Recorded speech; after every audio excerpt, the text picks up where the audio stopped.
Ladies and gentlemen, boys and girls, welcome back to a wonderful day of CFC fun. It is so good to have you guys in here.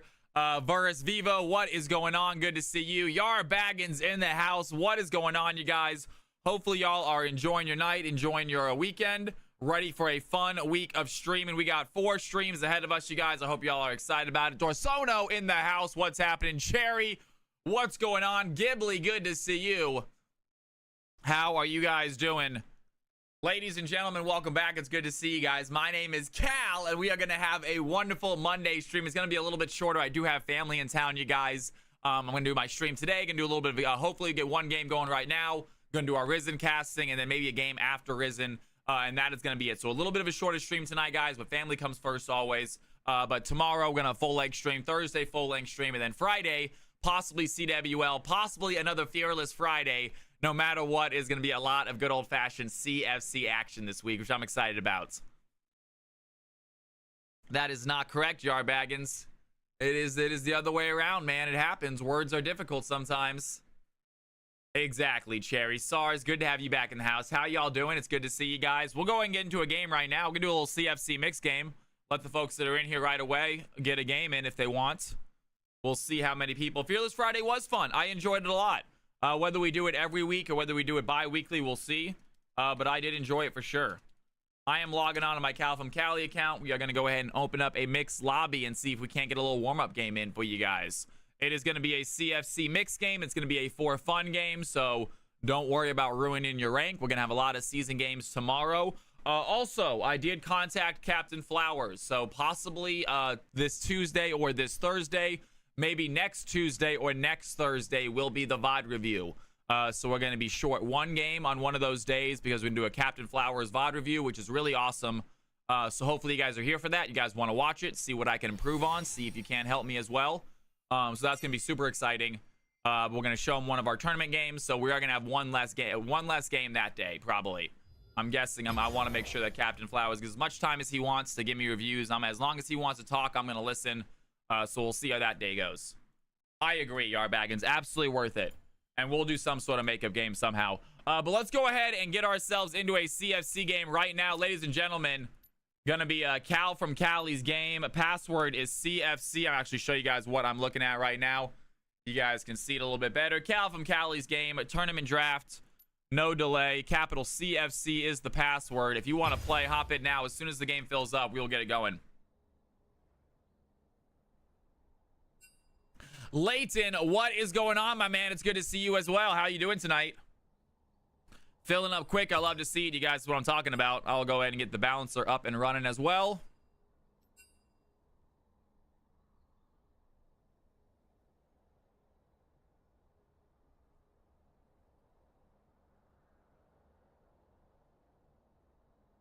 Okie dokie. Let's go ahead and see what we got here. Arrow. Guys, hop on in, folks. Lobby is open if you want to play. Lobby is open. We are not going to have time for another game after this. We're going to do Risen first. If the Risen game is only 2 games, then we should have enough time for another one. If it's 3 games, we're going to see how long we have until... we're going to see how long we have. So we'll see how it goes, guys. But I'm going to leave it open. We did just get started. Let's give people a few minutes to get in here. Icarus, welcome back. It's good to see you. Let's go and get Icarus. We'll get you in the... Icarus, we'll get you in the system... after this next week of games, especially if you play in a CFC game. All right, I thought we were filling up a little bit quicker. We did fill up these 5 people real quick. If you guys want to play, we got some spots. Panda Steve says, I'm ready to do a little CFC game again. It's just a for fun game, you guys. It is going to be a for fun game. So if you want to play a different position, if you did want to play a different champion, that is totally fine. Do I? Yes, I do.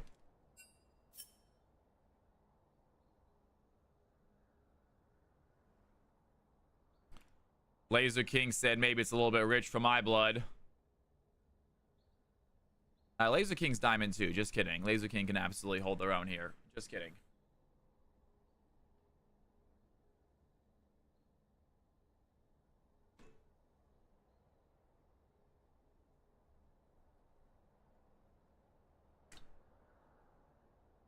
I like this song. I'm gonna replay it. I'm gonna replay this song. I dig this one. This is mixed, Paladin. This is mixed. It is first come, first serve, you guys. It is first come, first serve. Yo, Cali Storm, what is going on? Welcome, welcome. Good to have you back in here. How are you tonight?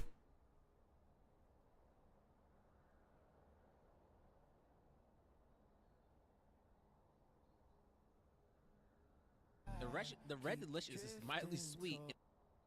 How are you tonight, Callie? Welcome to the stream.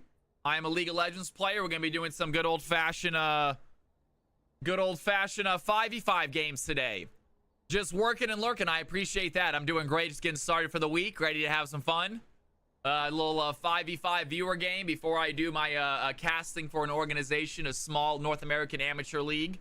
Has requested my casting, so we're gonna go ahead and do some casting for them later on tonight, and then after that we're probably gonna do at least hopefully one more game, and that's gonna be it. Tonight's gonna be a nice chill fun night, guys. A lot of 5v5 games, a lot of pro casting. All you folks that are in here, thank you for supporting the channel. If you guys have not checked out Cali Storm, by the way, we rated her the other week just because we were looking for streamers that look cool, and she looked very cool, and we guessed right, you guys. We hung out on her channel for a little bit. It was an awesome stream. It was an awesome vibe. If you guys have not checked out Cali Storm, she is in chat right now hanging out.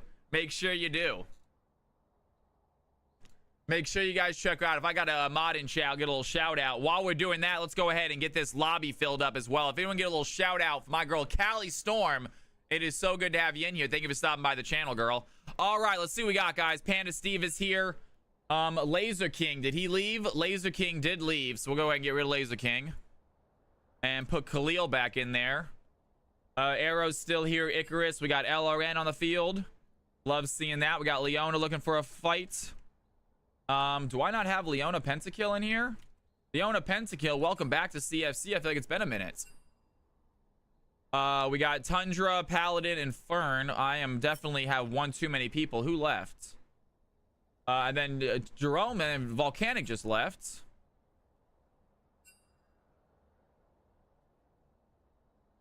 All right, let's go ahead and go down the list real quick and see if we can't get the right players. Let's see if we can't get the right players, and if we don't have any mods in here, sorry. It's very early in the channel, Callie. I just started about 10 minutes ago. I'm gonna get a little shout out for my girl Cali Storm, you guys. Guys, check out the stream. Check out the girl. She's fantastic. All right, let's see what we got here. We got Arrow, Khalil, Jerome. We're definitely missing some people. Jerome dipped out, so he's gone. All right, fair enough. Goodbye, Volcanic. We love you, brother. Hope it wasn't anything personal. We got Paladin in here. I'm still one person too many. I've still have someone on the list that shouldn't be.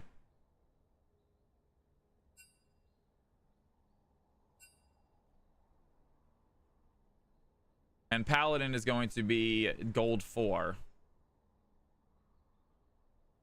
All right.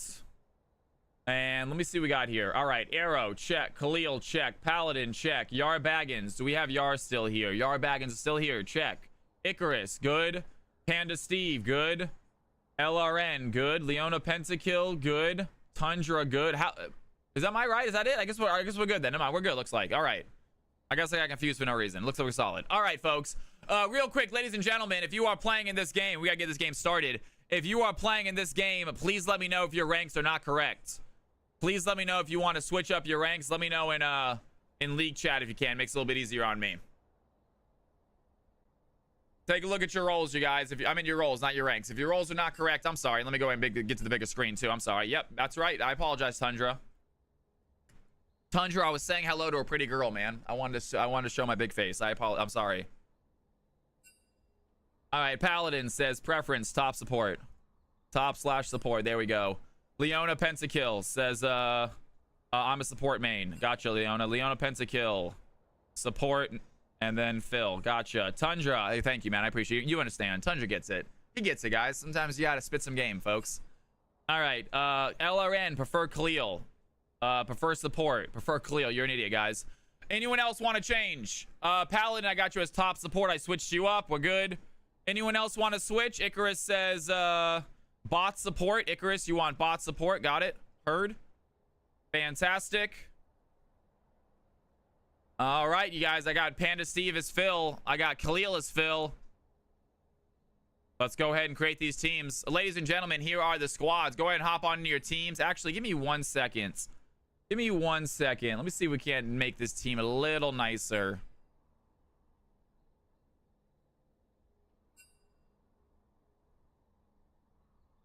Actually, is Paladin... What is Paladin playing? Paladin's top support? Yeah.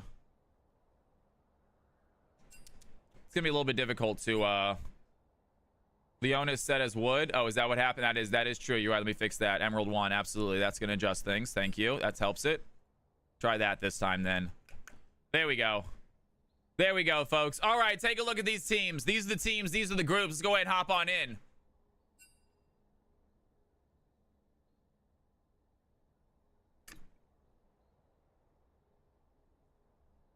You're good.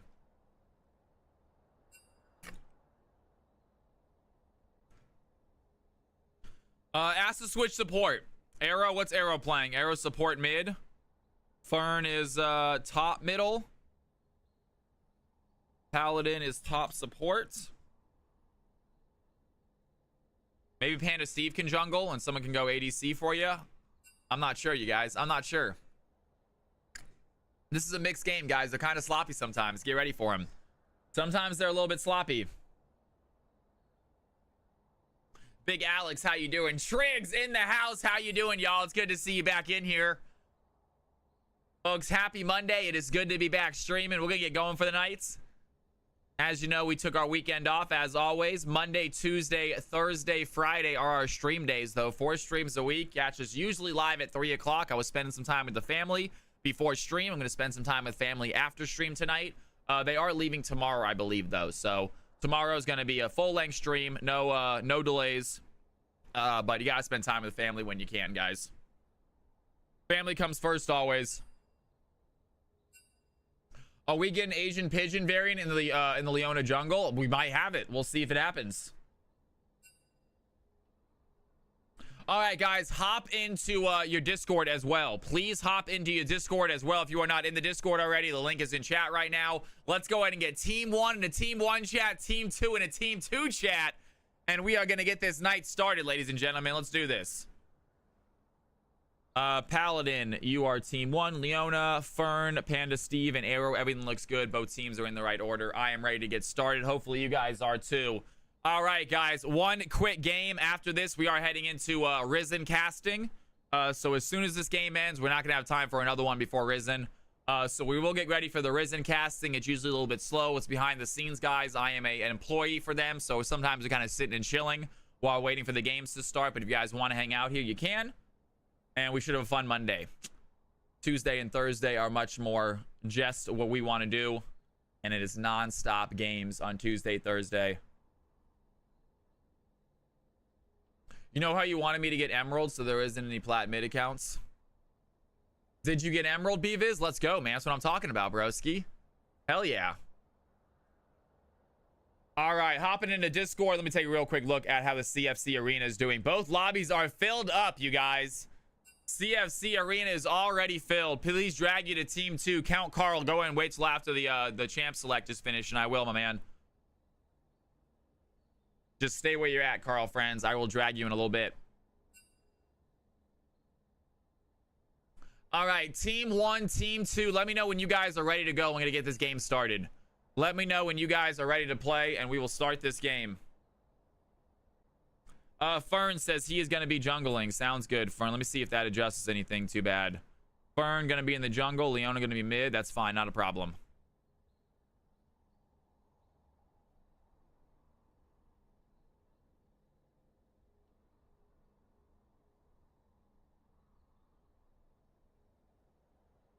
That should not be an issue. You're going against Yar Baggins in the jungle as well. And Yar Baggins still sitting in gold 3. Which is weird because he is a very good jungler.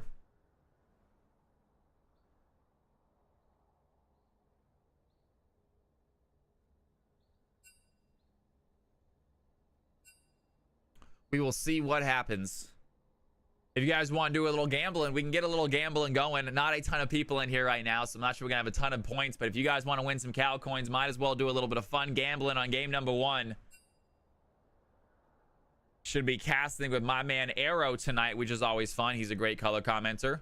Hope you have a great weekend. Looking forward to EU games. That's right, CE. If you have not, have you DM'd DMX yet? I don't know. I know you have not DM'd me.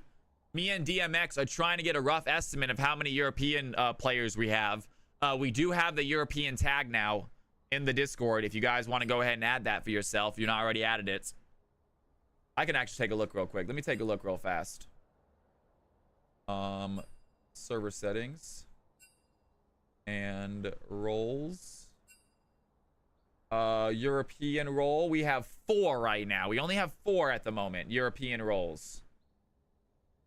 So definitely need to get more people aware that as an option. I'm gonna do another Discord, another Reddit post at some point soon, and hopefully we'll get some more people then. I'm gonna bet all my money. Someone please throw. Cali Storm put in some monies, you guys. Cali Storm putting some CFC kins in. Boom clap. It's good to have you in here, man. They are actually still here. We're gonna have a little bit of a shorter stream today, just so I can hang out with them a little bit longer. I did spend yesterday with them chilling. I obviously worked Saturday.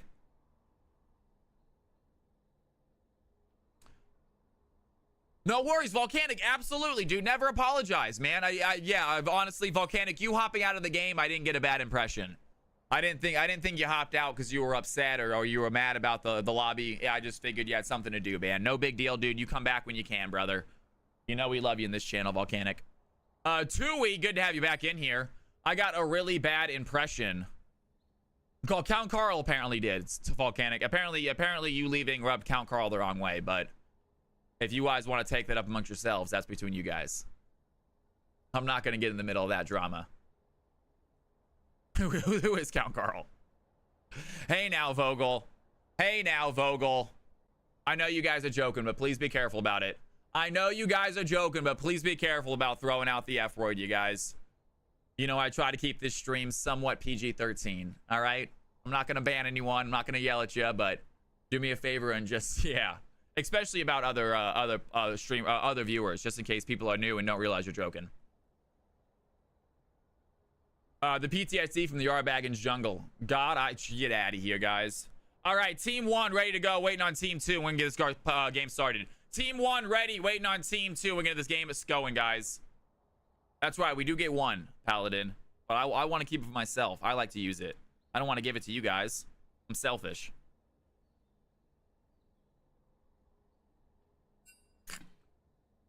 Team 2 is ready. Ladies and gentlemen, boys and girls, it is time. CFC exhibition game is about to kick off. I hope you guys are excited. If you are new to the channel, my name is Cal. Hit that follow button if you haven't done so already, guys. I am here every Monday, Tuesday, Thursday, and Friday. And here we go. 5v5 action is upon us. Pick ban phase underway.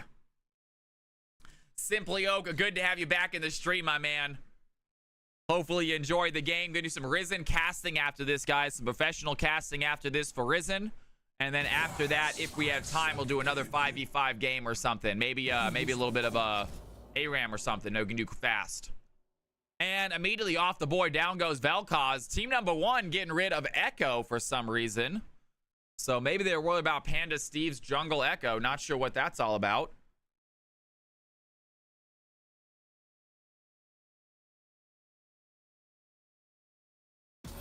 And team number 2 taking a little bit of time with their team number 1 taking a little bit of time with their second ban. Gonna ban out Gnar. Team number 2 with their second ban of the game. Probably worried a little bit about Panda Steve right now. So it is going to be, I believe, Fern in the jungle. And then Leona Pentakill rocking the mid lane.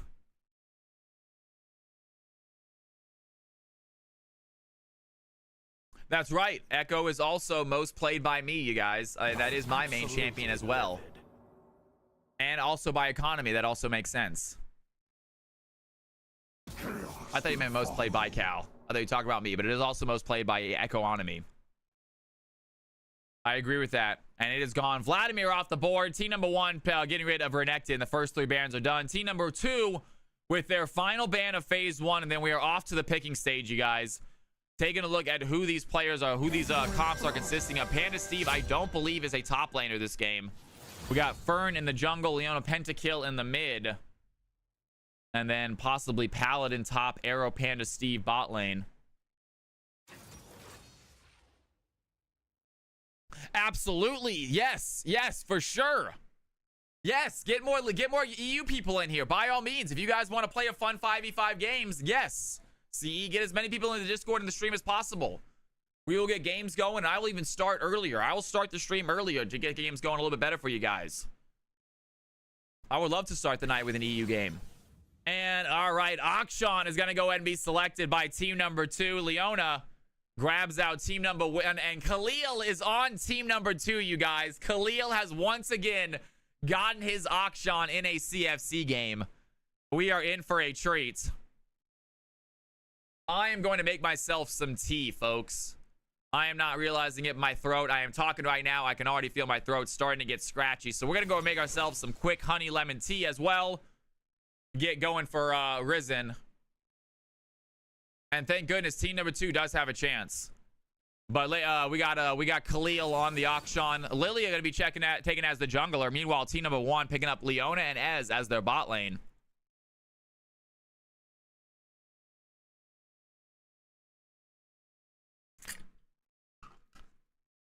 I do not think it's going to be Ez jungle, but you never know. I think it is going to be Fern playing jungle. Final pick, phase 1, team 1. It's going to be Shiv. That is most likely going to be team 1's jungler. Team number 2 going to round out their phase 1 picks right here. Already have a jungler, already have a most likely mid laner, and a dominating mid laner at that. We'll see what team number 1's answer to that is. And they're going to pick up Nico. So Akshan, maybe a support, maybe a top laner, maybe a mid. Nico, possibly mid, possibly support. We're going to find out here in a second. Second set of bans underway.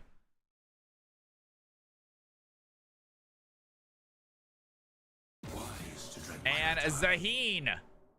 So no top lane Zaheen for team number 1. Team number 1 now with their final 2 bans of the game. Still have to worry about an ADC. Still have to worry about a possible top laner. Guess we're going to see more top lane bans. Already gone with the Gnar and the Renekton to start the match. And taking their time here with this 4th ban. And they do go with the Kai'Sa at the end of it also. The thing is that they do not have an ADC yet on team number 2. So they're going to ban out the Kai'Sa. Team number 1 quickly getting banned out by Malphite. So no Malphite for team 1. And final ban of the game. Looks like it might be another ADC. Team number 1 currently hovering the Jinx. They are going to select it. Jinx gone from the field. Final 4 picks underway. Here we go. Team number 2 are going to select their ADC. They're going to pick up Misfortune. Team number 1 grab an Ornn for their top laner. And they have a mid laner left to pick. And that is going to be a mid laner against Akshan. Very, very difficult matchup there for anyone who plays it. Not only is it Akshan, it's also Khalil on the Akshan. He has not been able to play this champion in many, many CFC games because it consistently gets banned out when he's on the field. Team number 1 making a slight mistake right here and are going to actually leave it open. And we have Boxing Paladin, 35 months. Keep up the good work. Great work, he said, brother. Dude, Boxing, you are amazing. Thank you so much. We get some Cal's House love in chat for one of my all-time favorite viewers, a great supporter, and now a unbelievable moderator as well in this channel, guys. We love Boxing to death. He is an absolute staple in this community. And Boxing, we love you to death. And get some Cal's House love in chat for Boxing. Ladies and gentlemen, Boxing, not only do you get some Cal's House love, I do believe that is the first sub of the night. You know what it means, folks. You know what it means. Get up, get loud. It's time to embarrass ourselves. Let's celebrate.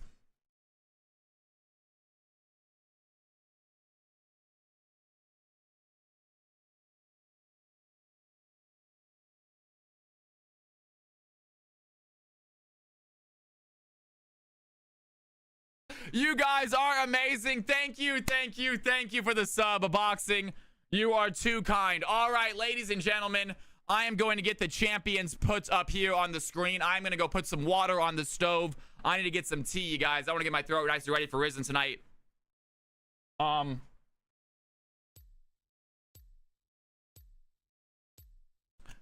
On YouTube, it is muted. Mega Ultra, it is muted on YouTube. Unfortunately, it is a song. And as soon as I start playing that song, YouTube will give me a copyright strike. So unfortunately, YouTube, I really just look like a fool if you're watching there. But on Twitch, it does look normal, you guys. All right, ladies and gentlemen, let's go ahead I will be right back. I'm going to show you guys these champions. I'm going to start myself a prediction. Who do you think is going to win? Team 1 on the top, Team 2 on the bottom. You can see who is playing what. I will see in 1 second. Don't touch that mouse. Don't touch that keyboard. CFC coming up in a second, and we have already loaded into the game. I'm going to pause it, let them do their thing, leave this screen up so you guys know who you're voting for, and I'll see you guys in just about 30 seconds. Don't go anywhere.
All right, guys. All right. I am back. The tea is being heated up. The players are done. The points are in. And ladies and gentlemen, boys and girls, CFC exhibition games are kicking off right now. I hope you guys are ready. Here we go, folks.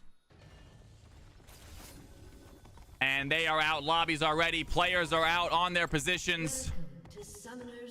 Minimap nice and big for you lovely folks to see. And we got game number 1 coming in here. Count Carl asking us for a drag. I got you, Count Carl. My bad, my man. You in there. You're going to be able to see a little bit before everybody.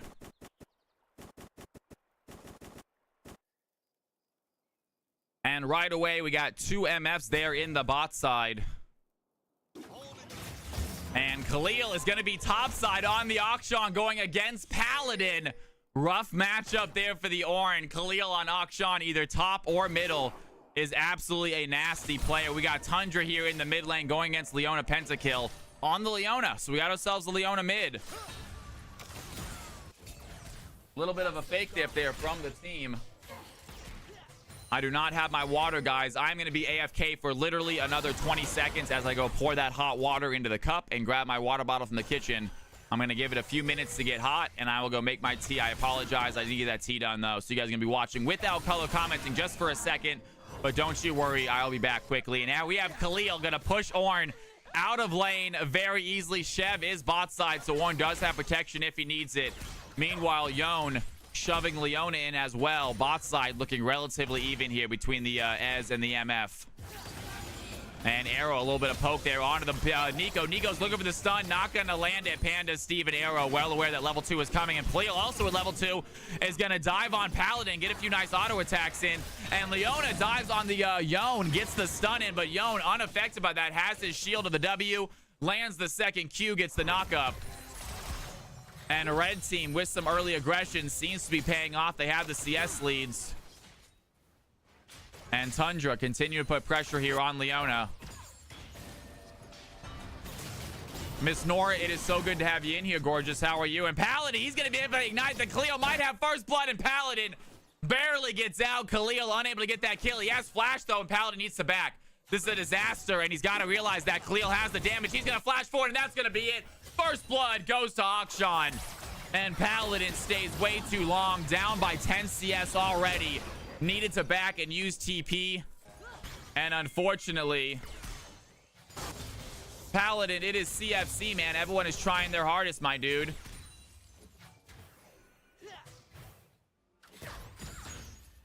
It is understandable, though. Akshan is a very, very good player. Khalil is an incredibly good player.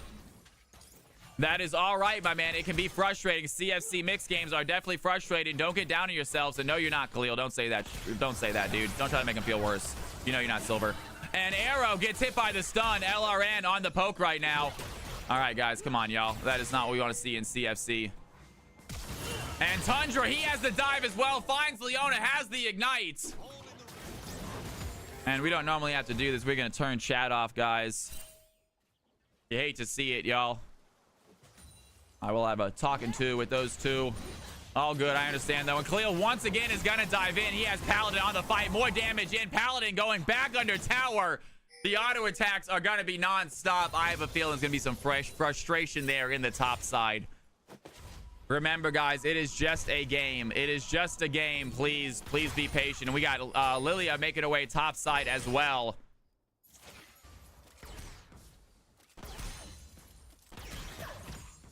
And Paladin really needs to back when he is this low on health. But you see the Akshan is going to freeze this lane. So Paladin is in a bad situation. The lane is frozen. He is going to go down, I believe, right here. Full health Akshan. And here he comes looking for the auto attack. So you can see the stun. He's going to dive in. Boxing has to go forward as well. They do have Shev there, but can they find the auto attack? That's going to be enough. Down goes Paladin, and Khalil on the Akshan, showing why you never, ever give Khalil Akshan. He has done this every single game he has gotten this champion. It has been an absolute decimation no matter who he plays against, whether you are bronze, whether you are masters. Even in high elo, Khalil's Akshan consistently gets banned out. And right now, guys, you have nothing to do but to sit there and enjoy the show. It's like watching Mozart play piano. Just watching off, folks. Unfortunately, Paladin has to be the solidarity. I don't know his word. That would have been a nice analogy, but I forgot the guy's name. What's his name? Solier. Who is Mozart's nemesis? Amadeus? No, that's his name. Amadeus Mozart. Salieri. Thank you, Paul. I knew. I forgot the exact word. It was something like that. It would have been nice. It would have been smooth if I would have gotten it right. But now I just sound like a bumbling idiot. Cal from Cali, folks. Welcome to the stream. And we have under tower Misfortune going to take the Ocean Dragon. And we have Paladin once again danger though. Yard Baggins goes for the play. He's going to take too much damage.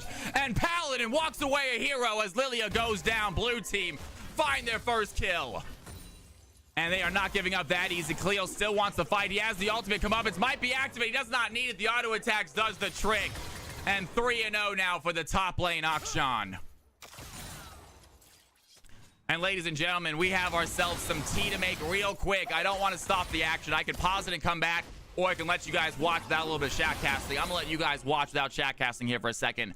I'm going to go make my tea as we watch this final fight. Panda Steve goes in. Currently 5-1 on the Evo fight. Icarus dives for it. Has the barrier. Has to pop it early. Panda Steve not done with the damage, though. LRN going to hit a big root right there. Sona taking some hits right now. Do they have the auto attacks? Ez poking right back. And red team with a sizable gold lead. They have the aggression here bot lane now as well. Arrow getting very close to going down. And that's going to be enough. LRN gets the kill. 6-1. Team number 2 with the early advantage. And Fern looking for the fight right now, though. We might have the first play. It is going to be a shift. She doesn't have the ultimate. That's a great stun onto the Yone. Fern picks up the kill. And that is it. Blue team coming back. Do not touch that mouse. Do not touch that keyboard, guys. I'll be right back. I'm going to grab my tea. Don't go anywhere.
I'm back. Thank you. Thank you. My day has been great, guys. All right. We are back. Got my tea. Thank you for the patience. It's still 2-6. Didn't miss anything. That's how you do it. Procaster right there. And we do have some more fights. Red team still have themselves a sizable gold lead. I can see that. And Tundra with the shove in has the CS lead as well. Leona pentakilled under tower right now. Forced for a fight right here. Meanwhile, Lilia gonna go ahead and start up the objective top side. Looking at some void grubs. Khalil diving in. Level 8 Akshan gets in front of Paladin. Paladin has some armor, taking these hits much better now. Great job on the Ornn. Needs to play for the late game. Ornn does not need to get super fed. He just needs to help out his teammate with those extra items. And Icarus taking some shots, has the flash. We have another fight though. Nico's gonna go in a big pop blossom, have him stunned. Panda Steve goes down. And what a play by the Nico. Meanwhile, Tundra gonna use the Fate Seal, looking for the fight. Here comes Lilia. She wants to sleep. It's not gonna land. Yone gets out with a good ult. And the red team finds some kills bot side. Good play by the Nico MF combo. Not able to kill that Yone for a second time. But Shiv looking good with some of these ganks.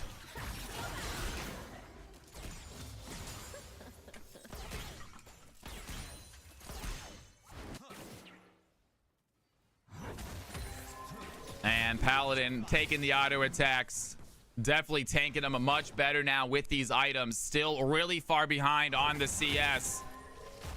And Khalil using that range so advantageously. You can see him just pushing Ornn back, not even letting him get near these minions.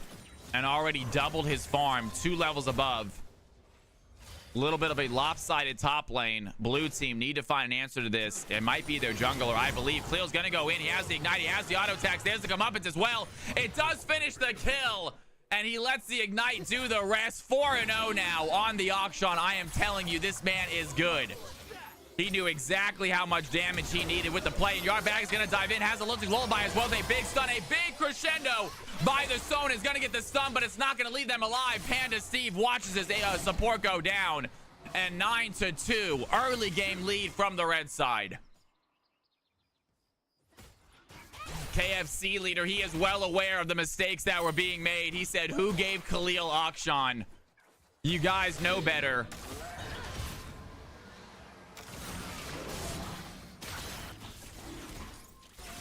And a red team start up themselves a dragon right here.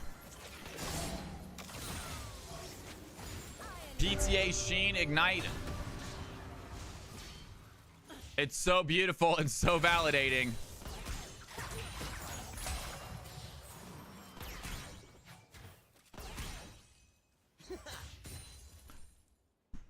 Paladin, I completely understand, my man. You're in a very bad situation. At the end of the day, this is the sort of the nature of mixed.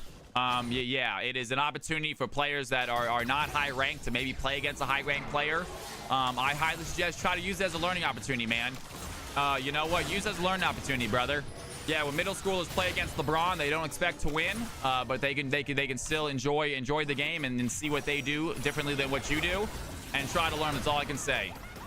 Yeah, but I completely agree. Mix can be crazy, and we'll have plenty of ranked games for you to play, Paladin. Those are not going anywhere, so stick around for the ranked games, and you can play against people your own elo. But if we start kicking people out of mixed games for being certain ranks, they're no longer mixed games, really. And LRN, he used the Pop Blossom, gonna stop Fern as he dives in. The Dragon's Descent does not do the damage it's looking for. Great job there by Nico again. 1-0-2.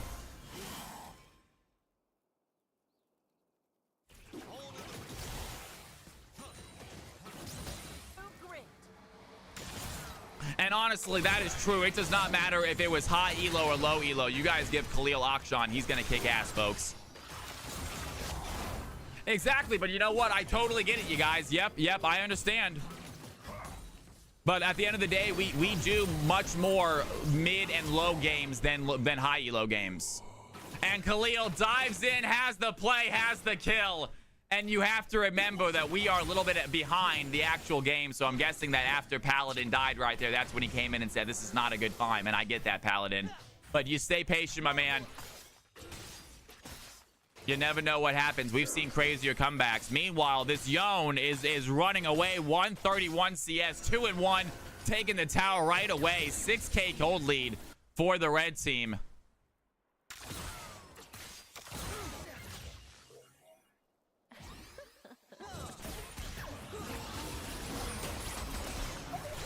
LRN has the stun. Once again, Arrow taking some damage.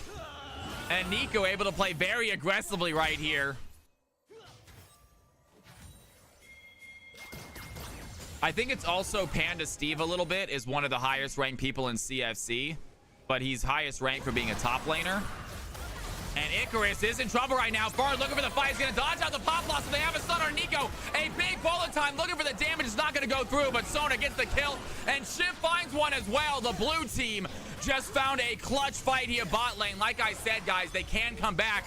They have some champions. Look at the Shiv now. A late game beast this Shiv is. And red team a little bit squishy. No real tanks on their team. Wait for the comeback, folks. We have ourselves some nice combos here with the Leona, with the Shiv, with the Sona. And Ornn does not need to get big to start upgrading items.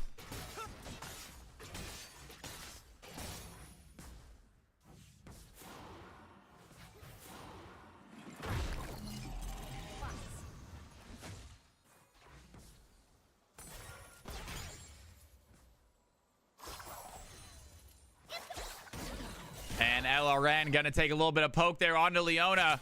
She's trying to get out. Can the Nico find a stun? Khalil's gonna dive in as well. There's the stun. And the ignite is enough. Khalil comes bot side for a free kill. He's already gotten top side tower. And now we have here as well. They're gonna find a sleep onto Panda Steve. He's gonna get stunned. Good job by Lilia. Yone gets the kill. And just when you thought blue team have a chance, red team finds two quick ones, grabbing themselves another tower. And 15 minutes in, a very, very early lopsided lead for the red squad. And Fern is here. They're looking for a fight. They outfight LRN. The clone is not going to fool them. They're going to dive in. Fern looking for the fight. A big plop also by the Nico, but Fern dodges out once again. Arrow looking for the kill. Does find Nico. Do they have the heals? Icarus does not have the damage. Finds the Sona the last second, but Shiv picks up another one. 3-1 now for the jungle. Here we go, top side. Ornn getting taken out by the Tundra. Has the ultimate, the Fate sealed, plus the Call of the Forge God is not going to help. Yone picking up his 4th kill of the game, and red team now with two powerhouses on their team. Akshan and Yone both fed, both AD damage. I think Leona and Ornn get super tanky, super AD, super armor, and we might have a tough time for the red team to finish this game out. Meanwhile, Khalil showing off some more damage there. 7-0 on the Akshan at the 16-minute mark. You do not give Khalil Akshan. This lesson once again will be learned today. It's been a while since it's happened, and I'm sure that it's going to be a while till it happens again. And Leona Pentakill finds the stun. Great job there. The solar flare is going to land onto Yone. He does not have ultimate to get out, and they're trying to give the kill to somebody else. Can they find the Ez or anything? They want to give it to the Ez. Ez is there, gets the shutdown, and big gold for the ADC. Blue team's turret has been destroyed. Absolutely. Ornn is going to be useful no matter what, you guys. I get the frustration, but Ornn just needs to be around minions when they die. Obviously, getting that CS and getting that gold is nice, but he can upgrade items due to his level, not his gold. And he is way too far out right now. Needs to get back. They're going to go for a little bit of damage. Do they have the stun? There's a lilting lullaby. And they got 4 red team members bot side. He's going to flash forward. Does he have the stun? The Nico ultimate goes in as well. And that is so much spent on a 1-7 Ornn. That is not worth it. Ez gets himself a free tower. That is 4 ultimates spent for about 50 gold overall. They do get themselves a tower, I guess. And great job by the Ornn, making them use all of those ultimates. Ez getting himself a ton of plates as well. And the gold lead, while still at 7K, looking at the individual numbers by this Ez, he is actually above in the ADC department. The jungler is way above as well. It is just the mid and the top lane that seem to be the difference, but that is not necessarily the difference makers in games. And we are going to see what happens. I think they were sending a message. Titan, it's good to have you back in here, man. How you doing tonight?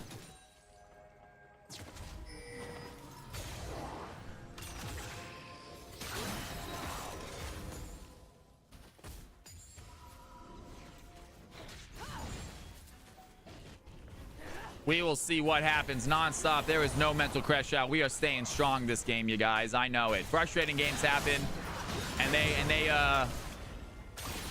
they spoke their frustrations, but everyone's staying positive, staying strong. It looks like this game. Tundra's still trying his darnest. Probably does not want to fight this Yone on his own. He's not even going to try. They're going to put down a ward and head back. Nico's heading away over here, though. Needs to get back to a tower before the Nico and the Yone double up. And he's going to go bot side. He is still sharing the side lane, dude. He does have Yone in his sights. A lot of armor now onto this Ornn as well. He's got his boots finished. Has not finished his first item yet.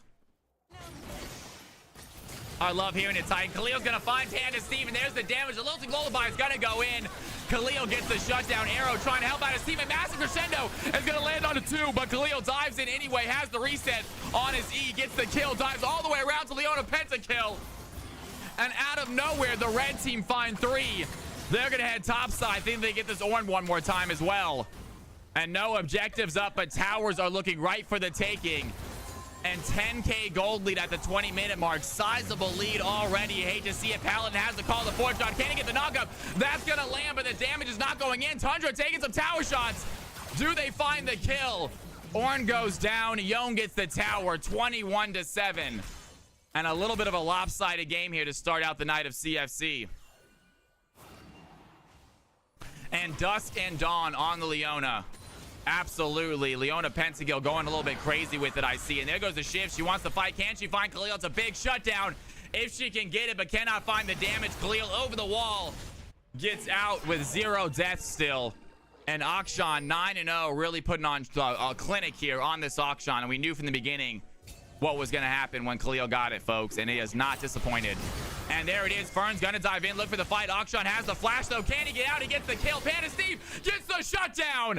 And 1,000 gold over to the ADC. Great thing for the ads. He has more fights. The clone goes in. The Pop Blossom is not going to land. Panda Steve looking for a fight. Has Yard Baggins as well. And with the turnaround out of nowhere, another shutdown onto the Ez. 10-2. Blue team might have just found an opening. They get a tower. Icarus looks low. Ez is not done. The double kill goes to the ADC. Meanwhile, in the bot lane, Ornn going to go down by a Yone ultimate. But blue team with some clutch fights, clutch kills. That gold lead from 10k down to 7. It is still a lot, but it is not insurmountable. Blue team, they have hope yet.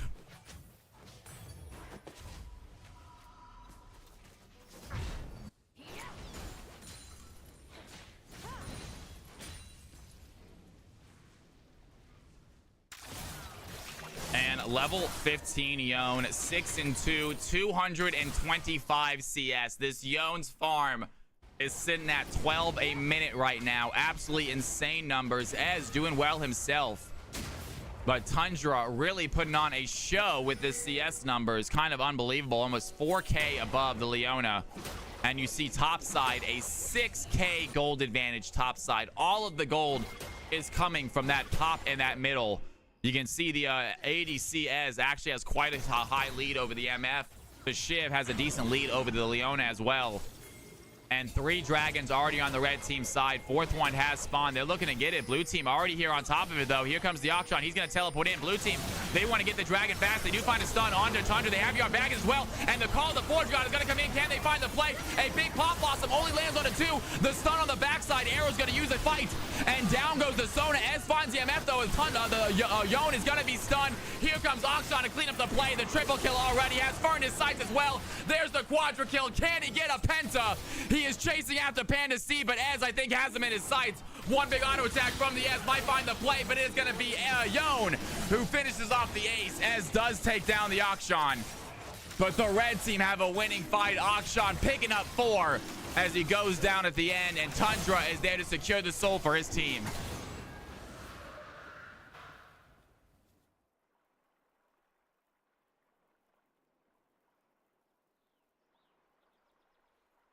And a red team immediately heading towards the Baron.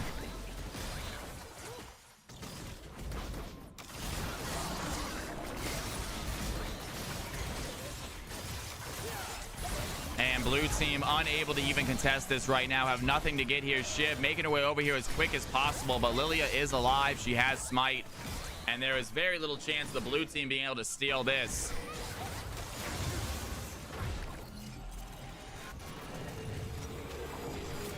And there it is.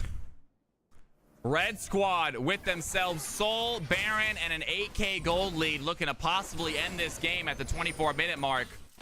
They are ready for a big push right now. They got themselves a Fed Yone, a Fed Akshan, and they are ready for big fights. The Nico able to hit some big ultimates with these Pop Blossom as well, set up that MF for some decent damage.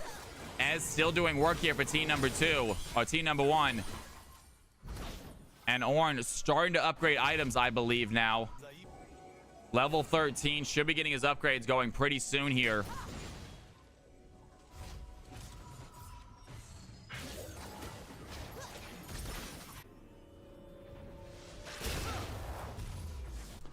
And Tundra, I believe, trying to find Leona somewhere. Not able to catch her out.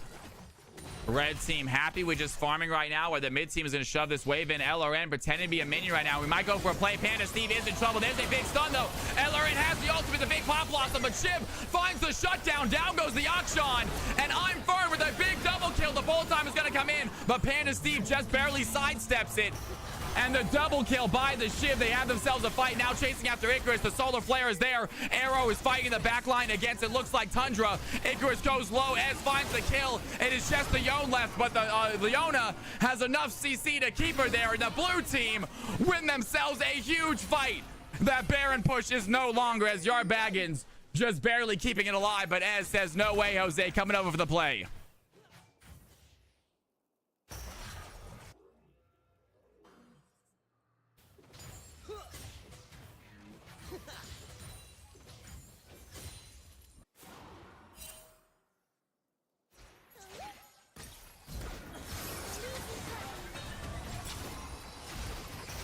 And Leona with the quick kill against Leona, finds the solo, has the ultimate, puts her to sleep, takes her out to pasture.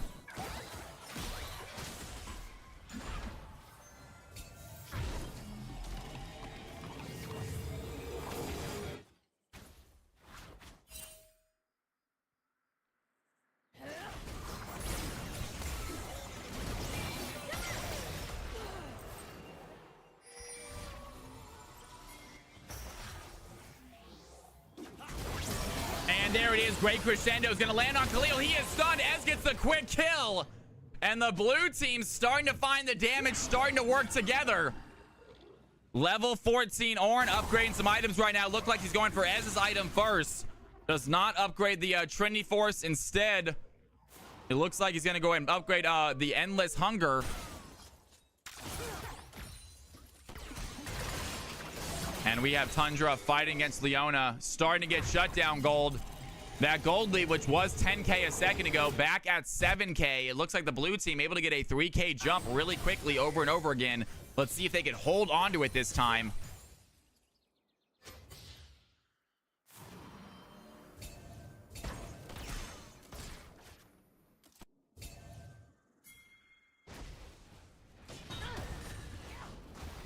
Endless Hunger, so OP, says Beavis. He is a fan of Ez with this item. I'm sure the blue team is as well. LRN going to see someone right now. Fern is going to be there. Leona Penskill, do they want to try to go for a stun? Leona Penskill with ultimate. They might want to try this. Does she have the Solar Flare? The range is not quite there. They are still on the chase. And the Nico clone going to push them back. And blue team looks like getting ready for a possible Elder coming up here in a second.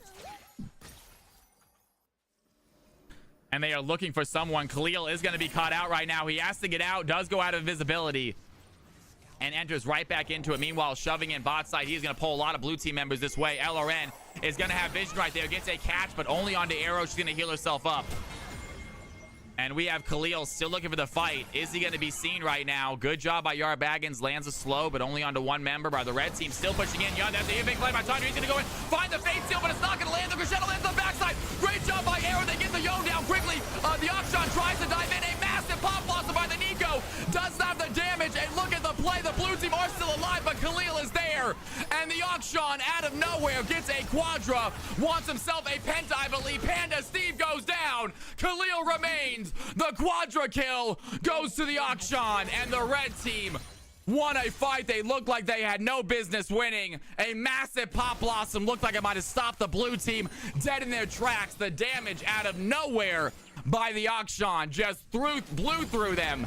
And 36-23, small wave. This might be GG. Blue team's turret has been destroyed. Blue team's inhibitor has been destroyed.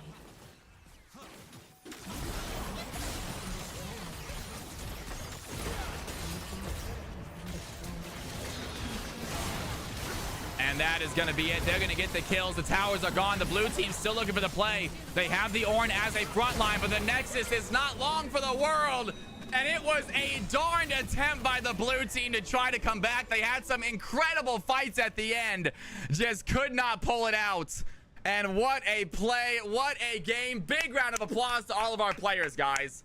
That was a massive round of applause to all of our players, you guys. Absolutely great job. Absolutely Paladin. I totally agree, man. Mixed games are not for everyone, brother, and I want you to have the most fun in this channel as possible. So if you are not having fun, then please, I agree. Do not take place in those things, guys. I apologize that it was a bad time for you.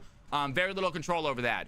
We're looking at other things to do, but at the end of the day, unless I make this a ranked game or a particular ranked game, there's really no way to please everybody. But nonetheless, I thought it was a great game to watch. Some big ultimates, big plays. Akshan, 19 kills on Khalil's Akshan. Lesson has been learned for a new generation of CFC players. You do not give that man Akshan, but he got him this time. Showed off once again. It was a phenomenal game to watch, a phenomenal game to play, I hope. And gosh darn it, you guys, we do not have time for another CFC game. Maybe an ARAM game while we're hanging out waiting for Risen to start. Arrow and Panda doing absolute work. Ain't that the truth, you guys? I thought it might be something similar what we do on 5 days, but with a larger net being doing two center ranks of gold and diamond. Doing 2 center ranks. I don't understand what you mean by that, though. What does 2 center ranks mean? How do you... So you have 2 center ranks in one game? Anyone from Iron to Emerald and anyone from Plat to GM? I'm not sure what it means, boxing. But either way. All right, guys. You can never please anyone. You continue to work on making ranked games playable for everyone. It's always thankful. You're the best. Boxing, I only have time for 1 game today. That's the issue. We only have time for 1 game. So... yeah, that's the whole reason we did. If we only have time for 1 game, what's that 1 game gonna be? Like, what's the right answer? Do we do a rank game and tell certain ranks tough luck, or do we do a mixed game and just say first come first serve? The people that are here, thank you for being here. Hop in, let's play. And at the moment, I'm still leaning towards the latter.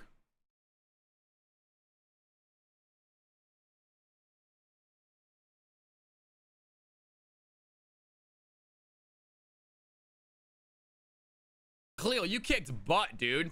Khalil was on fire. Yeah, dude, get out of here, man. Khalil, they give you the Akshan. You take the Akshan, dude. It is CFC. I want you guys to play until you win. And Paladin, dude, I 100% understand where you're coming from, man. It is 0 fun playing League of Legends and just losing. Straight up, it's just like I'm just losing and like I can't do anything. I feel like I'm just wasting my time. I get it, Paladin. I am super sorry it happened to you. You did have a really bad position. You were put in a very unplayable position. I hope it doesn't sour you too much on the whole of CFC, but I get it. It did make you upset. It would make me upset, man. No one doesn't understand that. Khalil, you don't apologize for playing your champion and playing him well. Guys, I want you to try your best to win CFC. I don't want you to get frustrated if you lose, but I want everyone to try their darnest to win CFC. And if that means playing your best champion, you play your best champion, all right? You show off what your skills. Now, I don't want you bullying someone for the sake of bullying someone, all right? If you're a grandmaster, I don't want you waiting in spawn by a bush just because you know they're going to walk through the bush, all right? I don't want that nonsense. Now, you killing someone to get a tower, I get it. I get it. I get that. But still, just be careful about the bullying. You guys, you're good enough players. You know the difference between killing someone because you need to and bullying, all right? Yeah. No, it's hard to, you know what, I say that, you know what, it's actually probably a little bit difficult to differentiate between the two. It probably is, because at the same time, League of Legends, you get a kill when you can get a kill. That's part of League is. If you can get a kill, you can go get a kill. I get it.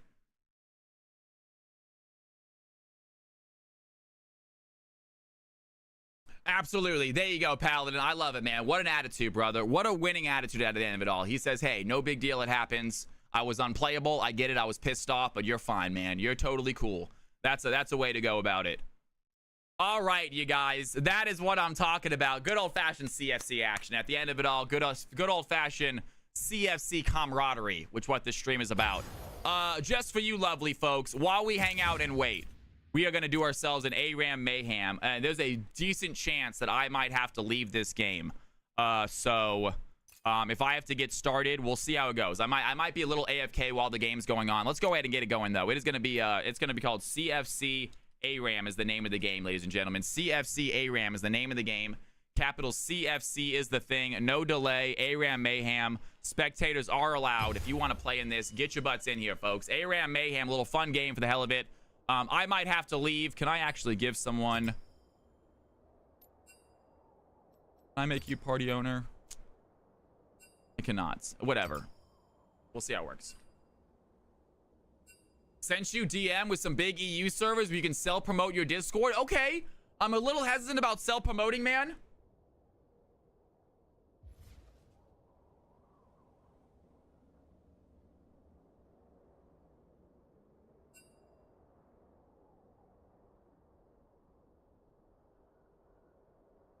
I need some water. I need some water. Heads up, Arrow unable to make it today. He is stuck at work. We are pulling a new caster, but he should be fine. If you know someone who does color instead of... Is Kingfire here? I feel like Kingfire was good at color, right? Not sure if Kingfire wants to color with me tonight, though.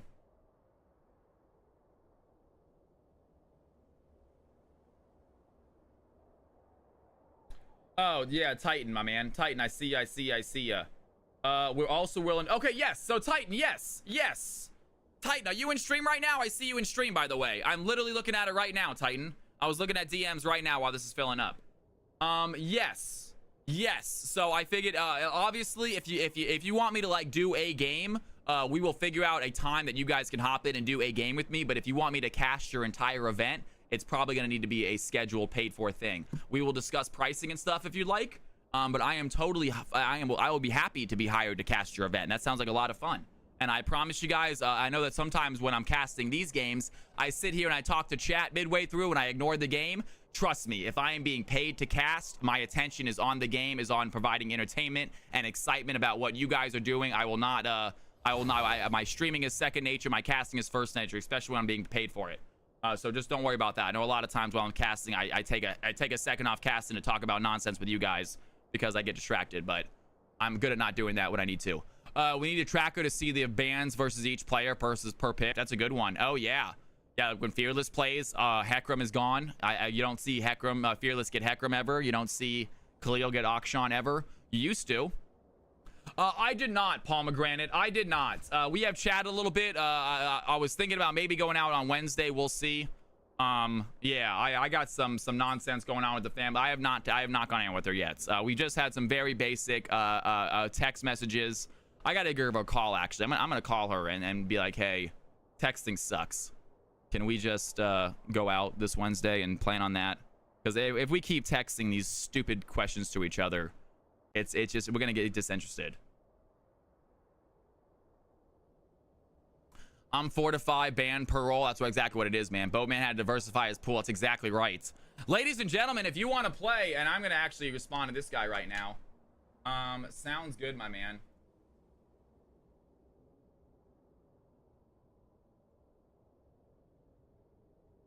Let's put something together.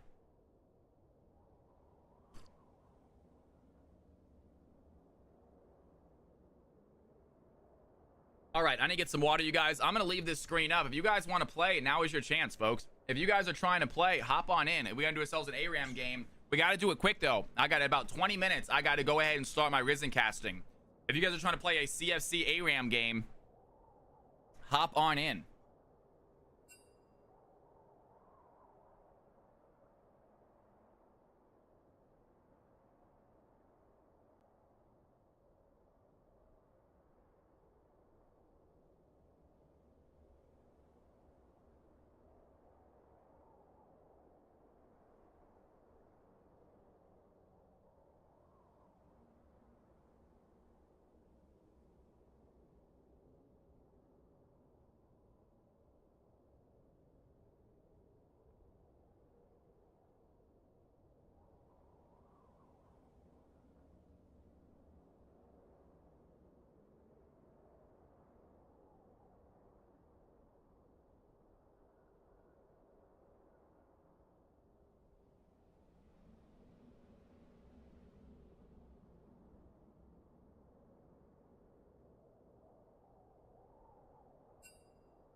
right, we are back. We are back. We almost got a full lobby. We almost got a full lobby. It's filling up. It's filling up.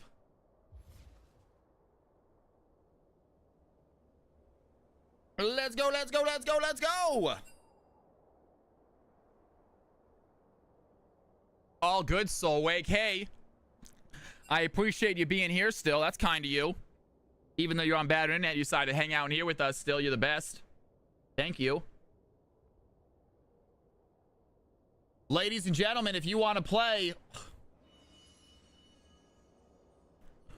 I would play with you guys, but I have a feeling I'm going to have to start getting set up, and I'm going to be setting up for about 5 or 10 minutes before I actually have to go, so I don't want to end the game early if I play. If I play, I'm going to have to end the game way earlier than we need to. So I would rather be able to have the game going for longer if we can just get one more player in here. One more player in here. It'd be awesome.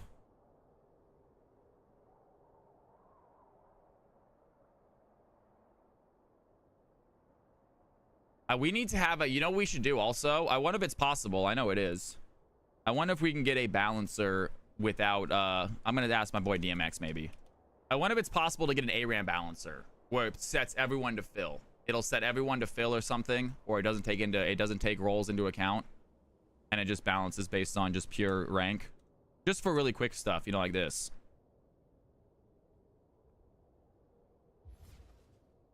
Scarnusi, what rank do you think you are, man? I'm just doing basic. I don't care about the positions, you guys. I'm just doing basic fills right here.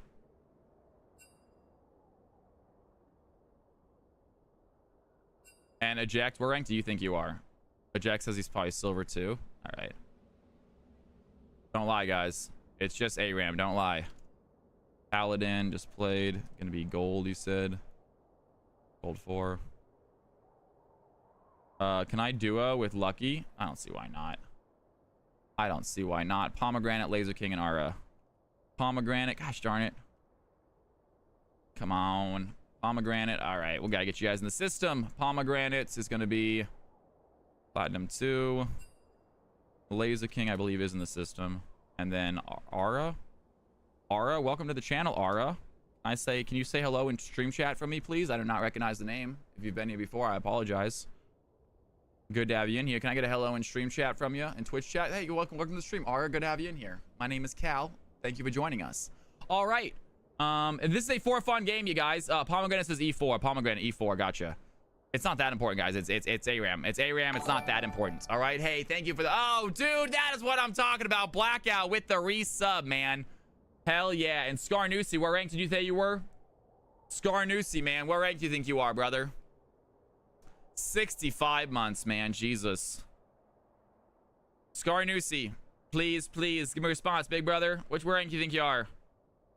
Come on, man. Game's so fantastic. I mean, we only played one. It was a little bit lopsided, but it was fun. Scarnusi, I need a rank, brother. You are unranked in here. I need a rank, Scarnusi. I'm gonna have to ban you, get someone who has a rank in if you don't answer. Come on, man. Thank you. Awesome. E4. Beautiful. Got it. All right, there we go. And we said we wanted a we wanted a duo with Aura. We want Samurai and Lucky. Samurai, Lucky. Lucky's Diamond 2. Samurai is Emerald 3. Diamond, Emerald's one other diamond person here, and that's Laser King. I'll allow it, I guess. All right, fair enough. How bad. All right, guys, hop on your teams, please. Hop on your teams quickly. We gotta do Riz in a second, y'all. Hop on your teams. Get this done. Let's do it.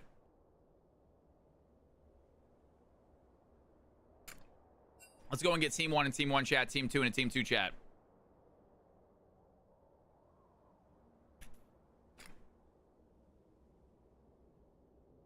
Team 1 and Team 1 chat, Team 2 and Team 2 chat. Soulwake says definitely better than me. I'm not sure about that, Soulwake. I don't know about that, girl. I think you're pretty killer. Arya says, can I get my duo? Who's your duo, Arya? Yeah, sure. Who's your duo? Oh, can I... Laser King and Arya? Let me see what we got here. Yeah, give me a second. Yarbaggins, you're on the wrong team. Yarbaggins and Aura switch, please. Yarbaggins and Aura switch. If you guys don't mind.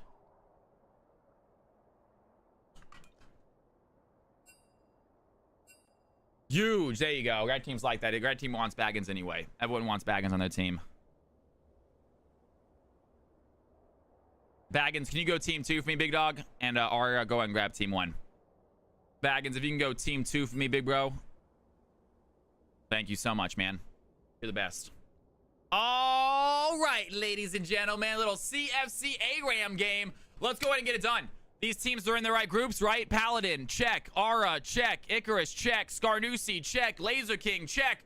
Ladies and gentlemen, here we go. We're not waiting. We don't need to ready up. We're going. Let's do this. Pick your champions. ARAM Mayhem is upon us, folks. Actually, you know what? I feel like actually this screen might even be better for this. You guys see all of it. And we got ourselves. There we go. Ooh, a lot of AP. Lilia, Arya, Zuri. A lot of ADCs as well. Senna, Jin, and Kaisa. Jesus. Each team with at least 2 ADCs.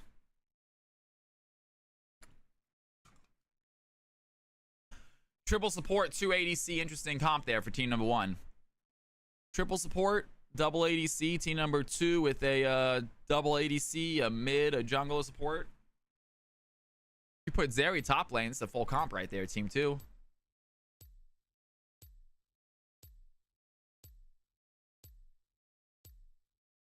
Not great champions either. Take a look at the top. Not a lot of great champions to be played as. You guys like my background? Bro.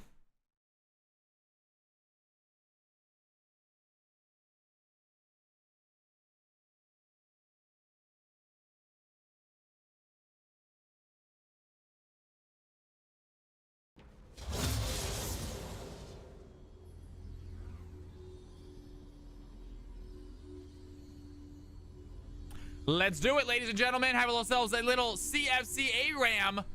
Speaking of, by the way, let's go ahead and choose our prediction. Congratulations, team number 2. They got themselves a pretty decided victory, courtesy of Khalil, Zakshan, and others. Yon did a great job as well. They were not the only people on that team, but definitely was a difference maker. 65 months is absolutely pog, dude. Blackout, you are amazing, bro. Thank you so much. Hey, Blackout, are you still in here by any chance, brother? Answer a question for me. We're roughly the same age. I think I'm a little older than him. But he might have grown up with him too.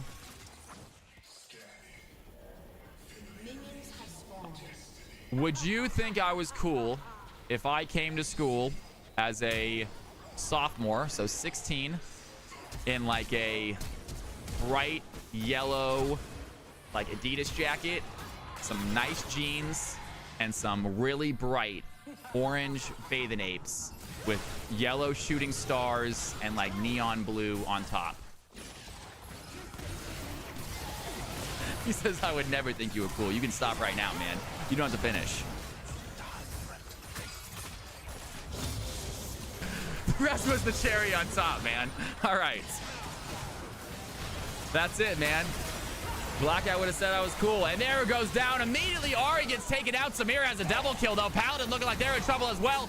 Jin takes out Galio and the red team. They look like they're going to win the first game. But Samira, under tower, gets knocked out by the Janna. Jin might have some force shots. Lands the stun. Big shutdown there for the Jin. And Scarnusi with a double kill and a shutdown. Probably has some decent gold in his pocket. No, madam, it is not. We are just waiting till the Risen casting. We are just hanging out, having some fun. I'm going to do Risen casting here in about 20 minutes. So, yeah, very quick game, you guys. Also, both teams, end if you can.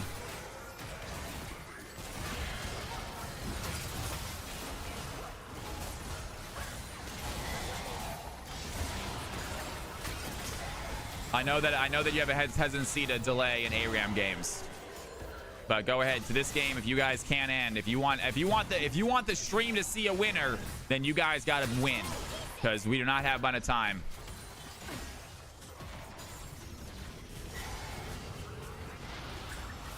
And good knock-up there by the Janna. Lands on a 3 of them. Doesn't have a lot of damage, though. Meanwhile, the Jin yet to be killed. 2-0-3, 12 CS. And Scarnusi really getting fed early here. And Yarbaggins tries to go in, looks for the taunt, gonna get done. Sun out of the big knockup. He's gonna go flee. Good But Samira dives in, has the wind wall, gets a triple kill. And Samurai Jax on Samira is 6-2. Damn, Samira.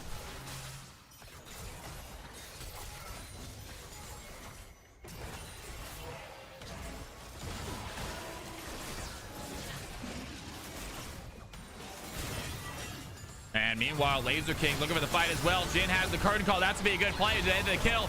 Down goes the Serenata. There's a big stun under tower. It looks like the Janna throws in the Monsoon. Actually might have saved the Malphite's life, but Jin is there to finish the play. The double kill goes to him. A hero's entrance. Jarbag is looking for the knockup. The blue team are going to dodge it. Gwen takes down the Galio, and Jin finishes the Ahri for a triple kill. The blue team find an ace, and 11-7 early lead for them. Great play. And the ADCs are actually, they got rid of a lot of the ADCs. Gwen and Nocturne now on the field. It looks like I got confused here by the picks earlier. Jin, the only ADC, and he seems to be the only one they need. 5-1-5. Blue team feeling good. Galio's going to dive in, has the flash, look for the stun. Down goes the Gwen.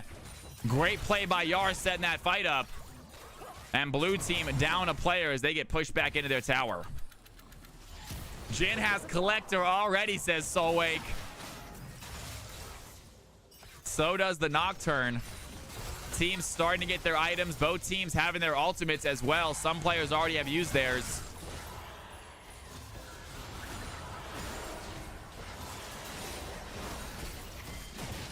And that's going to be a... They're going to try to dive in. Laser King immediately gets charmed, though. Gwen throws down a little shield. And Lucky looking low. Jin gets the Galio. Samurai Jax dives in with the wind wall, but he's going to get stunned. Great play there by the Jin. He gets a double kill. Nocturne picks up a few for himself as Eject trying to leave. 5 blue team members still alive. Win another fight at blue team. Definitely with the early game lead. And they want to get themselves a tower. Lucky's going to dive in. That's a bad play by the red squad. Lucky dives in way too late. Just the tower goes down. And Lucky is not so lucky there. He's going to go down quickly. Samurai Jax throwing in that wind wall does not save their life. Skarnusi, 8-1 this game.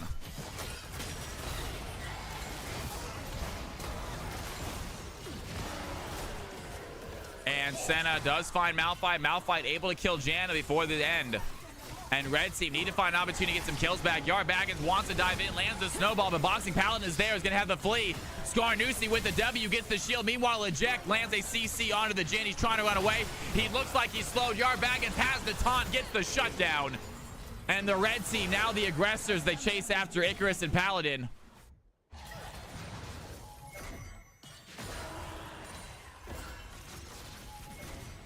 Gonna be big trouble. One Skarnusi now buys. He has finished up his collector. Let's see what he gets as he head back to lane. Coming back here in a second, waiting in the pit for a second. I think he's picking up his next augment first. And we're gonna see which augment it might be. He does have some serious gold coming back in the lane with, I am sure, and gets himself an Infinity Edge outright. So Jin with double items already has an Infinity Edge also. So big crit damage now, looking for some W's. Lands a W, does not land a stun though. And red team getting some health as they see this blue team coming in. Full squad blue team. Blue team without a sizable tank though to lead them. They have the Nocturne and the Gwen. Not really massive tanks, not really great frontliners as opposed to the Galio and the Malphite.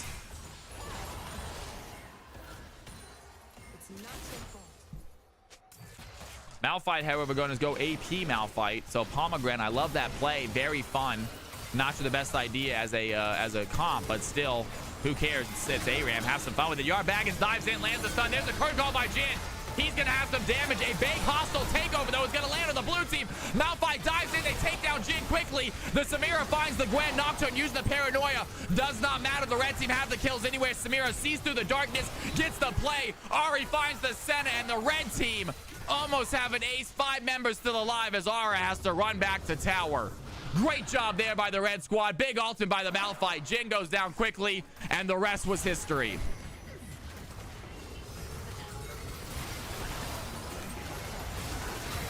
And Jin once again goes down. Blue team trying to fight this dragon fight. That's going to be enough under the tower. Nocturne gets the kills, and Lucky lands a charm, but that is it. The tower remains alive. And good job, blue team, getting back quickly. They hold on to goal lead, hold on to their kill lead, and now Nocturne looking to get themselves a little scattered ace.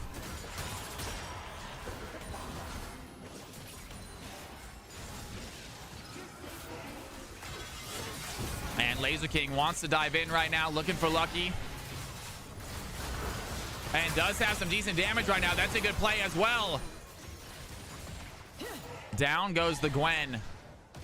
A little too close. The red team looking for the fight. That snowball looks like it's going to land. Pomegranate wants to dive in, has Paladin, but the damage is not there. The AP Malphite does not survive long. Jin with a couple auto attacks gets the kill. The blue team have tied up 4-4 now on the field. Skarnusi looking for a dive in. Samurai Jax has his wind wall though. Gonna block all that incoming damage. And down goes the Jin. Blue team looking for a fight. Good job under tower. Once again, the blue team just getting kills under tower. You got the Galio diving in for the taunt, but he does not have the damage. The tower shots are going to do the trick. Triple kill goes to the Nocturne. And blue team once again have themselves a scattered ace as they push towards the tower. You are mourned. Absolutely, Soulwake, right? Get your butt in here if you ever want to. Soulwake, you feel like color comments, I'm sure people would like it. You're more than welcome to. I believe it's harder than people think, though.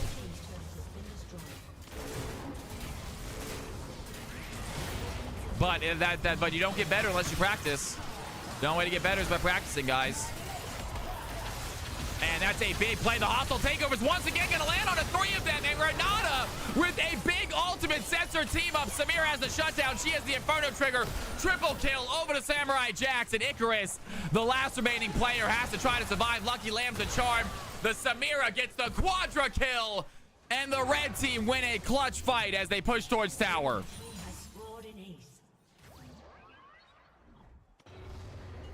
Delta in the house. How you doing, big dog? Good to see you tonight, man. How are you? Welcome back. We are so back, my friend.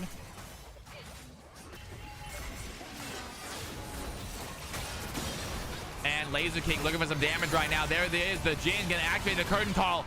Can he find the damage? Looking for the play. Samurai Jax look like he's frontlining. Yarbaggins needs to be the one in front with the Galio, and not a lot of damage there onto the Jin. And Jin seems to have fallen off for some reason. Maybe it's the armor from Team 2 has come into play. And there they go. They're going to try again. Paranoid by the Nocturne. He dives in, lands a near side. A big knockout there onto Galio. And the red team looking low. They get the kills. Jin finds Renata. Samurai Jax, the last one live. She's trying to get a furniture ready to go. She does pop it, but not before the Jin picks up a triple. And the blue team only have the Ari to deal with. They're going to push in the wave. Can they end right here? They have 15 seconds. They have a small wave. Can they get a quick kill? Great job there by Lucky using that spear rush, dodging out the damage. The blue team not done fighting. They want to get some towers right now. There's the Paranoia as well. Under tower, down goes the Ari. The Nocturne dies in the process of the blue team. They are taking down the Nexus. Can they find the play? Pomegranate, he's going to go in. He gets some by the Senna. He has the Renata heal, though. It's going to be enough. The hero's entrance dives in. Down goes Malphite, and the blue team find the fight. Skarnusi with the auto attack takes down the Nexus. And the blue team with a great play, great games all around, you guys. What a game. Great stuff, y'all. Skarnusi, absolutely massive. Paladin was humongous as well. Good job by the blue squad. Even without a tank, they still come out on top. I guess they had the Gwen, which is tanky enough.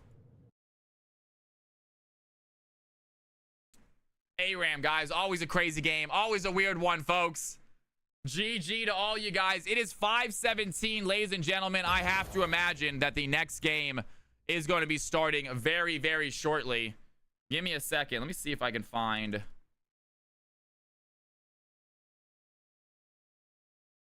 go to my channel.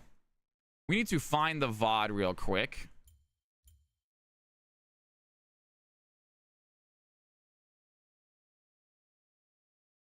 Go ahead and hide that.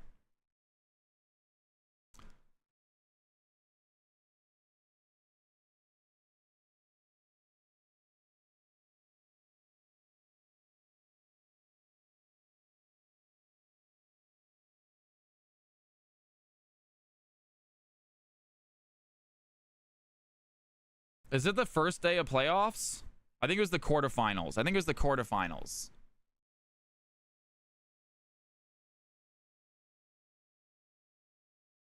Bards are underway. Lucky Mystic Maiden. No, it's not this one. If you want MVP one, again, we're gonna go back and watch that fight from the beginning. Queb Yarbaggins, not this one. Those minions, Fearless Cheese, I'm a loser, not this one. No, it can't. It's not today. It's not this day. It was on a Thursday. It was definitely on a Thursday. We gotta find the game. We gotta find the game we're showing Captain Flowers, you guys. We gotta show the game that we're gonna be finding, showing Captain Flowers. I gotta get it picked out. I remember it's a CFC. It's Fearless Cheese versus Box. I mean, it's Fearless Cheese versus Volcanic in the jungle.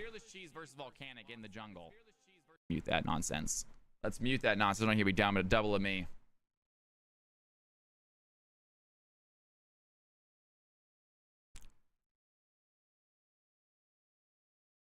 Was it a game you fed?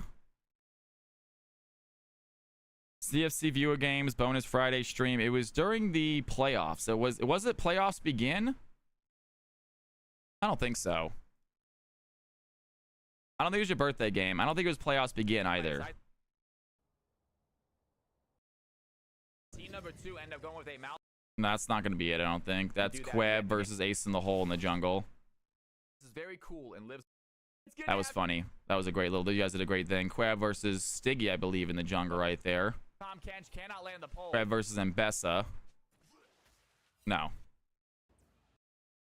God, Queb is here a ton, man. I see Queb a lot in these games. Queb kicks some ass in these games, man. Mumbo Gumbo, I'm a loser.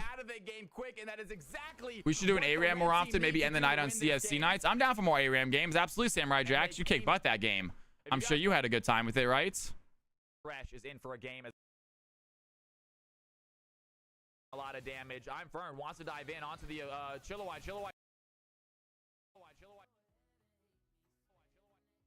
Is these all the games? I gotta make sure I save it, you guys. We gotta save it like right now too. We gotta save it like right now too. 5v5 games tournament. This might be it.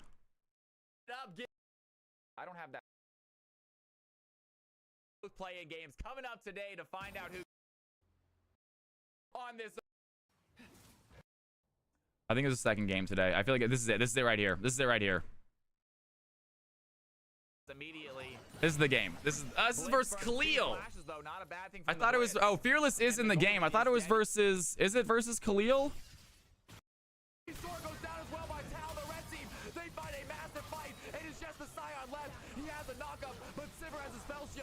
I thought he was out. I thought he was against Fearless Cheese. Maybe even MVP. Awesome. Back in 3 seconds. I'm looking for the game Volcanic versus. I think it was Volcanic versus Fearless. It was a very, very exciting game. The one where Fearless had all the steals against Volcanic, essentially.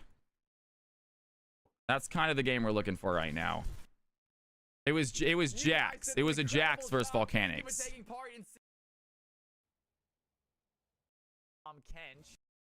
Alright, so it wasn't this day either. So it wasn't this day either. So CFC playoffs begin. And then 5v5 tournament Wheeling Wednesday. We didn't do it this day. CFC quarterfinals.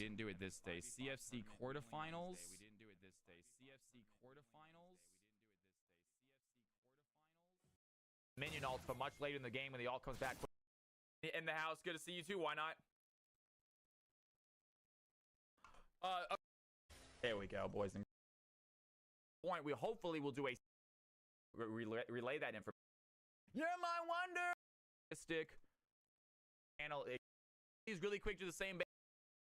We'll allow quarterfinals. Game number 2. Red team. Kill the Viego. Planet Coast. It might have been the semifinals. It might have been the semifinals, actually. I thought it was earlier on, but you know what? I'm thinking it might actually be in the semis that it happened.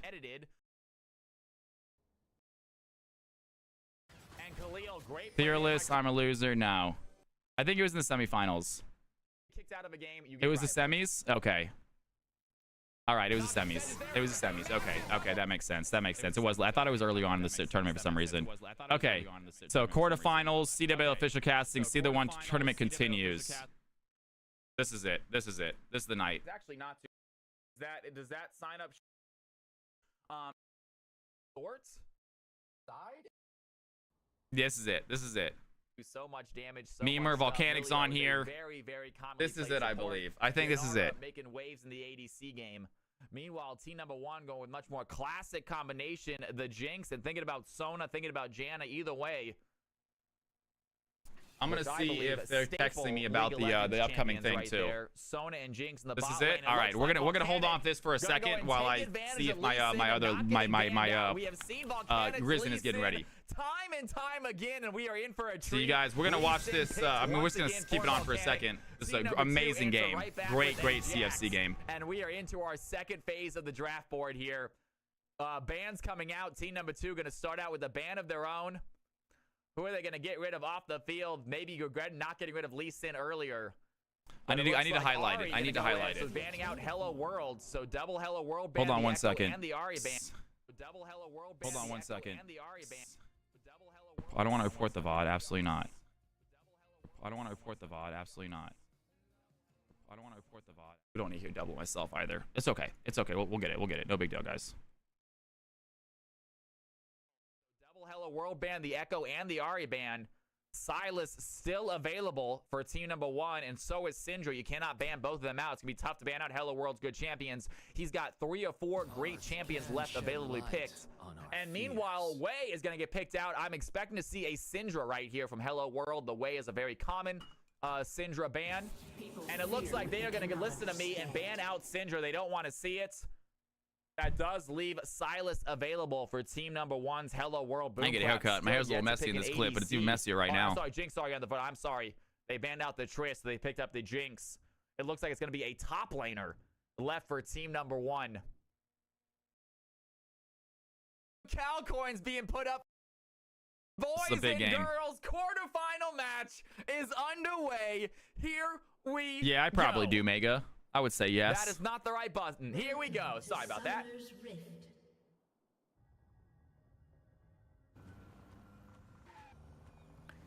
And right away, Samurai Jack's Fearless hopping into that top lane. I gotta turn my the volume camera of off, League you of Legends guys. down a little bit so we don't have so much competing. Ambi, it is so good to have you in here. By the way, all of you guys, good to have you in here for this wonderful Tuesday evening. It's going to be a fun night of CFC, folks. What is that? For all the newcomers in the stream, I do apologize that there's not as many games for you What? guys on these last 2 days. But CFC tournament is about to end and then is back to good old-fashioned regular CFC action. You guys will have games all the time. Wait a second, you guys. What are we looking at? And right away, early game, Silas walks. This is what is.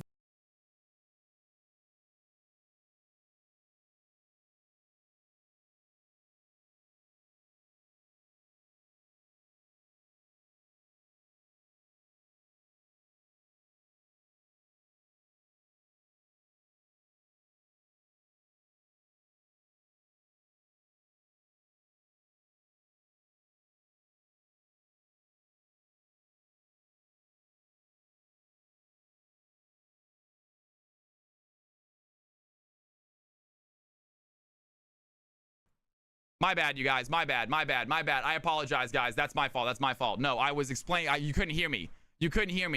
There's wires. Did you guys just see the image that I was showing you a second ago? That is a third camera that is somehow attached to my computer, but I don't know where it's coming from. I thought it was going to be absolutely black, but that was not a black screen. It was a black. You didn't see anything. It looked completely black. Maybe I'm going crazy. It looks like that's an image with very little light. Where are all those things?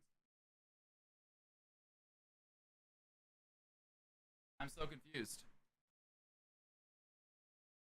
I see something moving on it. Dude, where is that coming from? I see my foot.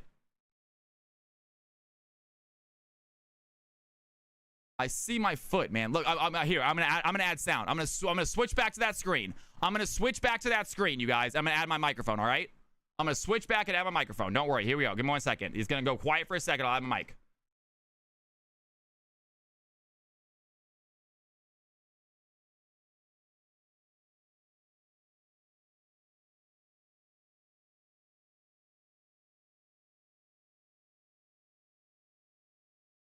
Okay, you guys should hear me now, right? That is not a black screen. That is not a black screen. There is something in that. That is in my room somewhere. That is wires. And I don't know what camera it is. It's black to you guys? Is it really? All right, if it's black to you guys, I swear I can see it. Yeah, on the left. On the left, you can see wires. There's a cord. There's white wires on the left-hand side. I 100% see wires in the white and to the left. You see, like, it's coiled up. It's like it's wrapped around each other. That is so wild. All right, guys, I'm sorry for freaking you out. Back to nonsense. I got stuff to do. I apologize. I apologize, guys. I get ready. Let's go and play this. Up, Entertainment. a few minions. Forget about me. Can't do a lot against Vel'Koz level 1. He might go East-Star to get that grass, get that pull. And bot lane in some nice little poke battles. Memer taking a big little chunk. So is the Milio.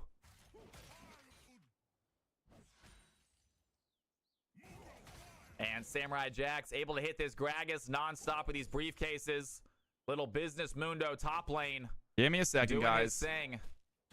Why does that happen every time? I swear. No super aggressive plays here. And I got really laggy. And it just got really laggy. Give me a second. I'm going to close out of this. Leave this. That website did not go very well. Let's see if this works any better.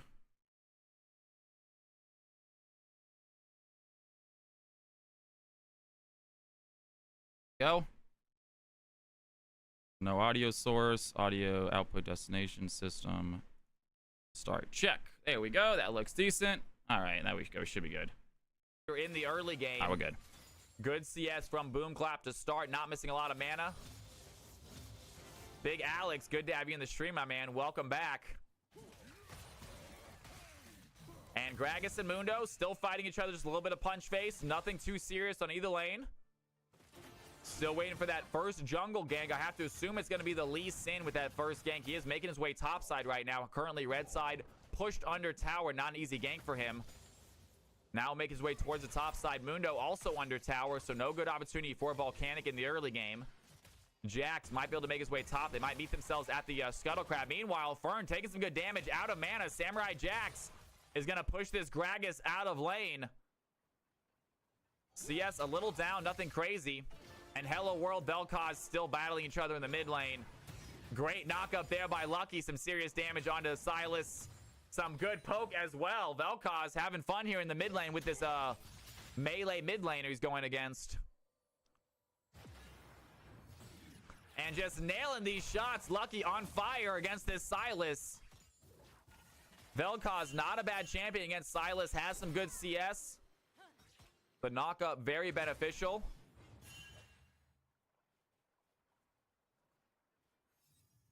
And here we go, about to hit the 3-minute mark. Now, Lee Sin is making his way over to the Scuttle Crab. Jax is also heading over to the Scuttle Crab. Instead, he's going to miss it. Actually, Jax, well aware the Lee Sin seems to be there. She's back. Is heading Hey, towards Cal. So, Muldrifter, I've watched a couple of his matches. Like, I hop in and I check. And he is, like, playing them like StarCraft. Like, he'll be like, okay, top lane, mid lane move, we're going together, we're invading. Like, this guy's calling full team movements. So he's a very, very strong player. And he's also, like their main carry. Okay. Sounds He good. plays Shaka. Oh, hello, so- Cal. Hey, guys, Chat, how you oh doing? goodness, oh my. Can you hear me? Hello, I'm doing good. Yep. Yes, I can hear you. Good. The camera good? Mm-hmm. Awesome. Okay, so just a couple Lovely. things. This is Waffle Turtle. He filled in last.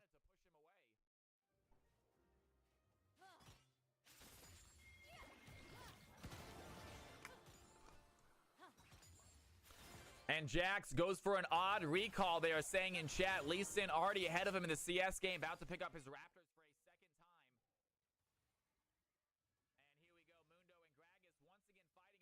And here we go, Mundo and Gragas once again fighting. It seems like Mundo able to win these trades pretty easily. We'll see if that changes as the game goes on, but Mundo not taking a lot of damage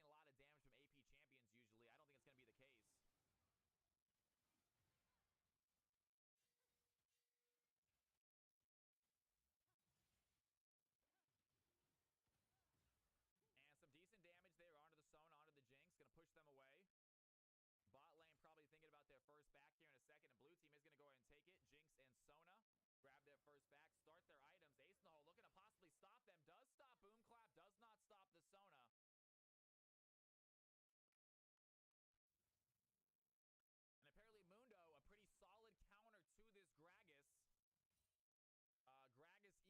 not do anything to the Mundo. So Mundo able to pretty much null one of Gragas' main abilities. And the red team are going to start themselves a 5-minute 15-second Drake. They are doing a very quick Drake. They want to get that objective advantage going early. I actually like that play by the red team. Gives them a nice little early buff. And that is going to be Chematech Drake done right away here at the 5.5-minute mark. Already finished. Means the next dragon should be spawning here at about the 10.5-minute mark. So right now the tempo is for a very early soul this game. And Yanara makes her way back to the lane, has good HP, so able to stay in the lane, trying to catch up to the CS. Jinx right now ahead, 10 CS, so small gold lead there. And Samurai Jax fighting Fern under tower. Gragas going to take a tower shot. Samurai Jax hits a briefcase and walks away. Both ultimates are available, both players. Meanwhile, mid lane also have their ultimates available. Silas looking for a possible fight. Lucky doing some good poke right there. And Silas able to land the W. That's going to be enough. Does he want to grab the ultimate, though? There's the life form disintegration ray onto Silas. Silas takes his own. Lucky looks low, and Silas grabs first blood, takes the ultimate, uses it against Vel'Koz. And 45 CS and a kill on the board. Hello World starts the game for blue team. And here we go, Fern diving in. Mundo looking low. The explosive cast is going to do some damage. Can Gragas chase right now? He's going to have a dash here in a second, trying to throw one of his casts. There's the dash. There's the flash. The cast hits as well. It does not get the kill. And maximum dosage pop by Samurai Jax keeps the Mundo alive. And the score remains 1-0, coming 7 minutes into the game.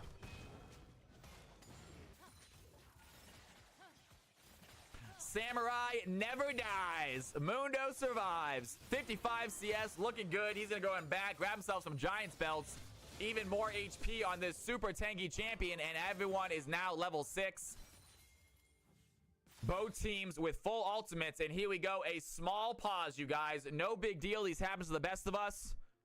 We do have some issues. Boom Clap is going to unpause it. We're going to go ahead and pause it ourselves for about 20 seconds. You guys know the drill, because the pause when we're not in spectator mode. The pause simply gets rid of the delay. So we're going to give ourselves a nice little 20-second delay real quick.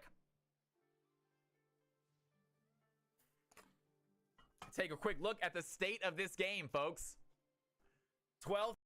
W has the E, gets the pull. The Ignite is popped. He's not giving up. The Flash W gets the kill. And Silas now 2-0, carrying the blue team to victory. And he is not done yet. There it is. A good play by the Soda. Is going to hit the ultimate. That's the crescendo. Dan is stunned, but he has the heals. The Breath of Life gives Fearless an opportunity to fight right back. Jax looking for a play right now. A lot of damage onto the blue team. Jax looking for the kill. There's the super mega death rocket by Jinx. In Finds 3, Emilio into the 2, mid lane. And 1. the blue team. Ladies and gentlemen, Jinx boys picks up and the girls, one we rain are bomb. back for another day of good old-fashioned Sniper shot Risen indeed. What a play by esports Jinx, gaming, guys. We 86 got CS, 2 and on the board with powerhouse our first teams to kill. watch today. It is going to be On HK an unaware versus Emilio. Singed Crab, 2 undefeated teams duking it out to see who can remain undefeated. I am joined today in the booth by my man Fat Waffle. Fat Waffle, how you doing, big dog? I'm doing great. Thank you for having me, Cal. This will be my second time ever casting in my life, so please do bear with me.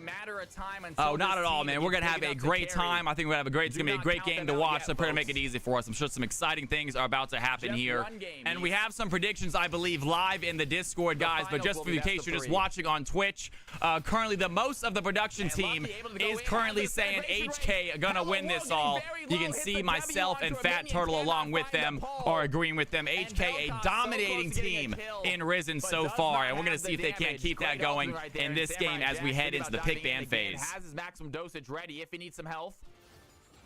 Going straight into it. Oh my goodness, the Malzahar ban. Punishing this Muno under tower, it seems like. And both teams quickly banning out champions. You can see Singe taking out the Mals, Help Katie taking out Lilia, so no jungle Lilia this game. Hello World is such a phenomenal player to have on your team.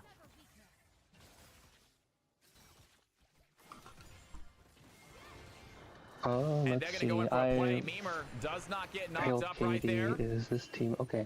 So I noticed that there is the Malzahar ban, probably a very safe pick for just a general blind. I also noticed that Billy Willard is a Xerath player. I wonder if that's going to be banned. And oh, never mind. Oh my goodness, the bans are going so quickly. Yeah, quickly banning out some champions. You can see the Diana and the MF ban. Singed Crab, they know a few champions they want to take off the board real quick. That MF trying to get rid of that strong ADC. They did not want to see it. Help Katie already using it to win multiple games. And right away, we got into our picks. Ari's being selected as a blind pick mid laner. Ari, such a classic mid laner, it seems like this season. Really, really strong with these new items. Dusk and Dawn working well for any AP champion. And Ari, just with her mobility and with her help with that charm, is just so clutch in so many different situations. Yes, and combination with the Ashe, this combo is going to be very scary. They'll be able to pick off many champions that goes a little too far off their where they shouldn't be. Yeah, and here we go. It looks like Help Katie going to pick up Tristana as their ADC to go against that Ashe. Already have a Shen. Might be a top Shen. Might be a support Shen. You never really know. Most likely going to be a top laner. We're going to see how their rest of their comp rounds out as they select a Veigar as their scaling mid laner to fight against that Ari. Oh my goodness, Veigar with his cage is going to make it really hard for Ari if not careful. Yeah, not a bad counter. Yeah. And here we are, the final pick of phase 1 right here. Coming through, it's going to be Singed Crab's final pick until that next ban phase. So who do they want to guarantee to have on this field with them?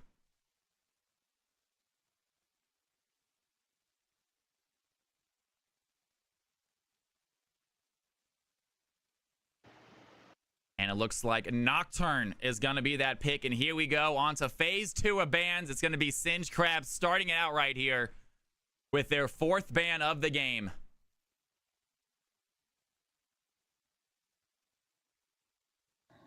Going for a classic Scion ban, I see. Getting rid of the tanky top laner. They are unsure if that Shen is going to be their top laner they're going against. So they're going to get rid of Scion, and just in case it's not, might be a support Shen, might be a jungle Shen. And it looks like Singed Crab under the impression that it possibly is. And looks like Help Katie, the same exact thing. Banning out a top laner, getting rid of that tanky Crab Urgot. So Singed Crab not going to be playing the Crab this game.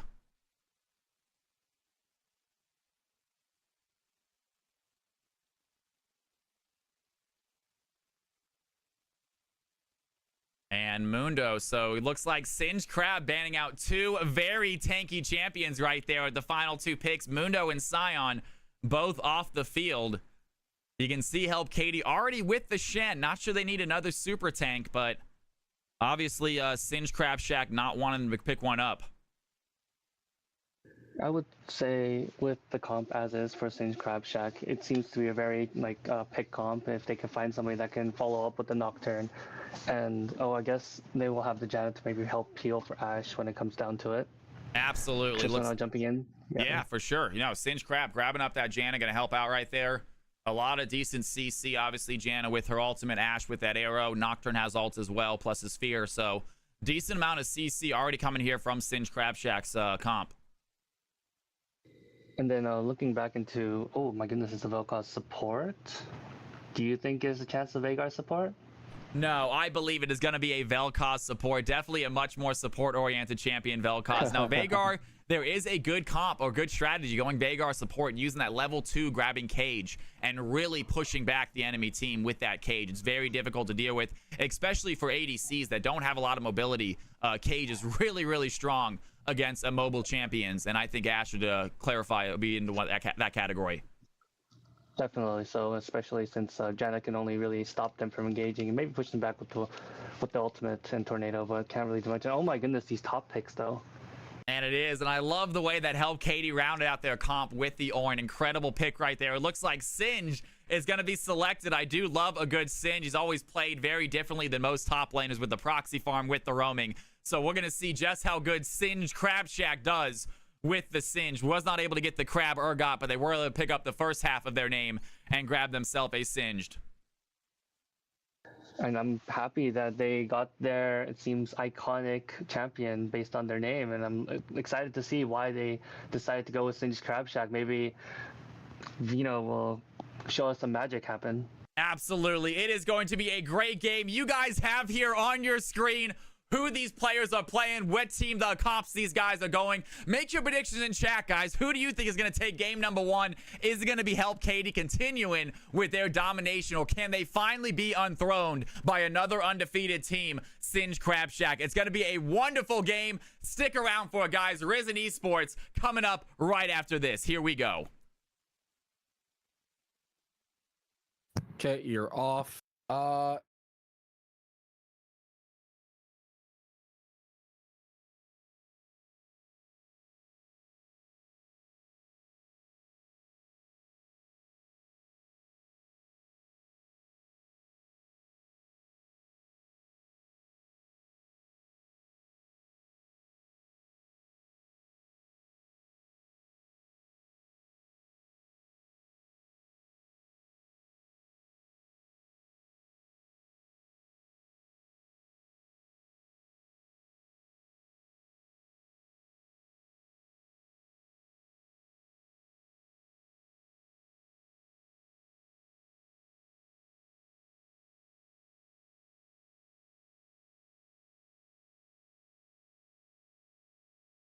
For Vino. I realized partway through that the Shen was probably taken from Singe's like team, but I didn't want to get the teams mixed up again. Well, no, that's because I had it mixed up. Like I didn't swap it. Oh.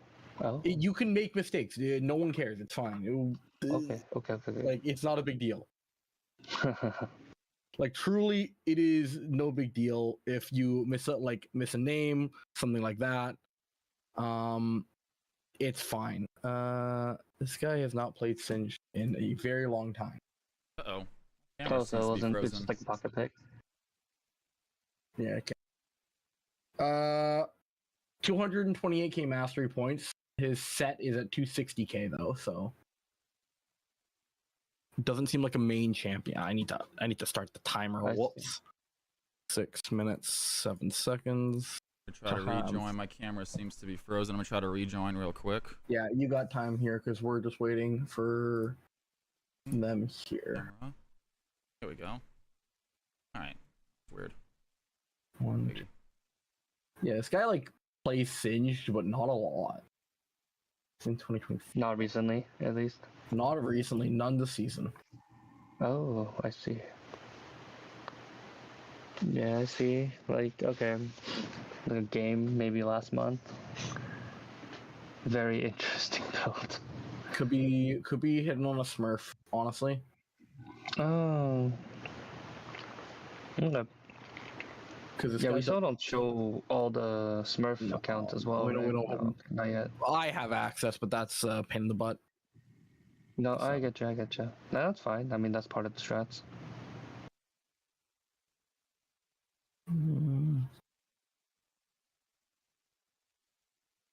Okay. So one thing that Muldrifter told me specifically was that he's trying to play, so he's the main carry for his team here, and I don't think Shen is that right now. I also know for a fact this is a brand new pickup. This is not like a taken out of like the back. This is just pulled up today. What is happening? Okay, so I guess no. Okay, so it's probably to count or to take one of the mains from the other guy's jungle. Well, he played it one day ago. Keck, maybe to prep, but yeah, I think that's for prep. Oh yeah, okay. I think it's more just a pick. What is if anything else, Shen is lovely for micromanaging people. Give me a minute. I think the Rylai's team didn't show up. I swear to God. Oh no. Our second FF has hit my team, I swear to God.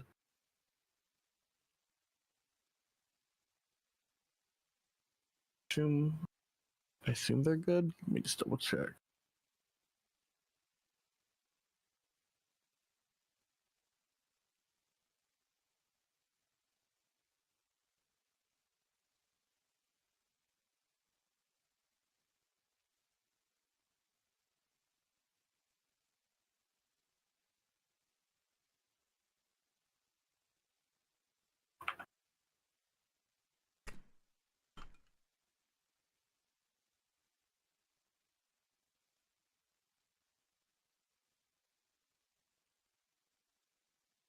I have 2 minutes. I'll be right back.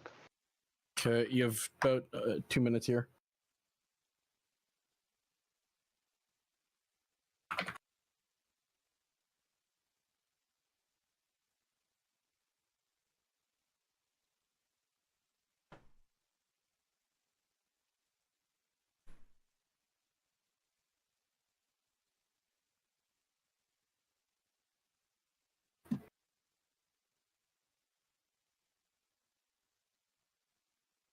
Okay, I'm back. I just need to get my coffee from the other room. That reminds me. Let me open my drink.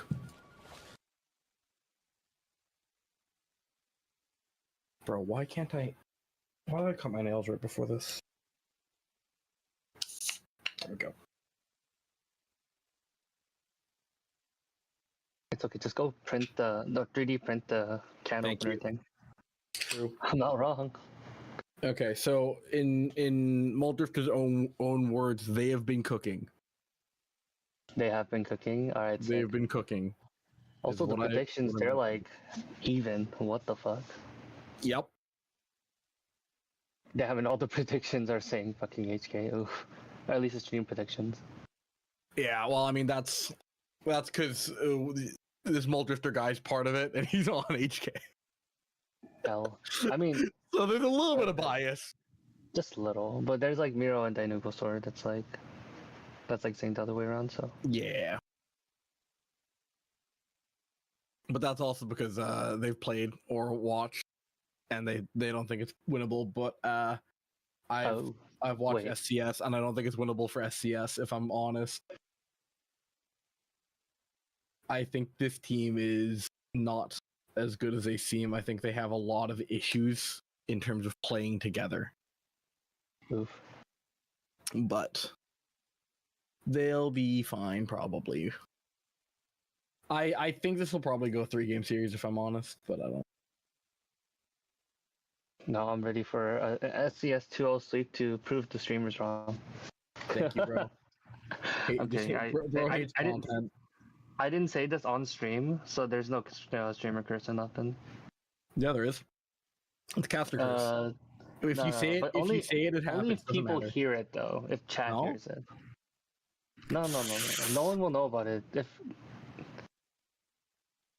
I don't know if that's how that works. In my experience, Yeah, if you say stuff off stream, it goes wrong. if no one knows, if a tree fell in an isolated forest, would anybody even know? Not to break your philosophy, but yeah. Okay, all right. No. We're in loading screen. We're in loading screen. Okay.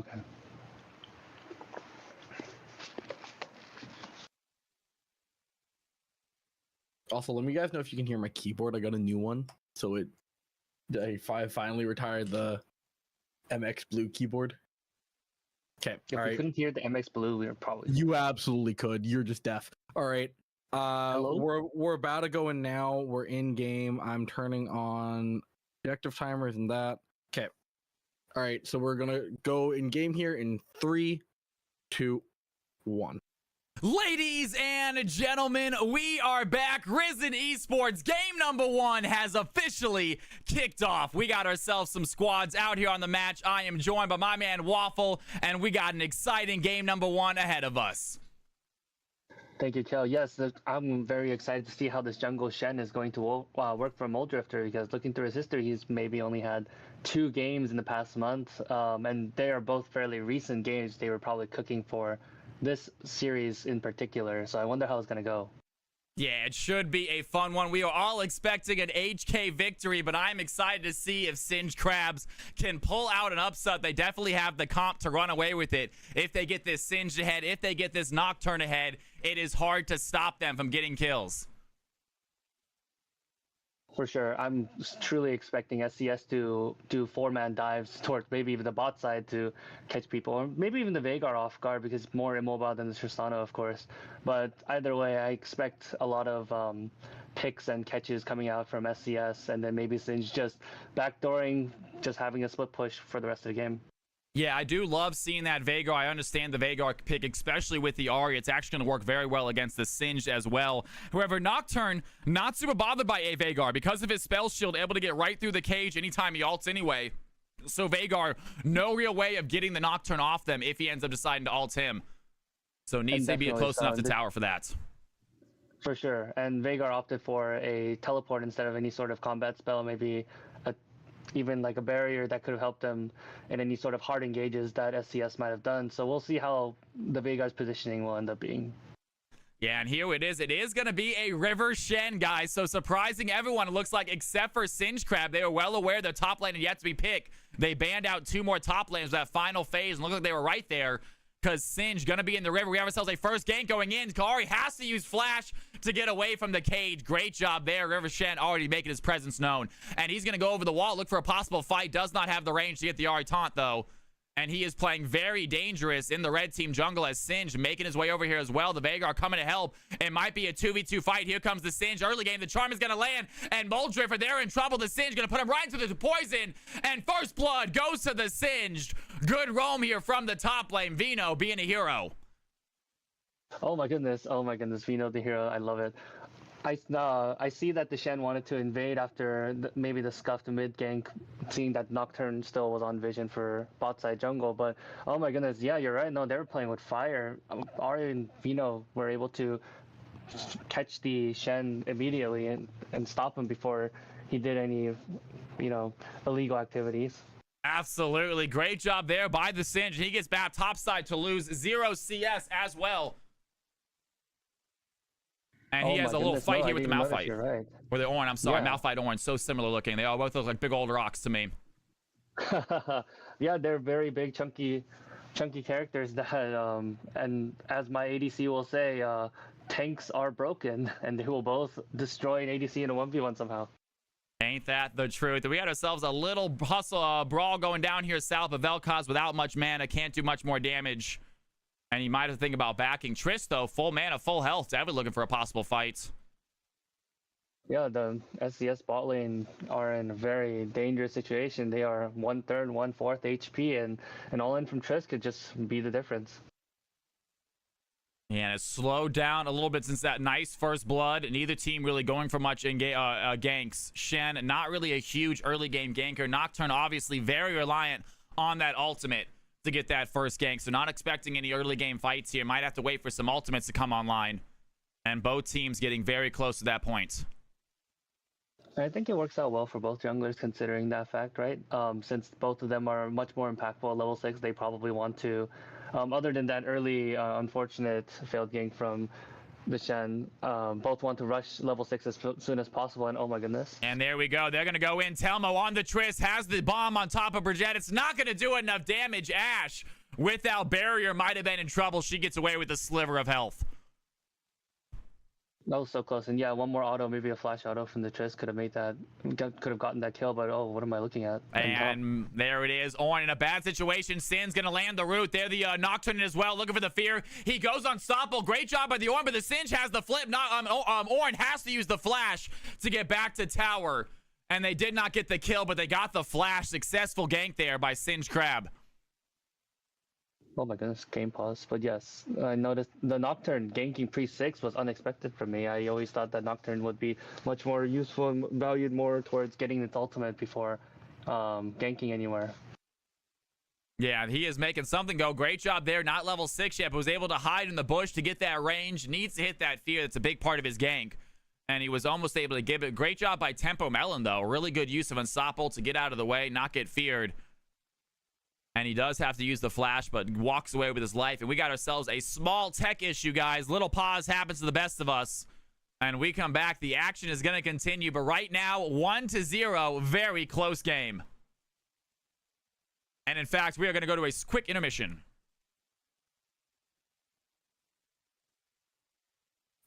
I'm going to see what's going on.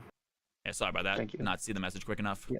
Nope, we're all good. All good. Yeah, that was a good point. So I was like, yeah, good enough. Sorry, yeah, my Wi-Fi blinked for a second. Yeah, holy shit, the other stream FF. That's crazy, man. The other team FF'd? Wait. No, not ours. Other stream. Yeah, Stream the other, yeah, Rylai is the team FF'd. did they just not show up? It looks like they couldn't bring all 5 in, so Damn, that's tragic.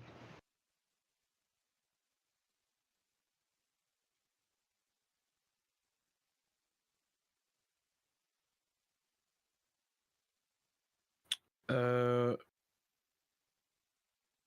do you want to keep going, or do you want me to pull the color caster from that stream? It's up to you, because I know this was last minute for you. I know. I mean, no, it's probably better if somebody else does it, because I feel like they'll do a better job than I will. Okay, I can pull them for game 2 if you want to do this one.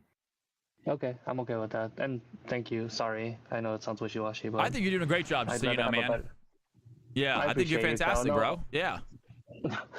Anybody will sound fantastic with your fucking energy and your pronunciations and your great fucking play-by-plays. By the way, I just want to say, like, I thought they got a fucking like actual caster for this role when I watched you last week. Like, I turned bro off screen for 30 seconds, and he just dropped 3 F-bombs.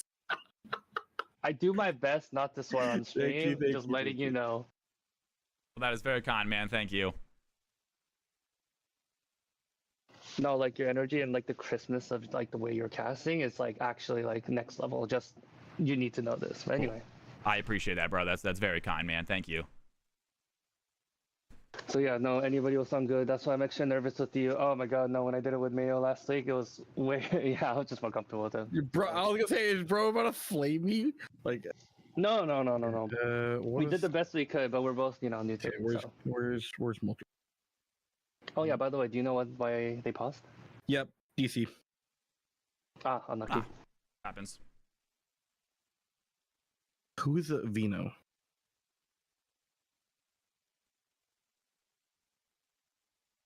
Okay, all right.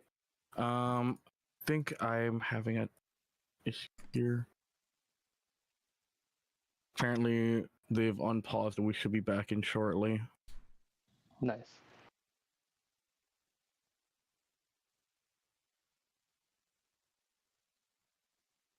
Okay, all right, yeah, they're good. I'll send you guys back in here in 3, 2, 1.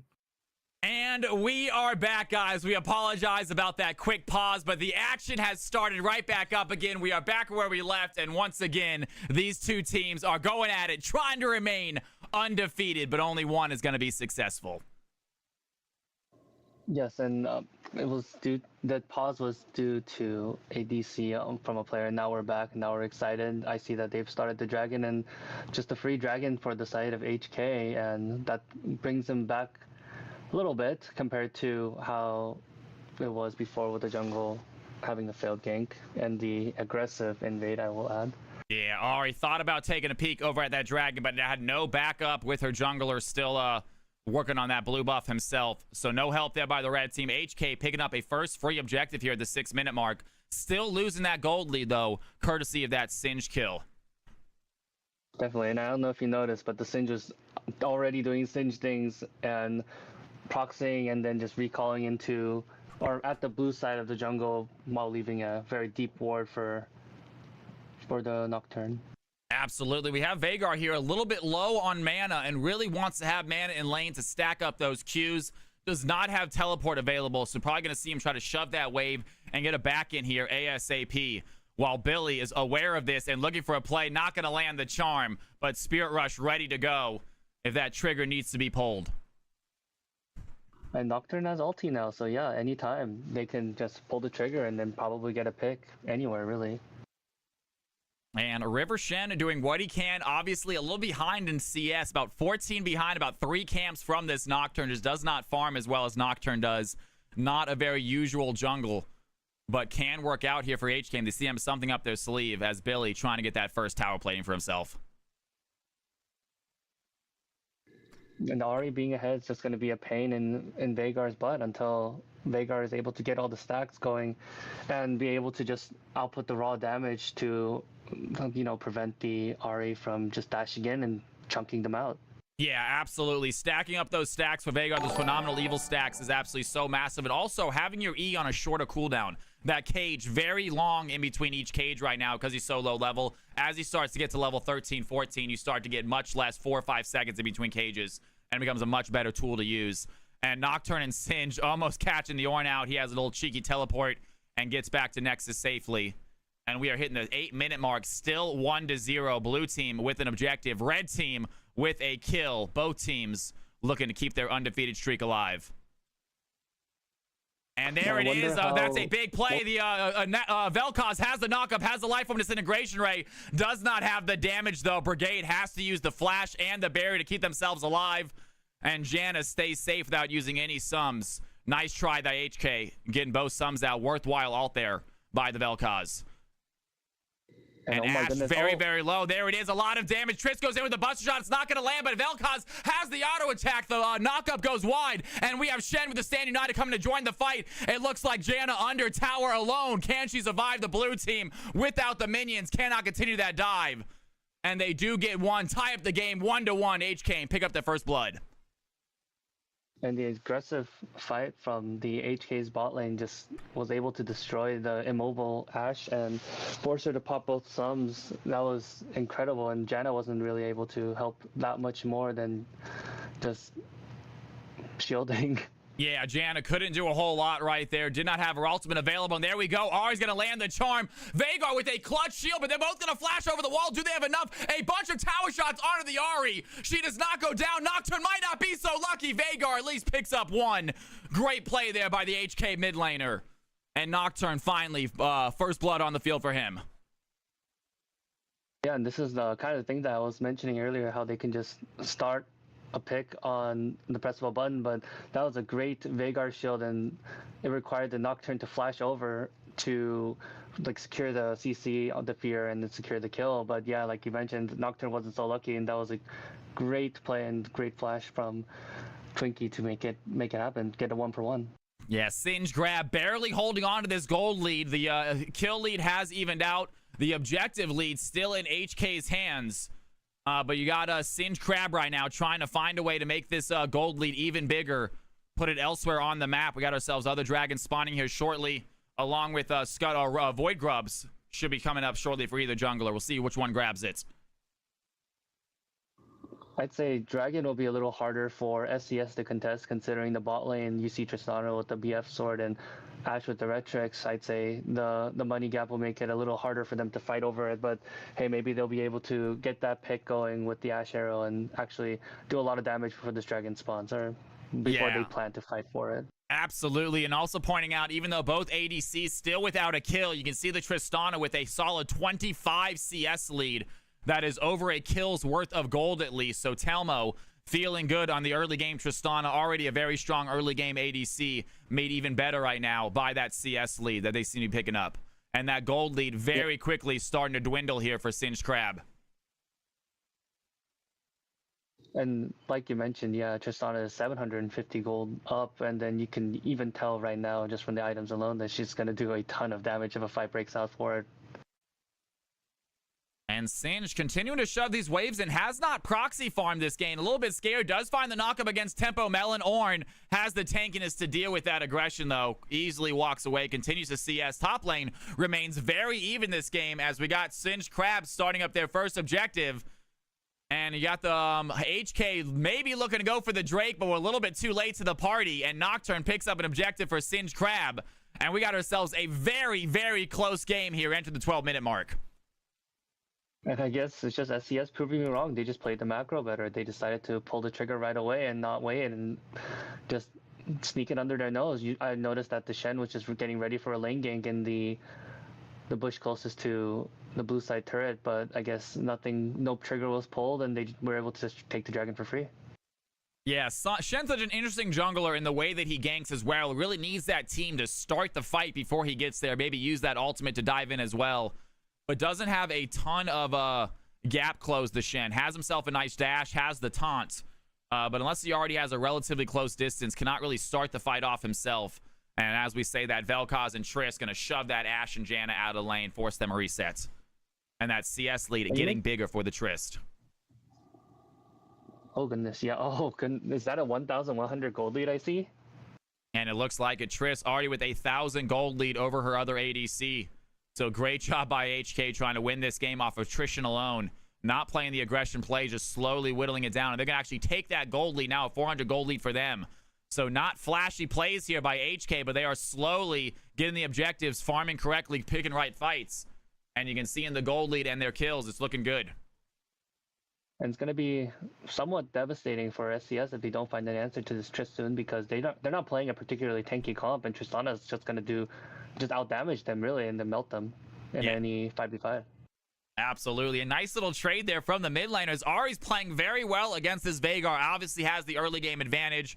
Veigar almost able to trap Ari with a nice little cage combo right there. But 120 CS, a nice little 18 CS lead on the Ari. Obviously Veigar picking up that kill does not help her much, but still holding her own here against this tricky scaling mid laner. And I want to actually go back to what you mentioned about Shen not being much of a proactive engager, and you have a very good point. Oh, never mind. And a fight happening under tower. That's going to be the charm, but luckily Shen was there to provide protection. Red team did not want to take that fight. They're going to back off. And next dragon should be spawning up pretty soon here. One for each. And see which team can take that early lead in objectives. That was a lot of damage just from one Ari combo with her charm, Foxfire. It's just melting the Veigar's HP, forcing him to go back. Yeah, her first item finish, picking up that Malignance. Veigar going for the Ludens instead, so he's going to have that burst damage. You actually love to see that as a Veigar player. Always so much fun to watch just how much damage that champion can do towards the late game if we get that far. Yeah, it's a much more fun Veigar build for sure. Instead of going tankier with the Roa and Seraphs, just going pure damage, and oh my. And that is it. Triss has the shot. They find the knockup on the back of Vel'Koz. Triss quickly dives in with the E, and under tower, it looks like Veigar gets the kill as well. Triss not done yet, has the buster shot against the Ashe. Brigade tries to stay alive, but the Life Form Disintegration Ray helps the ADC secure another kill. And HK out of nowhere pick up 5-2. They have themselves a sizable lead. What a play, what a series of events. Action on two different parts of the map. I just wish we had multi-camera, because it looks like Ari, I'm guessing, engaged somewhat close on the turret, and seeing that both of the mid laners' flashes are down, I guess she just bit off a bit more than she can handle, and Veigar was able to capitalize on that and get that kill back. Or not even back, just a free kill. Yeah, great job there by the Veigar, and that is not what the Ari wants to see. Veigar with another kill, and immediately Nocturne goes Paranoia. He has the ultimate, looking for the Vel'Koz. Vel'Koz with a clutch knockup is going to judge out the flash. The fight is still happening. Tempo has to use the bus shot to push him away, but Midriff is there. The Shen goes in with a taunt. They find the Nocturne. Teemo has the E reset. He's going to dive in. Poison with the flash. Gets away from the ADC, but not after they pick up one. 6-2. HK continuing to dominate.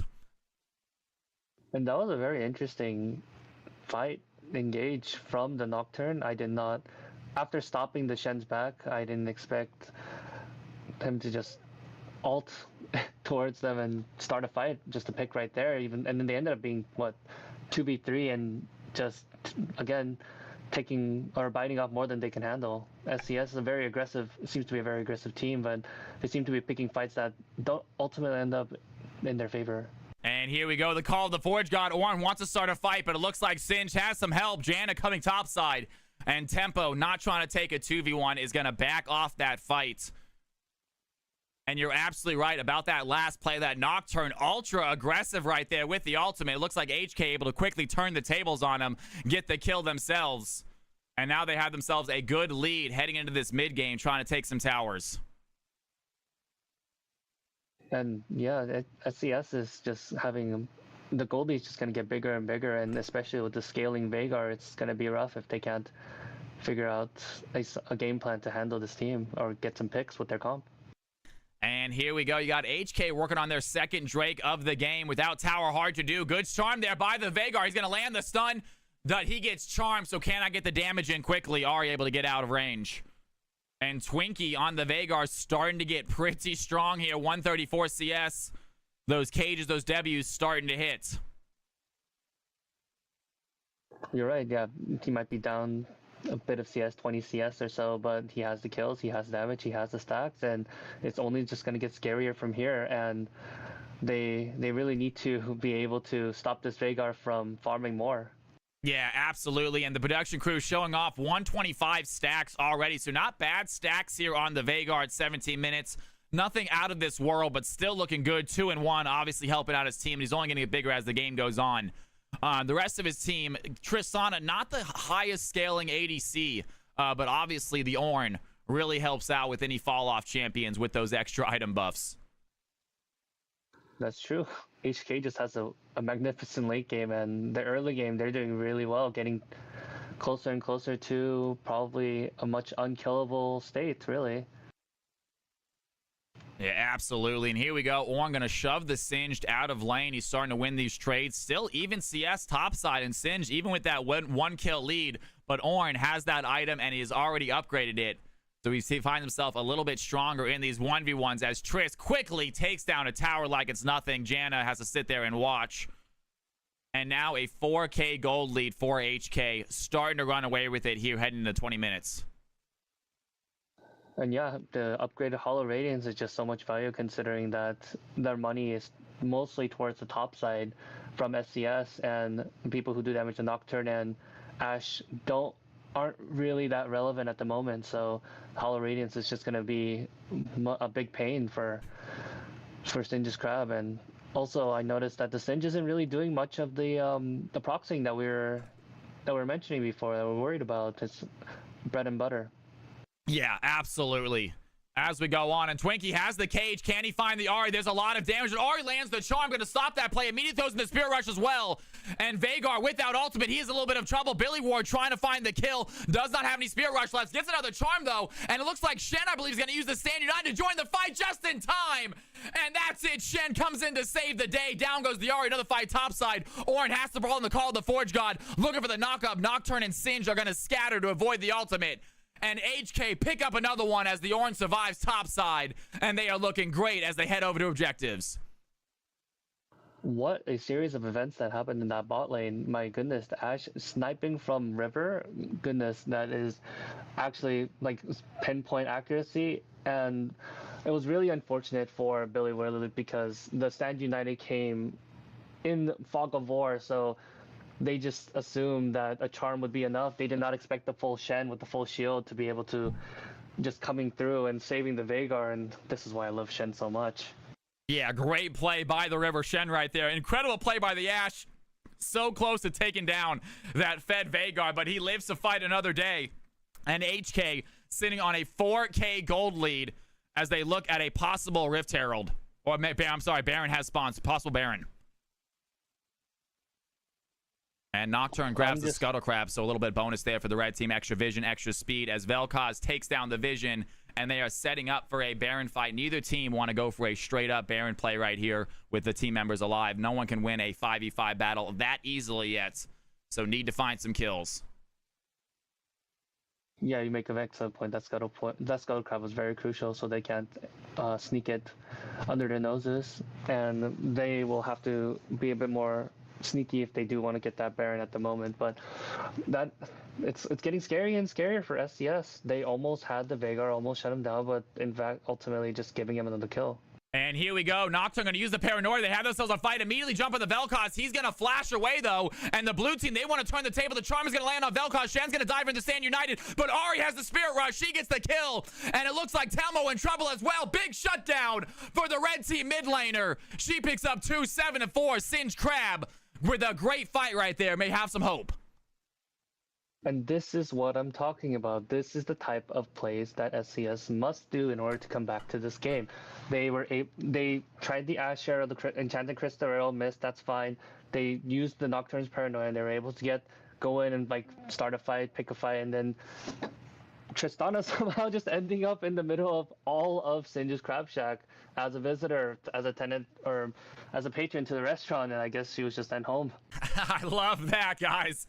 And the hubris definitely got the best of HK right there, trying a fight they should not have. We have another fight happening now. Shen is going to find the Ahri. Ahri quickly with the charm is going to land. She's going to get taunted. Not into the cage quite yet, though. It looks like Singe Crab going to start up that dragon, but HK does not want to give this away for free. Ornn going to join the fight, and he is chasing right now. Singe going to be the front line. Janna there as well, looking for a possible knock-up.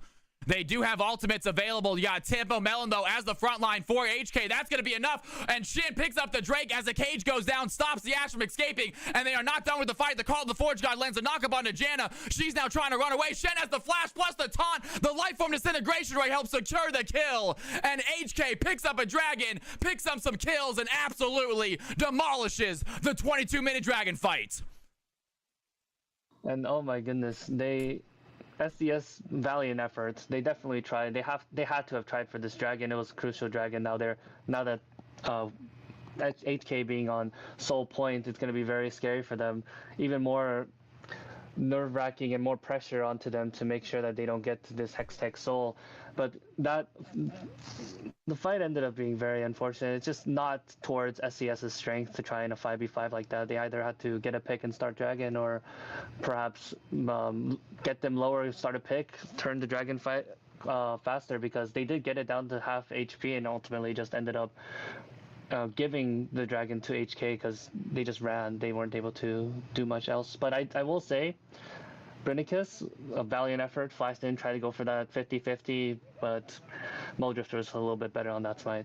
Yeah, and I'm super impressed here by Muldrifter for this game. As we have a fossil fight happening, they're going to find the knock-up onto Janna. The arrow goes in, but it's not going to land on Vel'Koz. He gets his ult off. Unfortunately, Triss unable to dive. Great Ash arrow right there. Stops the ADC from joining the fight in time to get the kill. And Janna forced to back as you got Singed Crab looking for a foothold, trying to find the way back into the game. The gold rating remains at 3K. Considering all that's happened so far, 3K gold difference isn't so bad. And I wonder, yeah, so Ari has more gold, Singed has more gold, but the ADC gap for gold is a bit rough. Tristana is just going to have a much more significant impact in these fights, and at this point Ash will just have to be really good at hitting her enchanted crystal arrows to get another fight going for the SCS. And there we go. Veigar gonna land the cage. Ari has a good way out, has to flash out of the way though. A little bit scared that Veigar ultimate was coming. Was able to dodge out the stun of the cage, but no way out before the damage comes in, and Twinkie gets a free flash for a cage. Great trade there for Veigar. Yes, and while it is an unfortunate flash, I'm impressed. Billy Willard flashed instantly to make sure to cut the losses. Don't even try to risk like potentially dying or like burning ultimates for no reason. Because yes, at this point in the game, Twinkie is going to 100-0, and I see that they have the upgraded Ludens just ready to one-shot pretty much anybody from the bot side from SCS. Yeah, absolutely. And there it is. Ari does get caught out. This time she has a Spear Rush. She's going to use it. Has the trauma on a Triss. Throws in a Q just for good measure. Not sure she needed that last second orb, but does get out with the ultimate. Great play there. Vel'Koz using ultimate as well. Not able to get the kill. As we have ourselves a very cheeky Baron try right now. It looks like Ash going to come help the fight as well. The Singe going to push the Ornn out of the play. We got a teleport coming in by the Ari. She wants to join the fight. But the blue team already, HK, are not going to give us away for free. They're going to come help, and the red team looks like Singe going to pick off the Baron right now as Veigar comes and joins the play. Tempo in the middle, 4 red team members. He's going to get knocked up, has the call of the Forge God, looking for the back line. Does not take a lot of damage. In fact, it looks like Nocturne's the one that goes down. The blue team have a fight in the backside. Ornn is looking low, though, has another knock-up. Nocturne, one more auto attack is going to be enough. He cannot find it. Down he goes, and HK find the fight. Now Brigade trying to run away. The Ash has the kiting, does not have the damage. And HK find 3 kills out of nowhere on that very risky Baron attempt, but they're going to turn their attention to Baron themselves. Maybe pick it up. Thank you for the leash, they said.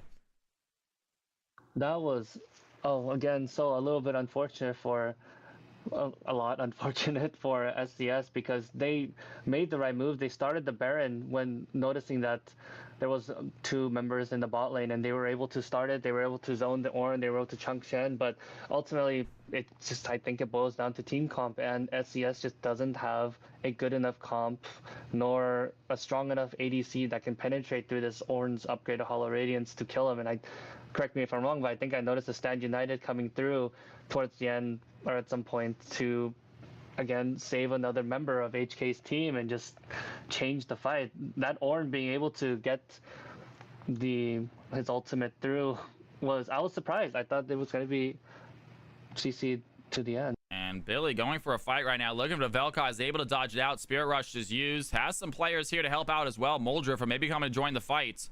And Ornn looking for a play as well. Can he find the knockup? A lot of speed right now on this Ornn. He seems to be joining the fight very quickly. And cannot get there quick enough. And this is going to be very important for SCS. This is Soul for HK, and HK is already starting, and SCS, they're going to do it. They have to do it now. Yeah, and Owen is going to be frontlining for the team. Going to keep all of them there. Singe making his way over to the Drake, trying to stop. They have the Nocturne there already. Just wants to go for a steal, but great knock up there. Lands on a 2. Nocturne has a spell shield. It's not going to matter. He goes down. The Singe on the chase right now, trying to find the Trish. She has the rocket jump, though. She gets out. Singe is going to get trapped. The life from disintegration ray on the top laner. He does run away. The poison on the floor might do some damage, but does not get any kills. And HK get the dragon, get a couple kills, and they continue to win. Singe so close to winning that fight, does not get anything. Low health, back to Nexus, still 1-0 for SCS. Tristana living with sub 20 HP that is so tragic. They were able to almost get it, but unfortunately the SCS's team wasn't in proper position for a Dragon Steal. Again, valiant effort from Brennicus to go and try to do another 50-50, but unfortunately Shen or Tristana Vel'Koz just too much for a Soul Nocturne to try and, or a Nocturne plus Singe to try and get the Dragon. Yeah, and what Singe Crab, I think, needs to do right now is just stall for their Singe. If you take a look at Singe right now, he has the most CS on the field, almost at 12 or 11 CS a minute, unkilled. And Singe is a very, very strong, fast late-game champion. This Vino might know what he's doing, might be able to carry this game. We're going to see what happens. He has not been killed yet. The blue team having a very difficult time catching and killing him. And he is starting to pump out some serious damage as well. I think you're right. Yeah, that's probably their win condition as of this moment, because they're not the comp's strength of picking doesn't seem to be working too well, and they ultimately end up 5v5ing. Ideally, I would personally have liked it if they could. Oh my goodness! And there we go. Immediately, the Ash Arrow is going to land. It looks like Twinkie might be in trouble, and he takes the wrong teleport. It goes immediately into the bad side of the lane. Ash Arrow hits him with the stun. And SCS picks up a free kill on a very fed Veigar. That was a pretty cheeky death push that they decided to camp outside of a teleport outside of the blue base to get that free kill. And goodness, yeah, they're gonna need more of these clever little picks or clever plays to try and slowly ease up on the gold lead, because as of this moment, what is that? It's about 8k gold, 6k gold difference, and it's only going to get stronger, and it's only going to get spookier. Well, I guess unless this game goes to an hour, then at that point, I guess it's just Veigar scaling to the end. Absolutely. You never know. I do like HK scaling with the Ornn, with the Veigar, but Nocturne, Singed, all a very good scale as well. Ashe in the late game doesn't even need to be super fed. Just those non-stop Ashe arrows able to start fights is so clutch as well. So we're going to see if Singe Crab can come back into this. Their comp, not the strongest late game, but they definitely have some late game champs that can do some solid work. Singe is one of them. I'm excited to see what he does here as we cross the 30-minute threshold. And while we have some downtime, I just want to say that I saw a message saying there is a QSS on Shen. Seems like the QSS is used during the Nocturne's Paranoia, so he can save whoever he wants with the Stand United. That is Giga Brain strats and technology to be able to utilize Shen even in something as countering as Nocturne's Paranoia. Yeah, absolutely. Great play by the Shen. And like we said, we are very impressed with this River Shen. We don't get to see it too often. It is a very difficult role to play, River Shen. You are not fast. You don't clear out that fast. But obviously, 208 CS, 3-1 and 16 Muldriffer knows how to pilot this champion, because he is putting on a clinic for this jungle Shen game right now, really showing off for HK. Coming in like an ambulance, making sure nobody dies, carrying the team in a less traditional way. But I'm also being told that it was used to save the Triss, so I guess it was a Shen diff for saving that Triss with that sub 20 HP. And there it is. Both teams just waiting for these next objectives. Baron should be spawning shortly. It is already Soul Point, which means Elder is going to be the next Drake to spawn. And Singe might be in trouble right now. Has the speed, though. And everyone knows you do not chase Singe. 332 CS on this Singe. She is going to be full build very shortly. And I'm glad that SCS are trying the 4-1 split and letting Singe just side lane, because I don't think one person will be able to handle the Singe. So as we see that they have sent both Ornn and Vel'Koz to try and deal with them. Oh, Well, not anymore. No, not Velka, sorry. They had to send the Ornn to deal with him, but I think that is better for SCS because they don't win a 5v5 team fight. Oh, absolutely. And also, Singe, level 18, but with this new season, that is not the max level for these two top laners. Singe has 2 more levels to go. So does this Ornn. And Ornn, level 18, already upgraded every single item for his teammates. So HK with another significant late game buff. I'm excited to see how they're going to deal with the Elder that's going to set up in 1 minute. I see a lot of blue side vision being prepped for it at the moment. I see 1 red ward in Baron Pit, so I wonder if SCS will try and turtle in and trade Baron for Elder Dragon. Yeah, are we going to see an Elder? How are we going to see these two teams play these very big objectives that are about to be spawned? Baron obviously already on the field. Elder coming up here in a matter of seconds. And both teams relatively spread out amongst both of them as Billy Ward does get caught out by a couple blue team members. He is able to get out, though, with his quickness of the W. And Ornn also going to get caught out there by the Singe. They're going to have the flip. A great job. Ornn goes unstoppable, dodging out the stun, dodging out the flip. And we got ourselves a 5-5 fight here. Brew it in the mid lane.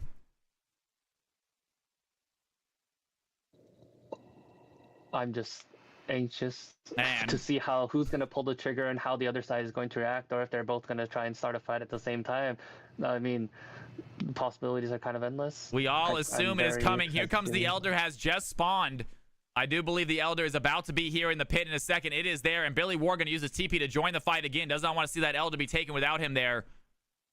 And Ornn posturing right now, frontlining for the blue team, trying to find a way to dive in. Does have his ultimate available. Call of the Forge God is going to be activated. Looking for the knockup. Who can he find? He's only going to hit onto 1. The life from disintegration rate goes in as well, but it doesn't have enough distance. And Ash taking a lot of damage, but does not get hit by the Vel'Koz ult. Meanwhile, Veigar lands the cage onto Pigeon. That's going to be a play. Down goes the Janna. Singe in the backside, trying to find a play. Runs through all of them with the poison, but does not do enough damage. The blue team already got rid of the support. Down goes the shield. Ash being chased by the blue team member. A big knockup by Trish. She's going to dive with the rocket jump. She has the play. The buster shot's going to push the Ahri over the wall. Does not get the kill, but the bomb does. And down goes the Ahri, the Singe, and the Ash live to watch the teammates go down. And that is going to be an Elder Dragon for HK. Successful fight, losing no one. And they get themselves a huge buff to end this game.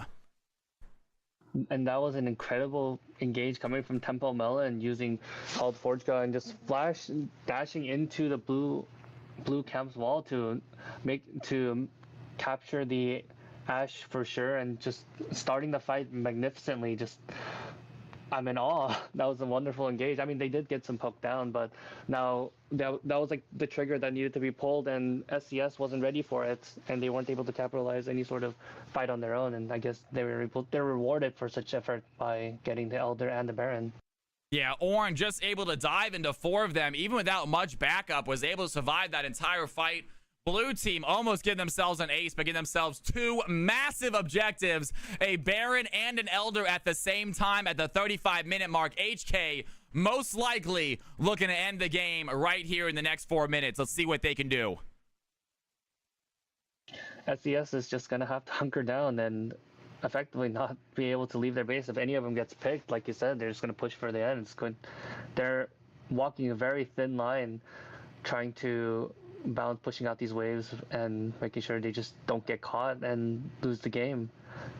And it's interesting to see how HK is using these 2 buffs right now. They got themselves a Triss bot side alone and 3 members in the jungle looking to possibly help this, but it looks like they might be pushing together, putting Ornn in the mid, and then 4 bot side. So an odd split push right there. Can we get a Phenomenal Evil stack chat again? I'm sorry. And we got Veigar sitting on 253 stacks of Phenomenal Evil, over 1,000 ability power, 1,007 AP right now on this Veigar. 6-2 has his Rabadons, and he is a threat here for SCS.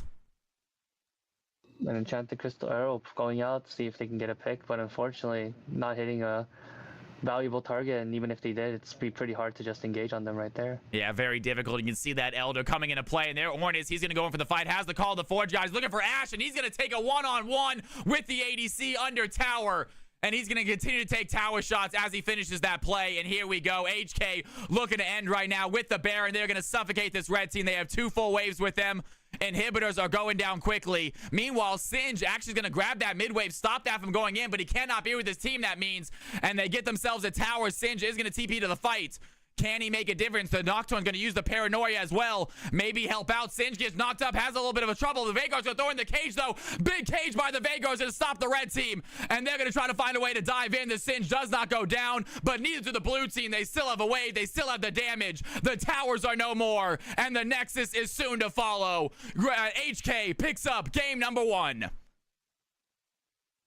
What an electrifying game one. Oh my goodness. So much fighting, so many picks, so much stand united saving. Oh my goodness. An absolutely monstrous game right there. You love to see it. Ornn with 0 deaths. Exactly what you want to see by a tanky top laner like that. And 10 assists, helping out his team so much. Veigar by the end of it with 6 full kills. And Tristana was the ADC throughout the entire game. Through and through. 25,000 damage. Most damage on the team. A bunch of kills with 5. Definitely making short work. HK showing why they're number 1. But real quick shout out also to Vino on the Singe. What a gamer, man. Real quick before we go on break, my man. MVP game number 1. Who do you got, big dog?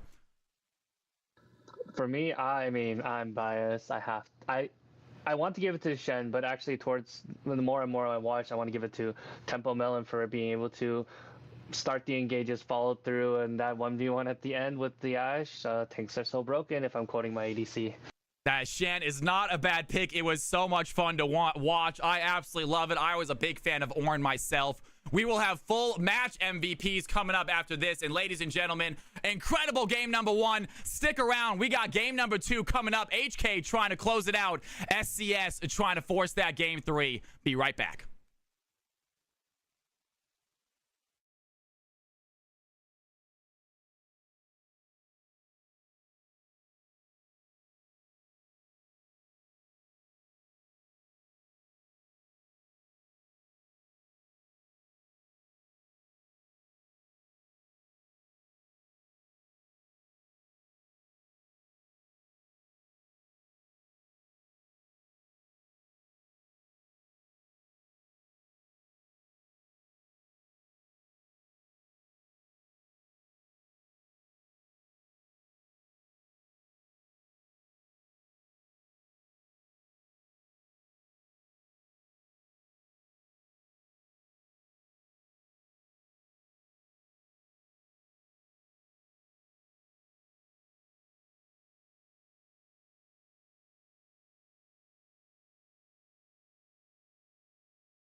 that where like the Ashe is just out of position. Yeah. I'm back. Put it. Welcome back. Who's the color? Who we got color commenting this one? We How have you doing? Dana. I am Dana. Dana. Gotcha. Good to have, man. I do still need to turn you up because Cal's louder, but that's fine. Okay. We're just waiting on teams here. We still got a couple minutes. I'm louder than everybody, dude. Yeah. I scream. Wait, I'm no, screaming I in my will mic. say Mayo can get pretty darn loud. I mean, being louder than everybody is like kind of a good thing when you're the play-by-play. No, you kind of have to be. Right. Okay.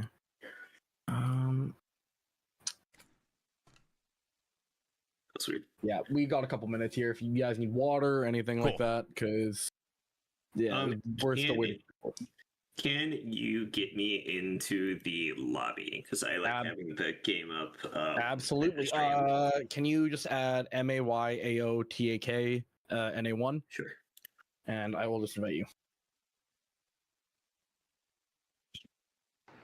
Anyway, thank you for letting me cast. It was very fun to cast with you. I'm just gonna stay muted. So I Dude, can just thank you, man. watch I had a this blast, series brother, from for real. here. Am I blind? Where Thank you. where do friend requests go now? Am I stupid?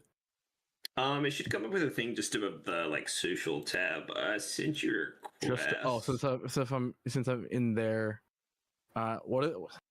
just DM me your league name. I can just invite you to that. Sure, that works. Also, so I produce using the live chat one, so it's all in like not the voice channel that has the text, but like the separate channel. Sure. I'll Yeah, no problem. I'll at you there right now. Just here, Yeah. I use this, and I got your Yeah, message. no problem. Most of the time, I'll be looking at the Discord, so I'll see if you say something in live chat one. Okay, you should have just gotten an invite. Yeah, there we go. Go. Okay, so Crab Shack is taking red, so sides are not changing. Okay. All right.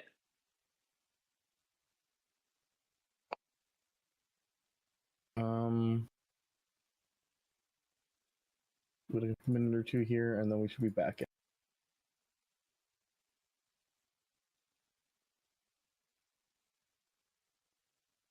Oh, we're crushing it tonight.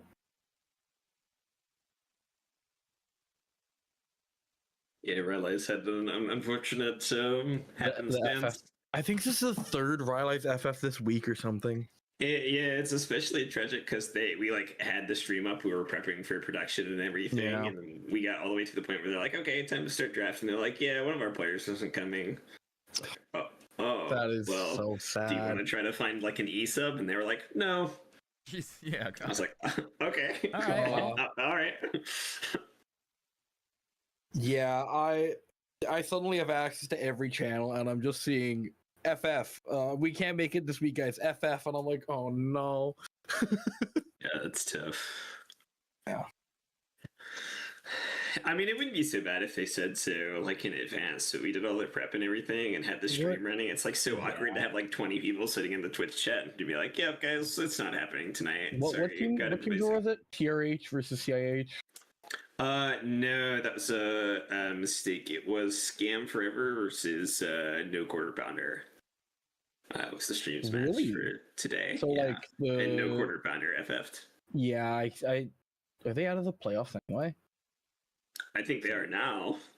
There was like No, going really? into Oh, I see. Yeah.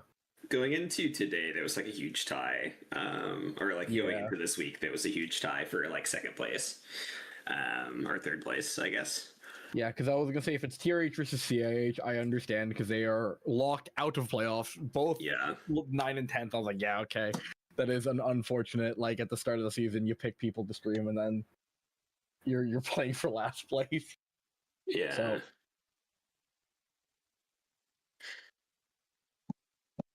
But okay, we should be getting to draft here shortly. Cal, I don't have camera right now. Yep. Bam. There we go. Awesome. Oh, you need me to let me find the link. Hold on. Yeah, I can drop you a link as well if you want it. Is it the Dorans version 2026? Yep. I'll just join there. Let me just What's the password? give you, because it's just faster if I just send it. There you go. Okay, all right, they're in draft. So I'm gonna send you guys to draft while I get the camera up. Okay, so you're going to draft here in 3, 2, 1. Ladies and gentlemen, we are back. Another Risen game in the books, guys. Game number 2 is upon us, folks. I'm excited. I hope you guys are too. I apologize about the camera issues. My cat just hit some things. But we got ourselves an exciting game ahead of us. Picks are already underway. You can see HK picking up the Jarvan as their first pick. Bans have already gone through, and Singe Crab taking the Kaisa, joined by my man Dana as a color commentator. Dana, how you doing? I'm doing well, Cal. How are you doing tonight? Doing fantastic.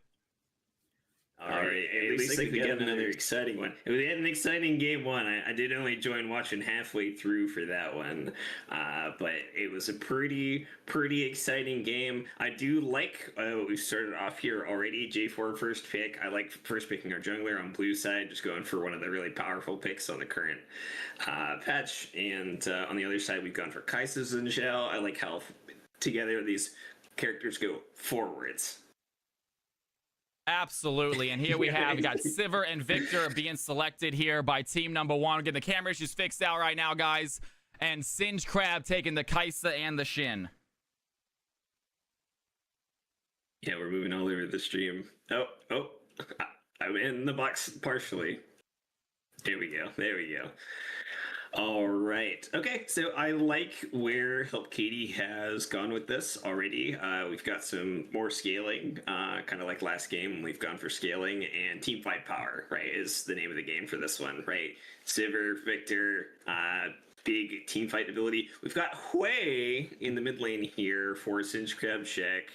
It's an interesting one for me because Hui doesn't really dive forwards like Kaisa and Jin Shao do, so it's a little bit separated. But you do have very long range. Oh, I see you've gone up now.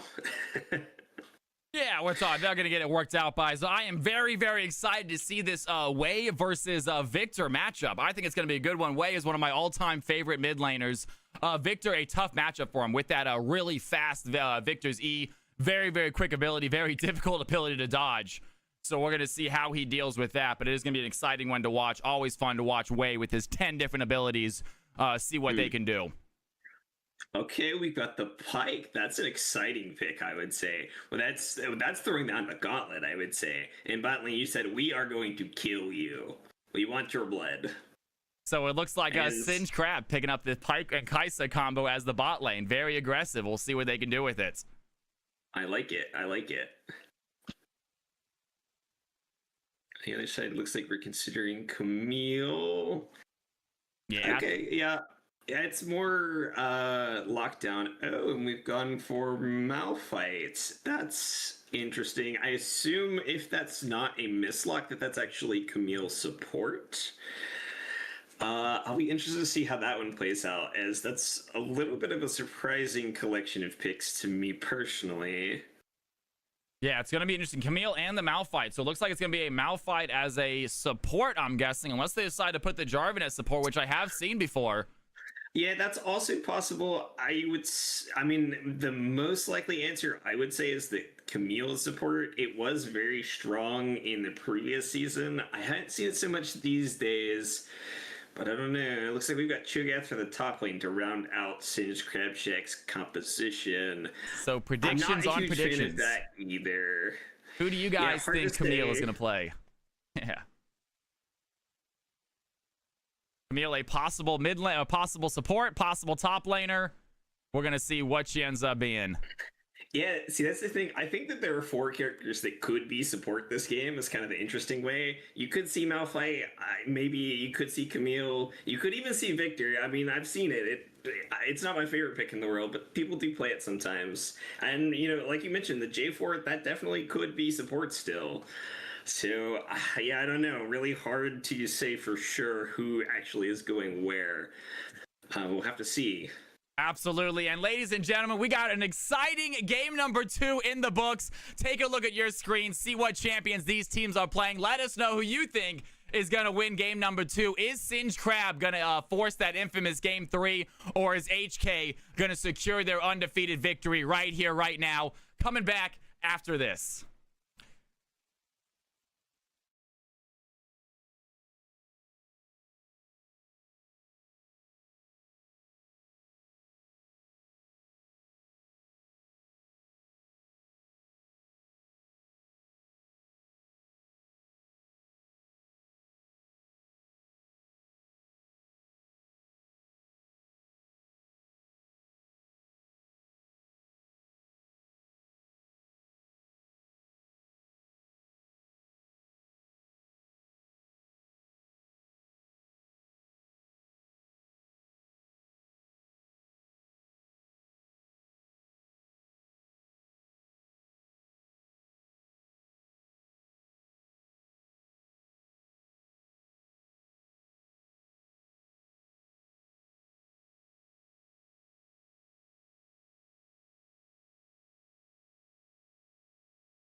Ultimately, you're right as the play-by-play as to effectively tell me to shut up whenever you want. So. No, by shoot.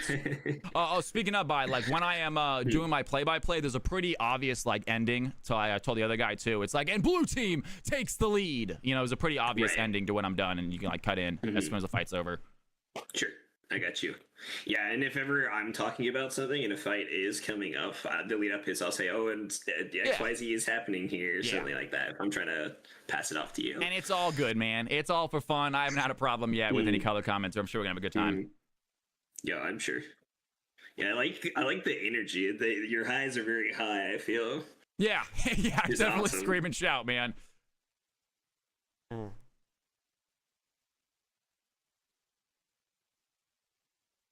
Okay. This Muldrifter guy. He had the wrong roll. And he was like, "Oh, it's not working." Yeah. I'm gonna clown this guy later.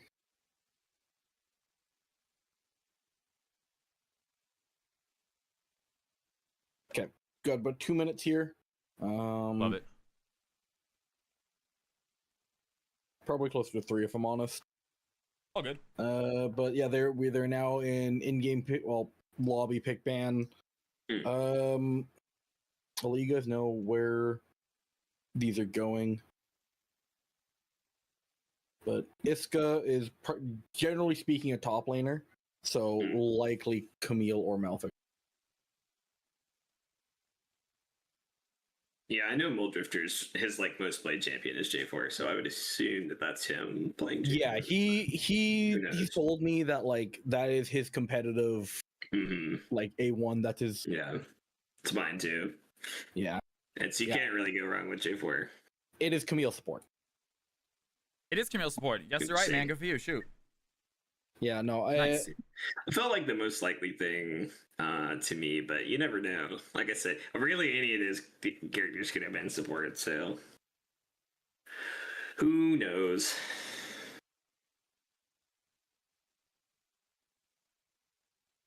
Okay. I'm just thinking, is there anything important for this matchup? What's Vino on? Vino's on Cho'Gath. This Vino guy doesn't have a single game on Cho'Gath, like this entire season. But it is Cho'Gath, so I mean, whatever. He did good last game as Singed. I mean, he was the one person on his team. Good CS, didn't die. Yeah, I couldn't mean, get kills. he has 230k on Singe, so I'd kind of hope that he was doing good with that. Yeah. They did name their team after that, so Yeah, that's true. and then I don't know if you saw they posted about it in the chat, like in the team builder chat, about like letting Singe through, and then they lost, which is really funny. Oh, that was me. I said it's in the name, guys. I can't. Oh, you posted it. And then they I can't lost. read. Yeah, I can't read. No, let's see. Billy is a fairly consistent Hoi player. Hmm. Multiple games here, so that looks fine. Yeah, normally I do research and whatnot and look at everybody's OG cheat, but kind of Yeah. dropped into this one. So Yeah, exactly. That's why I'm trying to recap. as I much know as I can. Muldrifter, but he's the only one that I'm Yeah. really familiar with. So Yeah. So like I gave this little speech before, but Muldrifter is like the full, like what is it? Not the axle, but like the turning point for HK this season. Like that makes sense. he's controlling top and mid a lot, moving them around, telling them where to go. I don't know how the dynamics changed with Iska, because I know Iska is like a long-time HK member. They're very strong. This is Singed Crabshack's very first season. Their best player is Vino or Billy Willard. Depends on the game, but generally speaking, the community rates Vino higher, just maybe due to the lack of top lane strength in Doran's. Temple Melon is performing absolutely insane for her. Like, she's 3 points, and I don't know if you saw Orin Unkillable this game on Malphite. Like, Yeah. she's doing a very, very, very good job for her point cost. So they're a very point effective team. And then just like looking at the document, they are first in their group and only seem to have lost 2 games on the way there. So the other thing about is a clear favorite about HK is that literally until last week, Muldrifter was like, "Bro, we're gonna lose. We're gonna get smoked. I can't believe we won. I can't believe we won. I can't believe we won." Like every single time, and then he's like, "I'm starting to believe. Maybe it's doable." I kind of believe in Muldrifter. I think he's really good for his level. Yeah, I mean, maybe I'll end up talking about this at some point on the cast, but I actually played with Muldrifter last draft split. Like he subbed in for my team, and I was like, "Wait, this guy's platinum?" It's like he's talking about macro like accurately, and I was like, "Yeah, this guy's platinum, really?" So I scrimmed this guy preseason, and I might have rolled him, but that's fine. But we were talking about it after, and he was saying that he because both of our teams got rejected from Doran's, and so he had to go through a hyperbolic time chamber training arc to learn to carry, because he played J4, he played supportive junglers, right? Yeah, and suddenly they didn't have their main carry in Iska in the top lane. So he was like, "What do I do?" So he picked up Shaco. Shaco's been absolutely insane. Last week, that guy literally 1v5 Greeley, like the entire team. He would just show up behind like Friday, one-shot him, show up behind Greeble, one-shot that guy, and then just dip. Like he's done a massive training arc. You know what's funny is we had somebody pick Shaco in Rylai's last week, and I like pretty much flamed them for it. I was like, "Man, I really hate Shaco here. I don't think this champion works in COP. I think it's really, really bad." And then it was, so I was right. Fair enough. Yeah, you might be able to get away with it when the point totals are lower. When the players are worse in Doran's, yeah, you can definitely get away with it. I didn't want to say it in a mean way. No. It's just how it is, right? Like you're playing, you're playing in Doran's, you know the skill levels. I think even in a lower rated league, though, like if people are like pretty on the same page, it is really hard to play Shaco in comp because it's just tough. But if he makes it work, I mean, more power to him. Well, he can make it work because he's playing the macro of top, mid, and jungle all at once, right? Yeah. So he's literally moving the entire map around himself, and it absolutely works. At least it's worked so far. Like it is, in my opinion, it is a must ban for that guy. But I think this week they're just kind of not picking it. I don't know why. Maybe just because Expat 2 influence with the Shen, and now Yeah, I don't know about the Shen. I mean, he looked really good on the Shen. So Shen is the highest win rate jungle in League right now. That's wild to me. I shouldn't be surprised, but yeah, that's kind of wild to me. Yeah, I know he's played loads and loads of the J4, so makes sense. We are just now getting to game. Let me change everything over, and I'll count you guys in, okay? All right. Okay, so we are going in game here in 3, 2, 1.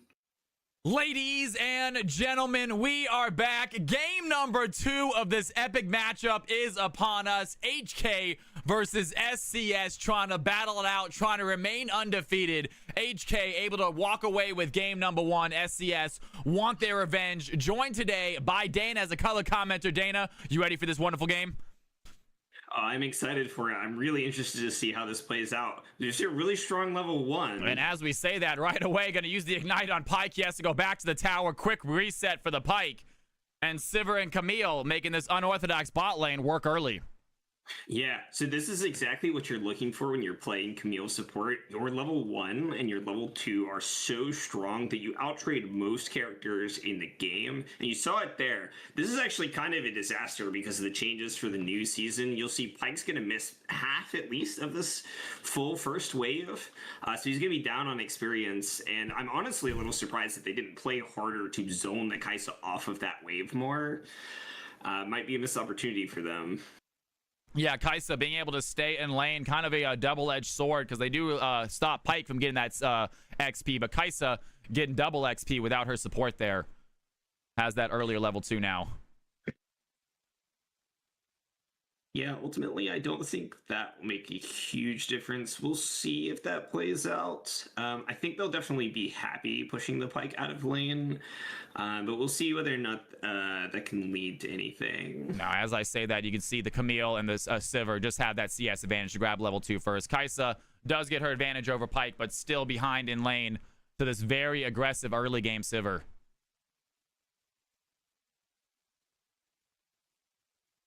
And possible fight here in the thing. Great stun by the Pyke. Able to read the Camille jump in. Lands the stun. Sivir trying to find some damage on a Kai'Sa in the backside. And still no one losing their life. First blood yet to be got. Yeah, nice trade. The big chunk onto Kai'Sa there is the main gain here. As you see, another boomerang blade there bouncing out. Quite nice, the health advantage that they've got. I'd like to see them play more forwards from here and really try to push this Kai'Sa away from the wave. Be aggressive about pushing her off the wave when you have such a large health advantage.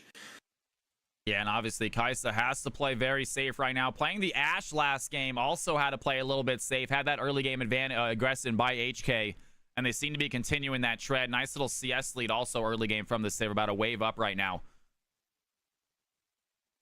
Indeed. Yeah, I think ultimately with her catching this wave, it'll even about out. And the nice thing that they get is pressure on the lanes so that they can walk up and guarantee that Jarvan 4 gets this crab here. And great play, Guy Camille. They're going to find a double stun. And Kai'Sa has to flash away early, so Brigade without their flash. Great job by Camille forcing that ADC support, or ADC sum out. And a possible gank here in the mid lane as well. Jarvan making go. Victor has his stun, though. Going to throw it down. Jarvan unable to close the gap quick enough. And Victor simply walks around back to his tower.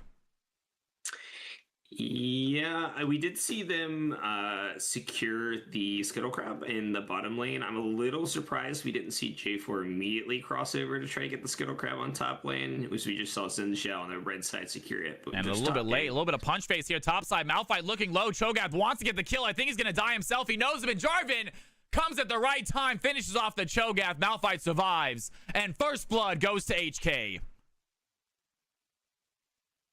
And Billy definitely going to be looking for a long-range QW. I call it the mortar shot. We're going to see a Billy get hit. He's going to flash forward and lands the Q. Doesn't even need it. Billy, understanding his champion, has the QQ ready to go. Gets the kill. Ties the game 1-1. Really nice play by Billy Willard there. As you see a skirmish in the topside jungle. not going to amount to too much. Yeah, really nice play from Billy Willard there. That's something I didn't get to talk about before. I would expect Hui to have the advantage pretty early on in this game. It's really not until later on in the game, whenever Victor has his hex core upgrades, that he really gets strong and you get into that team fighting phase of the game. So I'd expect to see the lane continue to be tough for Victor for now. And there the Cho'Gath is. Throw down a pretty clutch ward, but looks like Jarvan is ready with his sweeps. Get rid of it instantly. Do like that play from Cho'Gath. He's going to meet the Malphite in the river. But they both get back to lane relatively easy. No real fight to be had. As we say that, Camille, nice little chunk of damage onto Pyke. They're going to walk away. And Sivir, 42 CS, continues to dominate this lane as they shove a relatively large wave into the Kai'Sa. She's able to even up after this wave if she can get them all under tower.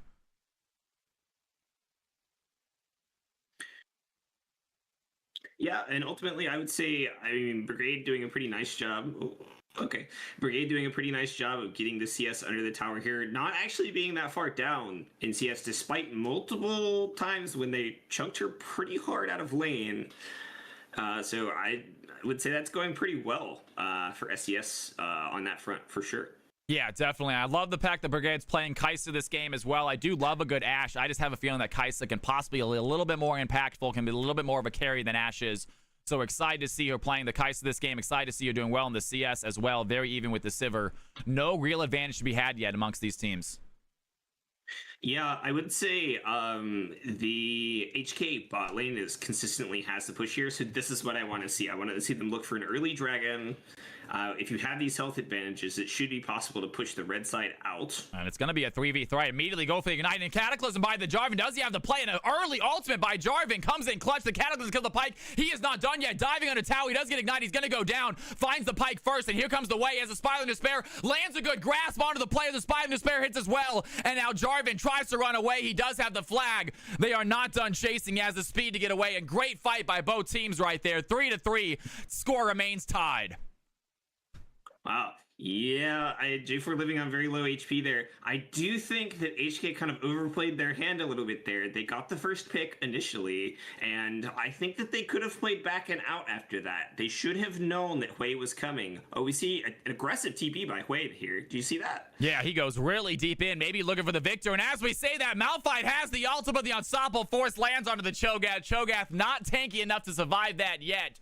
Great play by Tempo, securing himself a solo here in the top side. Yeah, really nice work by Tempo Millen there. These advantages can really stack up over time.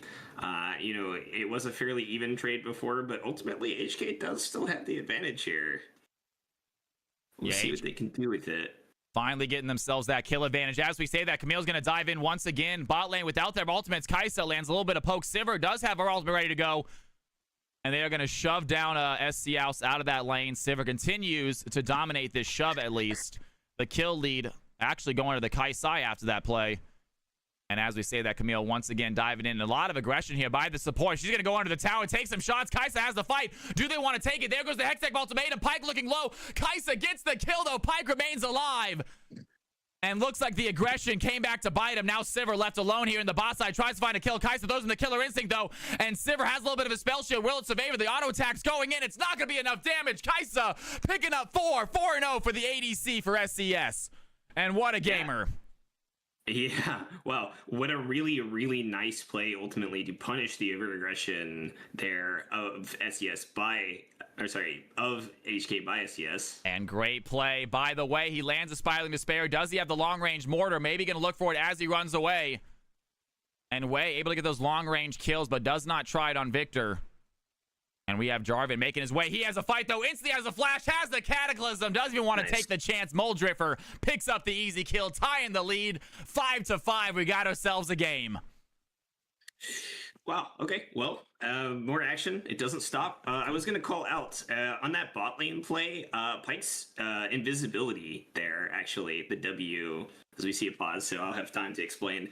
The invisibility there, he stood on the edge of the Camille ult in the invisibility, and he was deep enough in the tower range that the Sivir did not want to step forwards fully into tower range, and so he was, at that point, fully invisible and not able to be auto-attacked by the Sivir.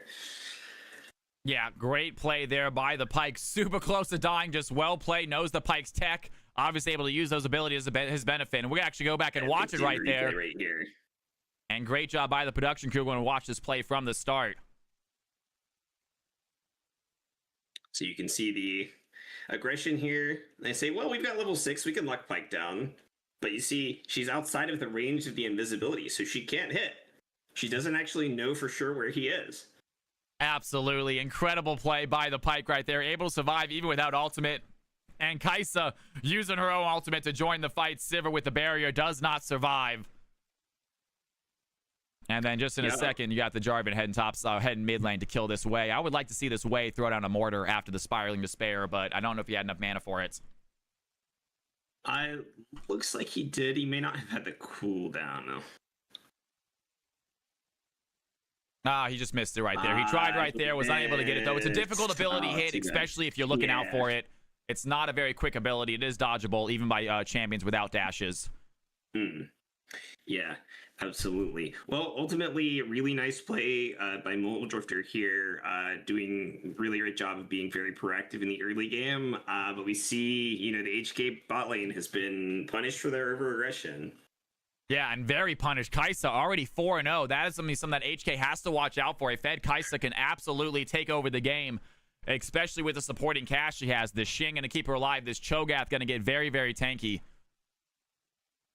Yeah, and we didn't mention it earlier, but Zinzhao actually soloed the dragon at some point during that entire exchange, found the tempo window to do so while they were fighting in bot lane.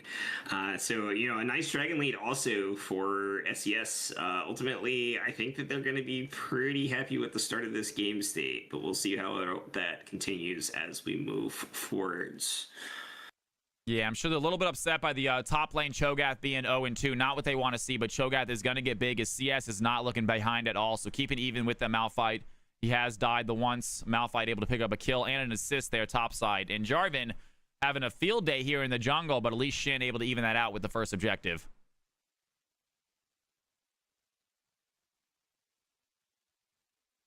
And as we say that, fight topside maybe. The Jarvan wants to go in for the play. Cho'Gath needs to run away, but the Jarvan is there. The knockup does not land. Moldrift with a good dodge over the wall. They use the flash, but Malphite has the unstoppable force. He's going to go over as well. And in comes British. The Shin has the Crescent Guard. A good play there by the Shin. Does he have the damage? Does find a play on the Jarvan. And he is ready to fight Malphite without ultimate. Has to run away. The Shin is ready for this fight. He has the abilities. He has the damage. And Malphite goes down. Double kill for the SCS jungler. And HK unable to win that top fight either. Things are just not going this way. Game 2.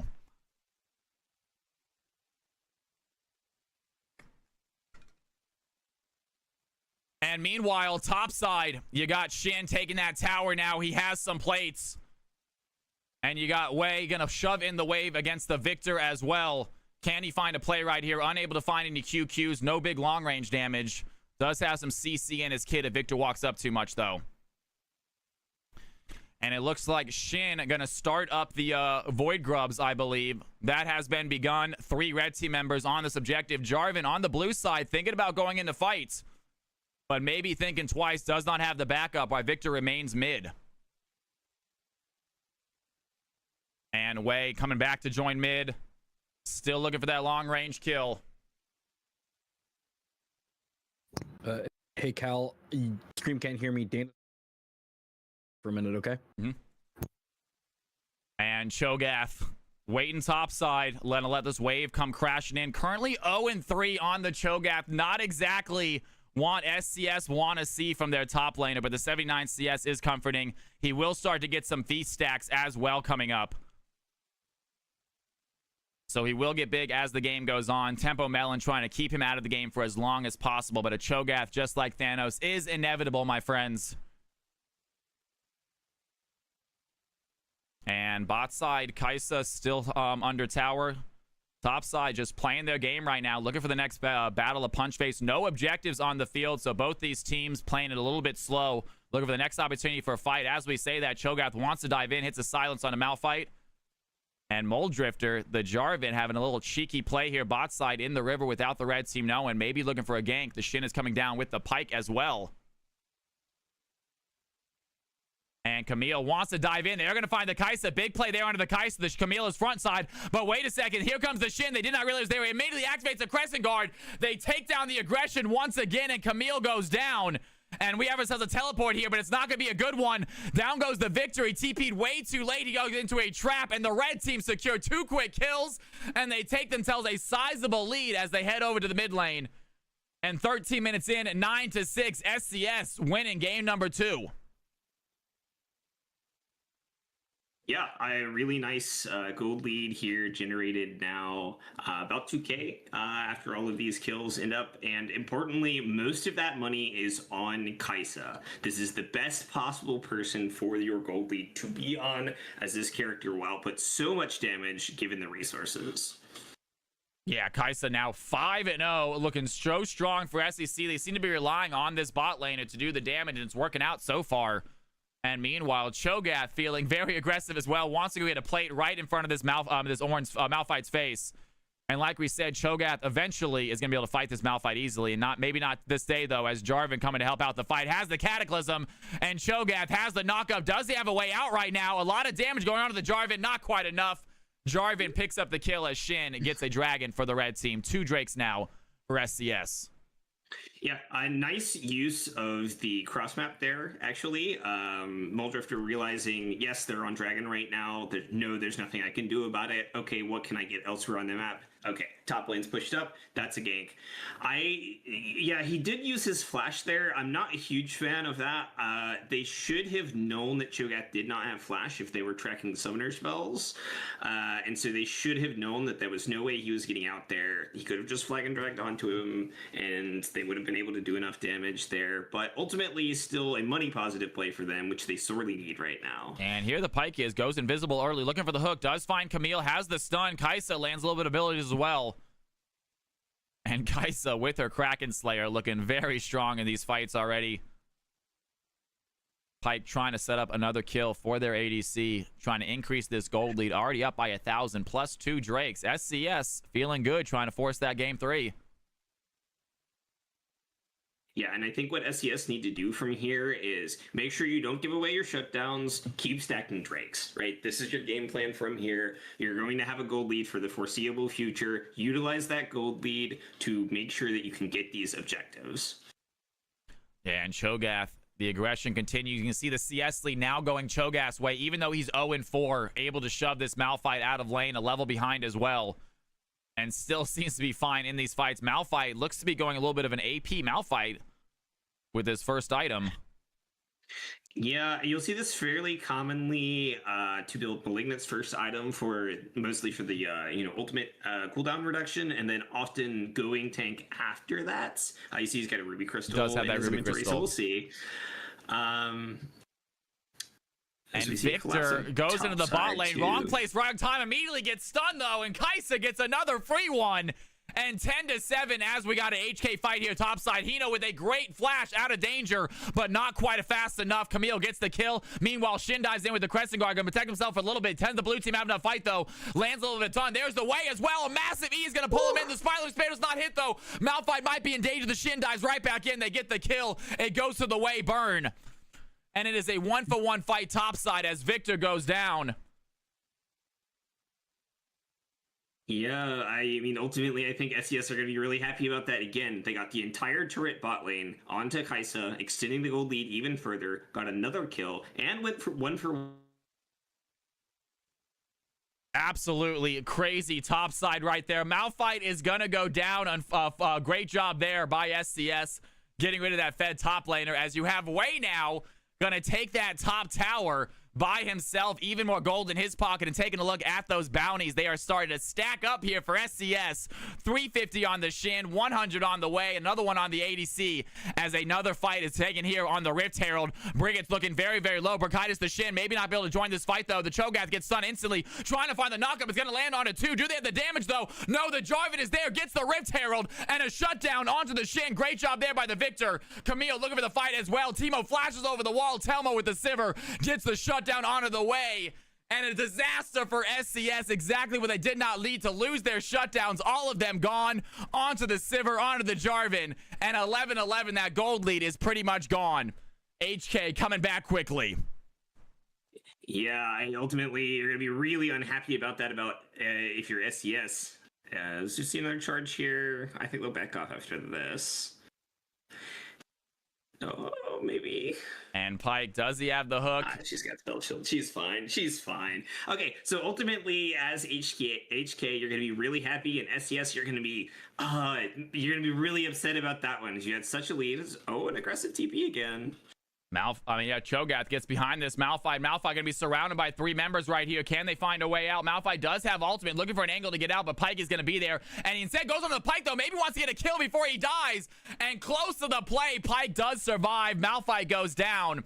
And the red team get another one, a 12-11. Grab that lead right back. Yeah, I do wonder. He had flash and ultimate. I think he could have just walked past Cho'Gath and walked straight out there. I mean, ultimately, you would have given away position on this dragon, but I think you were going to do that anyway. So I'm not a huge fan of the play there. But we'll see. The death timers aren't too long.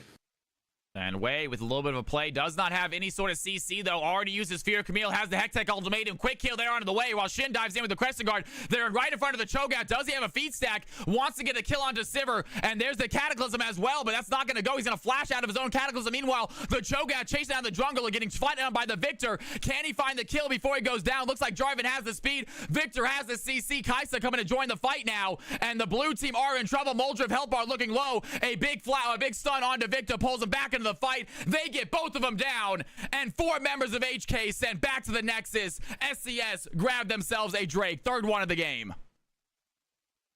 Yeah, game plan directly back on track. Okay, Kai'Sa hasn't really got any weaker. The enemy team just got a little bit stronger, and they should secure this dragon as well.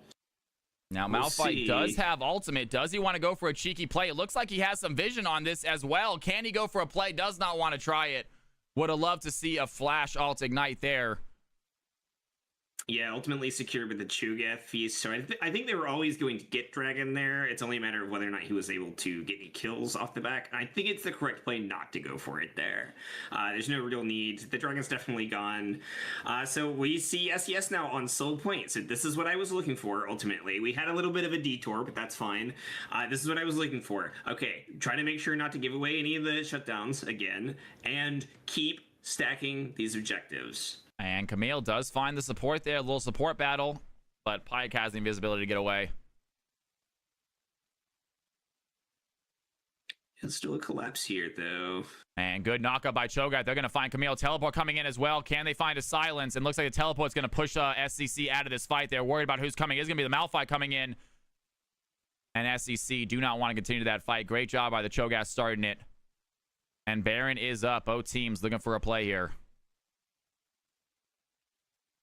Yeah, I would be surprised to see too early of a Baron. It is quite difficult to take Baron very early on the current season. They made Baron quite a bit tankier this season, so it's pretty tough. I expect we'll see a lot of posturing.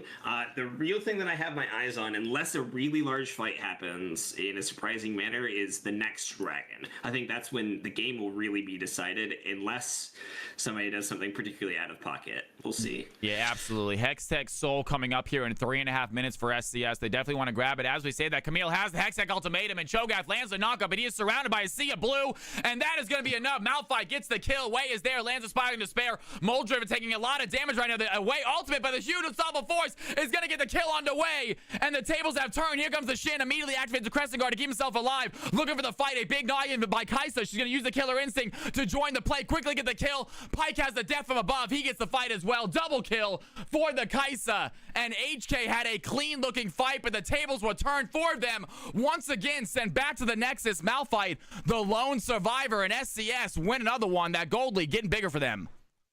Yeah, and importantly, the two people who most matter for the objective are still alive. Kai'Sa and Xin Zhao. They can easily take this objective together, and so it's going to be secured, no doubt about it, even though it's fairly early into the game. I really think that HK overplayed their hand there. They got the pick on a Cho'Gath. I like that, but you spent a lot to do it, then you need to leave, because going for the second pick onto the way, sure, you get him, but then you trade almost your entire team for it because you use all of your resources and they can collapse, and that's what we saw happen.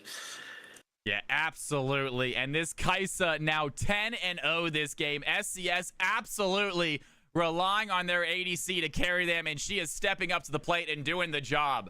SCC adamant about forcing a game 3 right here. They want to remain undefeated, and it is an exciting one.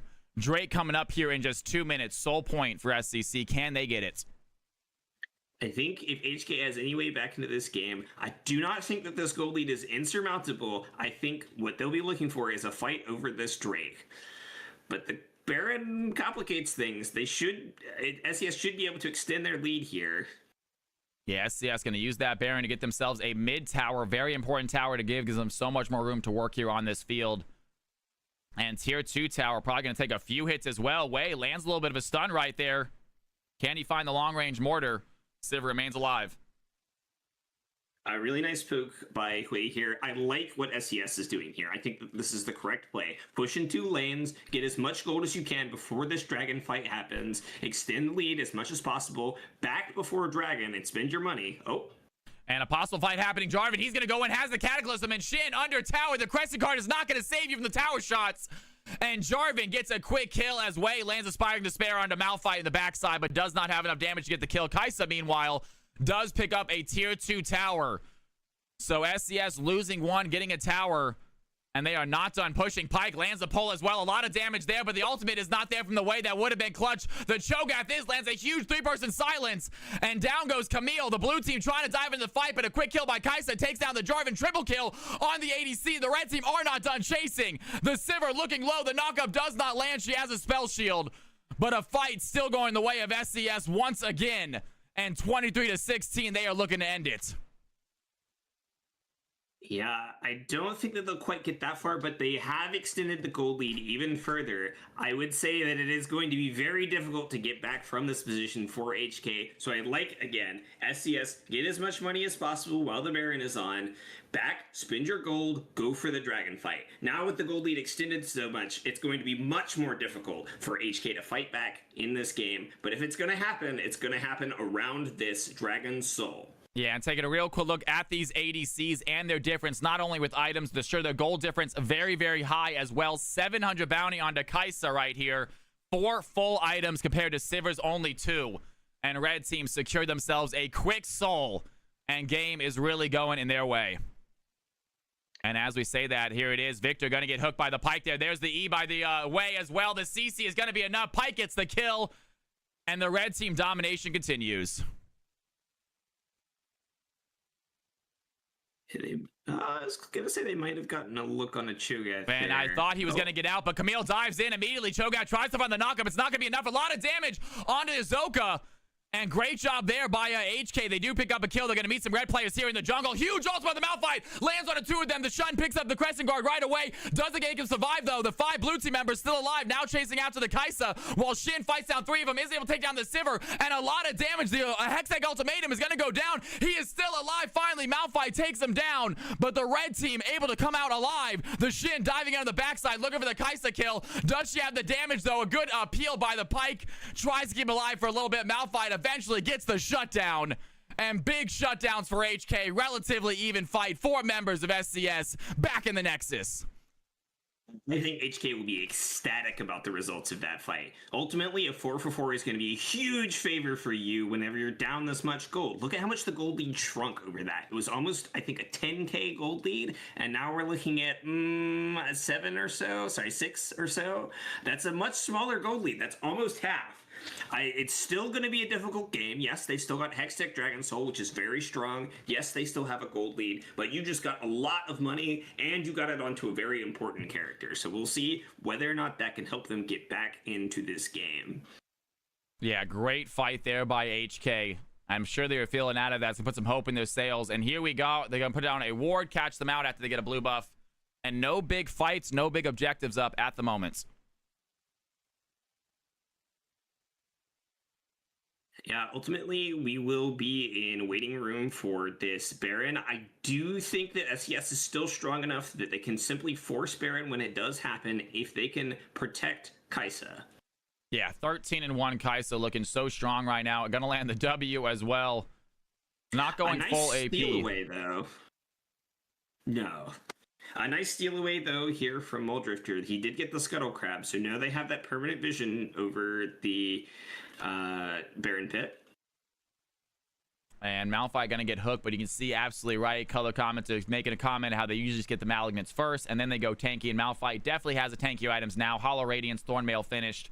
Going to be able to frontline for HK very well, and they're going to need it with this Cho'Gath being a frontline here for SCC. He's going to walk in, the knockup's going to land, and the way throws in the fissure. That's going to be a good play. The Crescent Guard immediately in by the Shin as well, and there's a Spiraling Despair. Muldrifter going to bring that ultimate to the rest of his team. The knockup lands, Cho'Gath hits a double, and the blue team might be in danger right now. Brigitte getting low, the Kaisa tries to find a kill, but the Hextech Ultimatum in the backside is going to not be enough to keep the Camille alive, as 5 red team members stay alive, only 3 blue team members. The knockup is going to get covered by the spell shield, but the fight is still won by SCS as they run towards the Baron.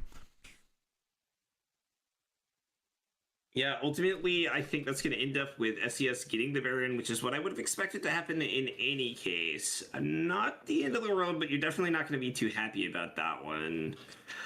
And Jarvan making his way over here for a possible steal.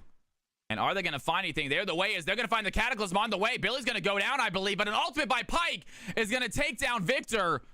And Wei does die. Pyke trying to find that next ultimate is going to miss it onto the Sivir. I think the spell ship might have saved her. Her health bar is looking low, though. The Cho'Gath might have a kill. Do not need it. Pyke is there with the dash. And they have the Baron. They have the fight. 2 members of HK back of the Nexus. And it looks like a SCS going to take their Baron and hopefully leave with it. As I say that, Pyke lands another hook. The fighting is non-stop. The Jarvan's going in again. And the Shin once again has his ultimate ready to go as Cho'Gath finds a quick kill onto Camille. Pyke unable to land the hook. And SCS does not want to let their foot off the gas, it seems. Another big knockup by Cho'Gath, and once again, Malphite is in danger. Cho'Gath getting big. He has the speed to get out. It looks like both teams finally get themselves a breather.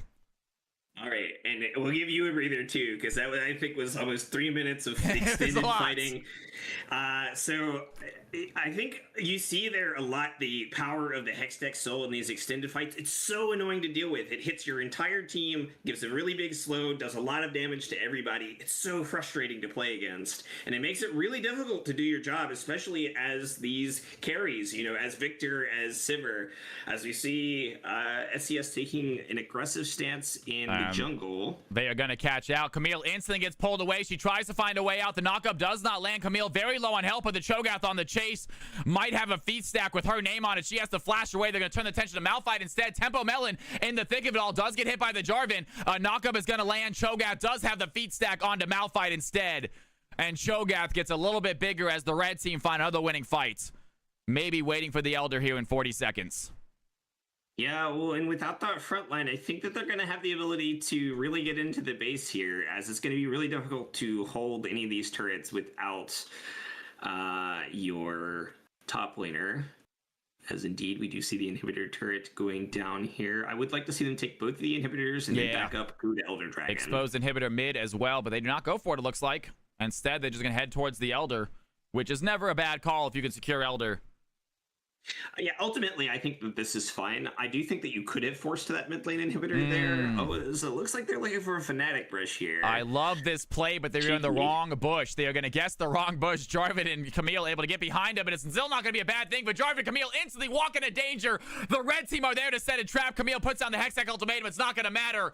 The Victor putting down the stun takes down Sivir. And here we go. Red team with 3 quick kills. Might not even need the Elder to finish this fight. They have Baron. They're going to walk in with a big old wave. Looking to end it right here, right now. Yeah, and I do think that that's just going to be the end of the game. I don't think that you need to have Zhao solo Elder here. It's fine, ultimately. But I think that you could have just collectively forced... Yeah, he's just dead. Nice play by the Pyke. A little flash. Yeah, and it's, you know what? Shin's getting the Elder. It's a very fun buff to have, so might as well pick it up just because. Sure. Well, ultimately, you know, I think this game was a lot determined by HK overplaying their hand in a lot of situations, and SES doing a really good job of punishing them for it. If we're gonna talk about MVPs, I think there's a pretty obvious one for me in this game. I think that it's Brigade. And big shout out to Poison 57 too. I mean, a lot of these early skirmishes played really well by the Pike there to get them that lead. But team putting their faith in Brigade, and she did a really great job of taking them there. Absolutely. Taking a look at the Brigade's kills, 14 kills, but Pike right there with 14 assists. That just lines up so nicely. Able to set up that ADC for such clutch fights. 14 kills on a Kai'Sa, though, is absolutely going to give her a lot of gold. You see that 4K gold lead over the Sivir. Able to get so many items, just close out those fights so instantly, and also secure the objective so quickly. Great job by SCC to force a game 3. And Okay, I pulled us off. We're sorry, good. man. Yeah.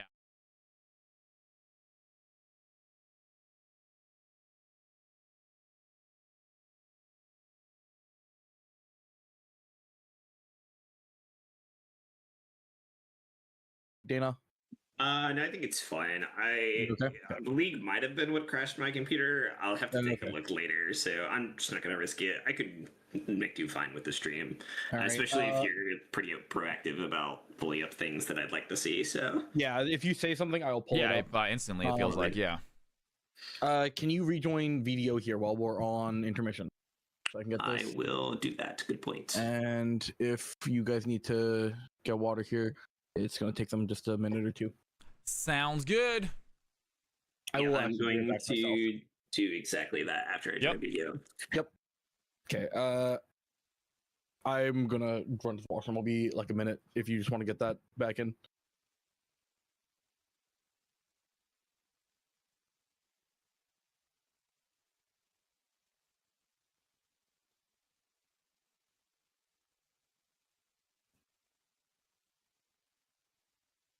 Okay. I'm in there. I'm gonna go grab water.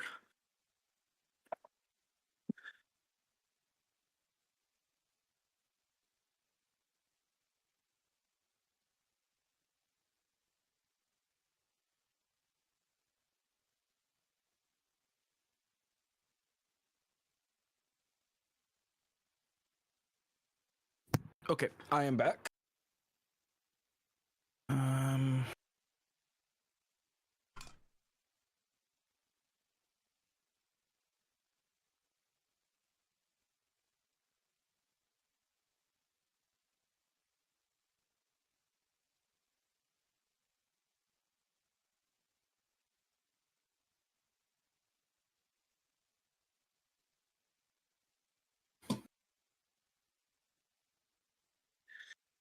Okay.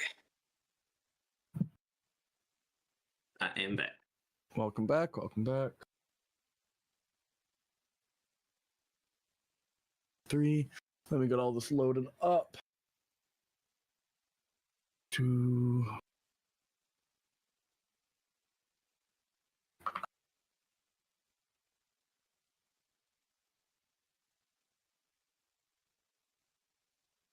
Okay.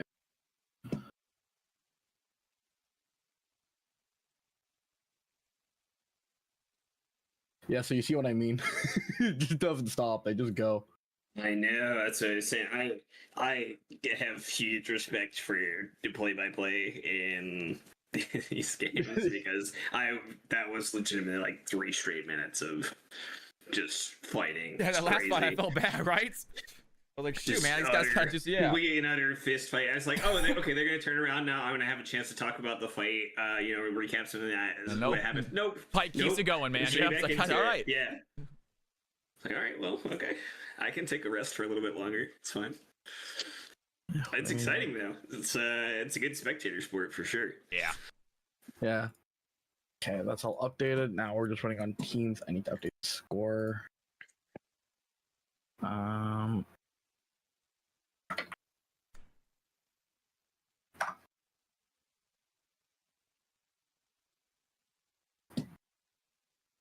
Okay. Now let me fix cameras. Okay, we've still got a minute here for players.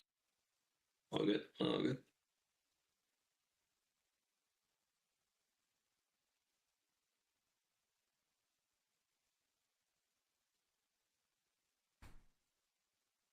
which means I gotta fix the camera proactively this time.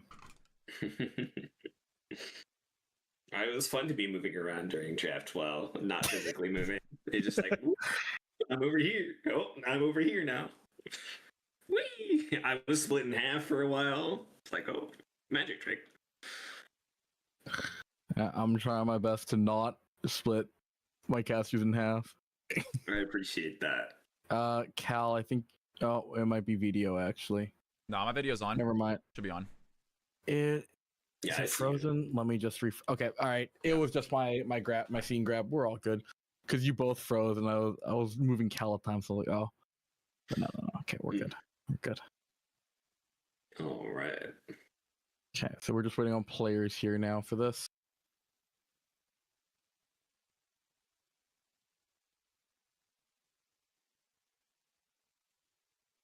And can you guys hear my keyboard when I'm typing? Nope. No. Oh, nice. I was getting I had cast 2 games last week because I couldn't find casters at the last minute. And I was just getting DMs like, hey, I can hear your keyboard every time you're like doing things. And I'm like, That's tough. That is tough.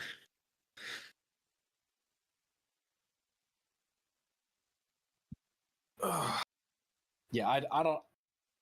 I'm happy to prod. You guys have fun casting. That is, that's just too tough. I haven't really particularly casted before, so this is like my first time doing it. I know all the analysis. Yeah. I know all the analysis stuff. Yeah, well, put me. When you were gone, it's like, gosh darn it, man! I know the ability names. I'm not sure what exactly they do. I know what they're called and what they look like to yell it out, but I don't have that game knowledge, man. I need a color commenter. Yeah, it's a totally different skill set. I don't know anything. I can talk fast, but I don't know names, so I'm just like sitting there like, help. Someone help. But so it's fun. I mean, when it gets rolling, it's I don't know. I wasn't really sure too much what to expect, but I'm having a good time. It does say, by the way, on the stream when I'm looking at right now that Singe Crab Shack is 0 versus Help Katie 2, which doesn't seem correct. You are correct. I chose the wrong number. Thank you. I'm so good at this. There's a game 3, but one team has already got 2 wins. Don't worry about it. It's a best of 5. I decided. Oh yeah. Oh man, we'd be here until like 1 a.m. I don't know about all that. There was something talking about how teams could captain's agreement to do best of 5s, and I got like 2 DMs at the start of season. Not on the streamed match, man. I mean, you guys can keep playing. I'm going to bed after game 3. It's gonna be a quiet game 4 and 5. Yeah. No, you can be like the NLC stream, like the did you British like tier 2 league. They just didn't have casters for like half the game. Did you see the clip I linked where I said, "Hey guys, we have better production than NLC"? Yeah. I was like, let's go. That's crazy. Yeah. Yeah, they just didn't pay anyone. Like, yeah, we definitely get paid, but like, yeah. I can't imagine being the home of the Los Ratones for a year and then forgetting to pay your casters and your production staff. That's a choice. Yeah. That's kind of crazy for sure. I don't know, man. We're still waiting on SCS to ready up for draft here. No worries. Just let me know. Yeah, no worries, but also tell them that I'll never forgive them if they don't. Understood.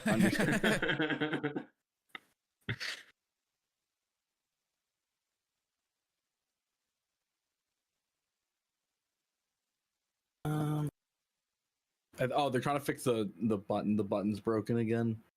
Classic. Thank you, Riot Games. The client's been so bad this season. It is. I will say frustrating as both the player and the caster. Oh my! So the thing is, right? Is I got promoted like midway through the season, so suddenly I went from being Friday, I need codes to I can just make my own codes. Nice, yeah. So like my issues are so minimal because it's like I'm watching, I'm streaming a match, codes don't work. Okay, here's a new code. We go to play a match. Oh, codes didn't work. I generated new codes. They're just in the thing. Yeah. Go get them. Like, oh my god. That is nice. Yeah. But it is an absolute disaster for the stats website. You go like, oh, I want to look up their Risen stats. They have none. Oh man, it's so tough too. The first game or the first week that the codes. We are going back to draft here. They're starting. Cal, is your camera off? Yep, turn it on right now. Yep. Okay. Ready? Okay. All right. I'll send you guys back here in 3, 2, 1.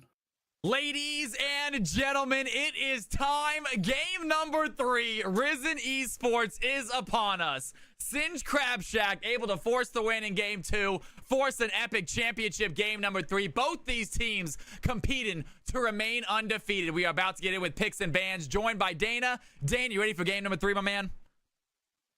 Yeah, it should be an exciting one if the first 2 games are anything to go off of. So Help Katie has chosen red side here, as they're looking for this counter pick here. They're looking for the last pick on this red side. So we'll see what they have in store for that. So you see these bans going through already. 3 jungle bans out of Singe Crab Shack here. Really scared of Moldrifter, it seems. And I think with good reason. I mean, he's been a really key player for Help Katie so far. And we see a Smolder ban for the last ban here from Help Katie. First pick Misfortune. Yeah, absolutely true. Boldage has an amazing game here by HK. Has been saying time and time again their jungler really is a difference maker for their team. And Singe Crab Shack fully aware with that with the triple jungle ban and grabbing up an ADC as their first pick, blind pick ADC. Okay, I mean, I don't mind this necessarily. I'm not the hugest fan of Misfortune, but it can be a very powerful pick with that very powerful bullet time ultimate. How you can build a composition around that. And we see the 80 carry Jinx in response. We'll see what else they're looking for. I would probably look for jungle here if I was Help Katie, but we'll see what they're looking for. Yeah, often I feel like supports get picked alongside their ADCs. Very commonly the first couple picks, ADC support. You see bot lanes filled out early. Usually top lane and mid lane, save for the later picks. You want to give those solo lanes a chance to counter. Much more difficult to counter here in the bot lane. And as you said, Dan is right, picking up a jungler, most likely with the Sedge. Yeah, it could be top lane. I've definitely seen it top lane, actually a fair amount. I do think it's pretty strong in the top lane as well, but I would expect it to be jungler. This does seem like the kind of pick that Muldrifter would like, this sort of long-range, hard engage, I decide when we're going forwards sort of pick, and that's the kind of player that Muldrifter is and has been for this team. You see the Vi in exchange. That is also kind of similar in the sense that long-range engage. You do send yourself forwards to do it, to be fair, so you can't put yourself in an awkward situation. We'll see what else they decide to go with. Maybe support here sometimes, or perhaps a blind pick solo lane. Yeah, Vi's so good at starting fights. Massive ultimate, those season assist ultimates, able to pick out a certain target, pick out a specific champion to go for. Always a good thing, especially getting rid of ADCs early. So we'll see what also build Vi goes for, whether she goes tankier or lethality. Seems to be going back and forth, those Vi players recently. And Swain gets picked up, talking about tanky champions. We got one right there. Yeah, I think this champion is so strong in this current patch, and it's a huge flex pick. So I really actually like this pick on the Swain here. It goes pretty well with Misfortune if you decide to send it bot lane. It's also strong in mid lane and in top lane right now on this current patch. This champion is so powerful, so I really like this. We see Lux. I'm not too sure if that's going to be Lux support. I kind of hope not. I hope that it's Lux mid lane. I would like it better here for mid lane. Another long range, ability to catch. I kind of like that here.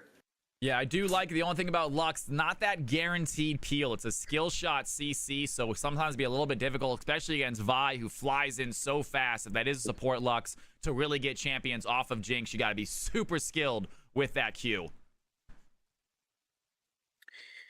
Yeah, and it looks like Help Katie is expecting that the Swain is not top lane as they've banned Urgot here, so we'll see what they're looking for their last ban, as the other side also going for top lane bans.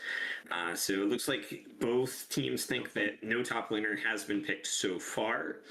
And production did shout me out here. It looks like Sejuani is a pick away as well from Singe Crab Shack. Thank you, production, for letting us know that. as it seems that Vino plays it. Okay, this is on hand for the last ban. So they said no more top laners for you. Really pinching that top lane pool. And so might have wasted some picks there if it is going to be a Sedge top, like our production value, my production crew is predicting.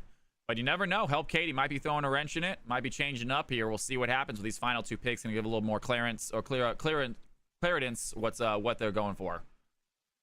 Oh wow, a Talon. Okay, so I would assume that this is Talon jungle. It could still be mid lane, but it is more popular in the jungle on the current patch.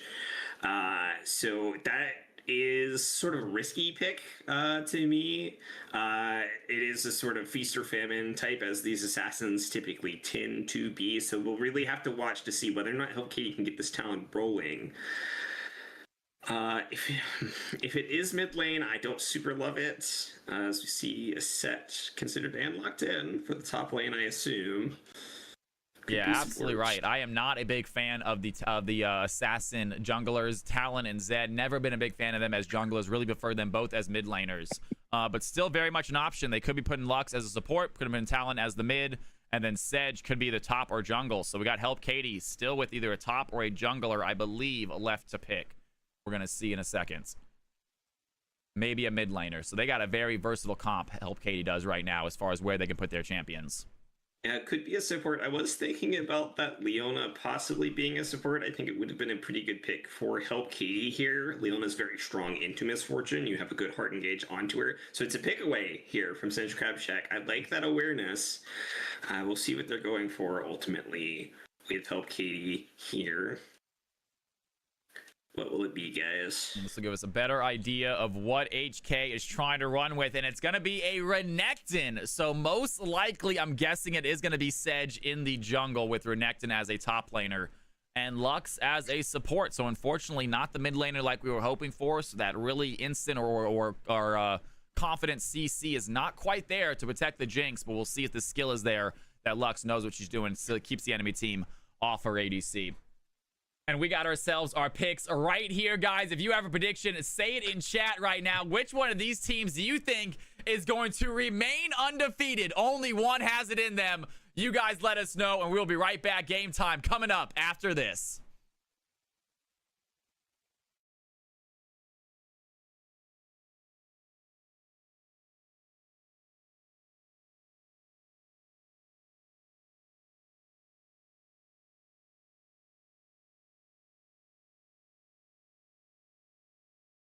It seems really tough. Who does Talon kill here? It's just Misfortune. Yeah. That's so hard. I will also say Misfortune is the world killer in Doran's because people just stand there. Yeah, she's Really? so good. You just That's drop crazy. an R and it kills I like hate half. that champion because I feel like it sucks. Yeah. Yeah, and I do have confirmation from Muldriff that the Talon mid. Oh. Okay. Yeah, okay. So Yeah, sure. Makes sense. Lux support? Yeah, Lux support, and then... Yeah. Yeah, Lux support, Sejuani top. Yeah. Jungle. Sejuani jungle. So we want to go back to the Yeah, top. yeah. Yep, okay, that makes sense, yeah. Yeah. All right, well, I like Talon mid better than I like him jungle, so... This game, I don't know about that. Yeah. I think that he is going to have a really bad time in mid lane this game, and I would have liked it better jungle, but I mean, that comp's so cooked. There's no R5 that you can pick there that saves that comp. It's just, it's pretty doomed, I'll be real. Do either of you know how to run But you never know. You never know. Yeah, do either of you know how to run a bet on stream? Like on the... I like a prediction. Yeah. The predictions. How do you do that? It's literally in the quick actions, like where you edit stream info and manage poll and run break. There's a prediction. You might have to add it. You can add a bunch of buttons in your quick actions. They might not give me access to that. Oh. Yeah. Ad breaks. Okay, yeah, I guess I don't have it. It's pink. Yeah, I know ad breaks are green. It's pink. Yeah, I only have managed goals and raid. Dang. Ah, shucks. Yeah. Better luck next time. Well, I was feeling pretty confident in Help Katie after the first game, but right? Me too. not as much now. I don't This draft is just not it, man. Like I don't know what they're doing. I hate it a lot. I found myself so surprised how this draft ended up. I really didn't like the Lux pick from the start, but I was like, okay, maybe it's fine. But the further we got into the draft, the more I was like, oh, the Lux pick is not being justified in any way. Oh. I thought it was. I hate Lux support. I think it's really bad. I thought it was going to be Lux mid because I've seen the Lux mid happen before, but I would have liked that better. Yeah, I think that's what they should have done. Oh wait. Oh, I can start predictions. Okay, there you go. I just have to type it. Interesting. I don't know anything about the way that the Twitch stream admin stuff works. Never done it. You're not a Twitch streamer, man? No, nope. Oh not at all. shoot, dude. It took me a long time of just bugging Risen admins to get them to give me the Twitch admin rights so I can like do all this. Mm-hmm. Can I bet myself? I don't think you can if you're I don't think you can if you're an admin. No, it's You're participating as a moderator. If you participate, you won't be able to choose the outcome. Dang it. Okay, that's me. I can't participate. Unfortunate. It does make sense because I'm pretty sure that you're the one who gets to mark which result actually happened. So I can't rig it. they're like, yeah, how about we don't let you do collusion, actually? But I want my channel points. I know. What do I need? Like 200,000 for anything? Yeah, 250,000, and then I can make the owners of Risen cast a game.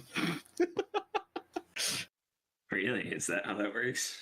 That's like one of the only things I see. Interesting. But very interesting. Is the chat usually popping in Dorans? We actually had quite a few viewers last week in Realize, but nobody was really talking. It really depends on the teams that are playing because some teams have massive fan bases, like BBB, Greeley, HK, and kind of Jet Boys have so many like friends in the league that there's people just going, and then like some weeks we'll have like 2 new teams, and there's no one, right? Yeah, it's but yeah, we had a fair number of viewers last week, just not a lot of chatting. So it's like, is it really worth it for me to have the chat up? It depends on the week, and it depends if we get to go to a game 3. Because if it's game 3, usually the other matches are 2-0 blowouts. Yeah. So then all the like Dorans players who don't have to go to bed, they usually end up joining the stream, and we get like plus 15, plus 20 people, and then you start seeing like familiar names from other teams pop up, and they start talking. So it depends. But interesting. Always interesting to see how the other half lives. Yeah. I wish I could get more interaction out of chat, but like half the time, I'm sure it's hard. I'm sure it's hard for a smaller stream like this for sure, but that's okay. Yeah, I mean, I already think the amount of like production that goes into this is pretty dope. So yeah, I enjoy it. That being said, it's definitely like Dorans is super lively compared to like Bommies and Draft League. Like Bommies is just the depression league, man. Like you get in there and you're like, oh man, I get to play with like better people, and then everyone has an ego, and you're like, oh yeah. And then you go to Draft League, and people only care about their own teams. So it is just what it is. I mean, I'm sure it's hard to build momentum in caring about too many teams in terms of Draft League, just because stuff changes every single split. But it's still cool. If my matches finish like soon enough, I try to join the Draft League stream, but it's usually done by the time I'm done with my matches. So that's the league I play in. So yeah. Yeah, I played one league in Draft League, and I played as a captain, not by my choice. They're like, hey, you're playing captain. I'm like, okay. Yeah. And I drafted a team of 3 just people who did not work together, and then I don't know if you know Fafnir fan or Will Gamer? Yeah, I do. So we had 3 people just yelling at each other, and me and Will just like, oops. And then 2 Well, weeks in, Yeah. I just get a new job, and I'm like, hey, I can't do Draft League anymore. Yeah, that's tough. Yeah, my team last split was like the Crash Out team, so we did not really fare better.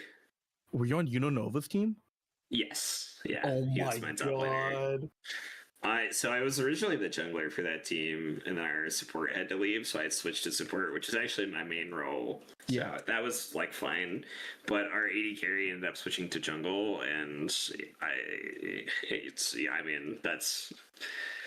you basically know the rest. It's just like, yeah, everybody's crashing out all the time. Nobody's happy with each other, and I'm just like, please, I'm trying to hold the team together with That fucking tears and glue. that was Please. my team, but that was Will, and I was just like, I'm so sorry, Will. Like I threw you to the wolves here, then just went and got a job. I apologize. We are in loading screen now, guys. By the way. Cool. Right. All right. Let me get, and that was a quick loading screen. Oh, might be DC immediately or something. Never mind. They're good. Okay. All right. I'll send it to you guys live here in 3, 2, 1. Ladies and gentlemen, we are back. We have all been waiting for game number 3, Risen Esports, SCS HK. Winner take all, you guys. The winner is going to remain undefeated. Loser picking up their first loss for the season. Joined today by Dana as a color commenter. Dana, you ready for game number 3, big dog? Oh, I'm excited for this one. We had 2 really exciting games to start with, and we're rolling into the 3rd one here. Now, I will say, I am not the hugest fan of HK's comp here. I do think that they are kind of on a couple different pages at the same time, which I'm not the hugest fan of. The big matchup for me is going to be in the mid lane. Can this Talon get rolling and take over this game, or will he struggle to make things happen? Yeah. We'll see. Swain, not an easy target for assassins necessarily. Has that health regeneration, his kid has that ultimate to keep him alive, and if you cannot burst him down with one shot, you're pretty much not going to win that trade. Exactly. So we see HK's bot lane getting the push again. I find myself slightly surprised about that. Ooh, big chunk onto Jinx, though. And good job here by Vino. Has that set pull. Wants a little bit of early aggression against Renekton. A little bit odd to see as well. Renekton, a very, very strong early game top laner. Set seems to know how to play against it, though. And level 2 here by SCS. They want to try to go in. Leona unable to land the stun. And HK backing up. Need to get level 2 themselves. I like that, though. I do think that that is what SCS bot lane should be looking for. Okay, you got the XP advantage. Walk forwards, walk past the wave. Try to push them away from it as much as you can. This is what I think that you should look for in these winning lane states. And Leona finds the stun. Gig play there. Immediately have to cleanse it, though. Temlo uses the cleanse, and Iskla has the stun as well against MF, able to keep him doing too much damage. But early cleanse onto Jinx. And fight topside is set. Use a little fadeaway haymaker on Renekton. And 18-10 early CS lead for the set. Yeah, if you play this matchup perfectly, I do think that it is actually Renekton favored, but you have to be very careful, very, very careful about when you use your slice and dice, which is your E, and when you use your W, especially if you get the Fury bar up to higher, your W actually breaks the shield. Heavy trade in mid lane. Swain's going to be happy about that. Yeah, Swain looking good, even CS, and Talon really needs to use that early game advantage that champion has to try to find some plays, try to find some kills. Does have a solid level 6, but Talon, just like many assassins, really needs to get going with kills to really stay relevant in games like this. I think if I was Talon in this game, just the base health and the healing in Swain's kit is going to make it relatively difficult to actually get a full kill onto Swain. I would be looking to push my lane and roam into bot lane or top lane and try to find a coordinated attack on one of these side lanes instead. Yeah, and that even has his work cut out from that. As we say that, though, there it is. Leona's going to flash forward, look for the stun on Iska. And Brigade doing some damage as well. But here comes the Sejuani. HK able to turn this fight around. Brigade, there a little bit of damage. And there it is. Moldriv with the flash. Picks up first blood. And we have a fight happening topside. Vino helping out, take out Renekton. Renekton able to get the constellation kill on Devi as the Jinx is on a flash forward, take down the Leona, and HK picking up an early lead, 3-1. Yeah, I ultimately really huge for HK. Renekton does lose a wave top lane for that in that 1-for-1, but he did get the kill back onto the Vi really critically. So I think ultimately he's going to be pretty okay with that exchange. And the double kill into the bot lane. Really excellent gank timing by Muldrifter there to punish the over-aggression from Poison 57. We've seen it in this series, time and again. When you go aggressive on the wrong timer, the enemy team will try to punish you. They won't let you get away with it. And that's been really critical in these games. Yeah, absolutely. Another big thing, the Jinx able to get her first kill on the game. Already up in CS. HK really want to see that. They want to get this ADC fed, just like last game where SCS had that fed Kai'Sa. They want to be the ones with the fed ADC this game and starting out right with that kill. As we say that, big play here. Renekton using the dash on the other side of that Haymaker. And Set has his Conqueror stack procced up, looking for a little fight. Has the ultimate as well. Can he use a showstopper? Renekton able to get enough distance from the Set without that ultimate. And good play there, top side by Tempo Melon. I think ultimately we saw that extended trade played a little bit better for the Renekton there, so not as punished in that fight, but ultimately still down in CS and still down in health in that trade by quite a bit. Set's passive gives some extra health regeneration, so he's going to be sitting pretty, I think, in this lane. Pretty happy about that lane state. Yeah, Set seems to be dominating this top lane right now. Very close matchup as far as the champions go, but Set seems to know what he's doing a little bit more. Looking for that showstopper as well, maybe before the Renekton can pop his ultimate. As I say that, Renekton gets his level 6, so Dominus ready if he needs it. Good health regeneration, good extra damage, and we're going to see exactly what Set wants to do. Does he want to try to go for a kill right here? Does not have Ignite. Not sure he has enough damage either. Yeah, I'm expecting, not to go for it here. We actually saw the Vi was in the area. They probably were considering making a dive. Ultimately, they decided to back off, and so I suspect that he's probably not going to look for the solo kill under the tower, but maybe. Still trying to push the Renekton off. Aggression in that play. That's what you need to be looking to do if you have the sort of space advantage. Vi is topside again. If they see her up here, and in fact, you do see them starting the dragon on the bottom side. So I think you should be very careful of Tempo Melon here. You are on the weak side right now, my friend. Yeah, and Vi hanging out in that jungle. Now I see that jungle pet hanging out of the bush. Renekton cannot see that jungle pet, correct? That is correct. If you don't have vision, you will not see the jungle pet, even if it is outside of the bush. I do think that Vi actually did step outside of the bush momentarily there. The camera panned away just as I think it happened, but I believe she did, and I do think that Renekton did see there that Vi in the bush. Yeah, a little bit too close right there. As we say that, Swain, another pull, able to beat this Talon, and Talon is really running out of time to be aggressive against this Swain. Starting to lose the kills. Like we said, not expect to see Talon go 1v1 this Swain, but starting to lose the lane, in fact. Not even able to shove very fast. Another fight happening topside. Sedge coming top as well. Set very deep in the enemy territory. Dominus has been popped by the Renekton. Immediate shows up by the Sedge. He wants to get some distance, but the Sedge he has a stun. Is going to keep him in the fight. The Renekton trying to find a dash in. The Dominus still available. Muldrifter picks up the 4th kill for HK. And with a weird comp, they are making it work. Have the lead. And here we go, mid lane immediately. Demonic Ascension is going to be popped by the Swain. Talon tries to get out, has a Shadow Surge. Not going to be enough, though.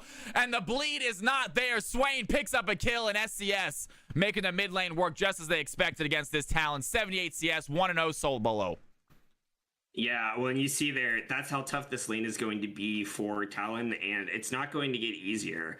I do think, it's been really critical that Muldrifter's been very proactive. We've seen Muldrifter be a very critical player for this HK team, and in this game we can see why. A participant in these kills, been in the right place in the right time a lot of times, and ultimately getting that kill in the top lane. I do think that if you're HK, you probably would have preferred that kill to go on Renekton. Renekton's just going to have a stronger ability to carry the game, but ultimately you're still going to be happy to have got the kill. Yeah, and once again, Renekton and Set looking for some fights. Set has his Vampire Acceptor finish, so extra health regeneration along with his passive. is going to make him very difficult to take down. Renekton is not going to stop away from trying, though. He wants to go in, going to dodge out that Haymaker, has the stun as well, and Set looking very low. He has no more shield from the Haymaker and does have enough to push the Renekton off. And a little bit of punch face, no kills given. Yeah, well, and you can see what I was talking about. You know, if you play those trades correctly, this can be a Renekton favored lane, especially having that Ignite, having that extra combat summoner on the right timer, you know, can make the difference when it comes back up. So I'll be looking for that. You know, I'll be looking to see whether or not Tempo Melon can get an all-in onto Vino when that Ignite is back up. And only about a 1k gold lead here for HK, so not that significant. They do have themselves a kill lead, that Chem Dragon as well, putting them at a small advantage, but it is still anyone's game as we head into the 10-minute mark. Yeah, well, and you can see, you know, about half of that lead is on Jinx, which is really nice. That's the best possible place for your gold to be in this team comp. You know, if you're going to win with this comp, I would say the most likely answer to that happening is the Jinx getting very strong and just outputting so much damage with those rockets. And there we go. Sedge over the wall, does not get the Void Grub. Vi is going to take it. She is going to be stunned, though. A lot of damage here in the bot side. A massive Glacial Prison, though, is going to land. It looks like Billy might be in trouble. Twinkie takes the kill. And HK picks up another one. Great fight there. Cannot secure the Void Grubs. Do secure a kill. And Talon on the board.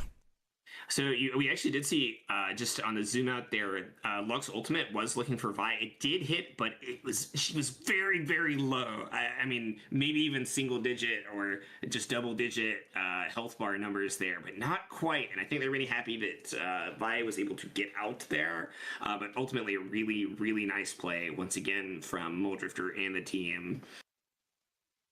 Absolutely. We have Jinx, a little bit of pressure here, bot side. No big fights coming just yet, though, as Renekton maybe looking to take a dive on this Set as well.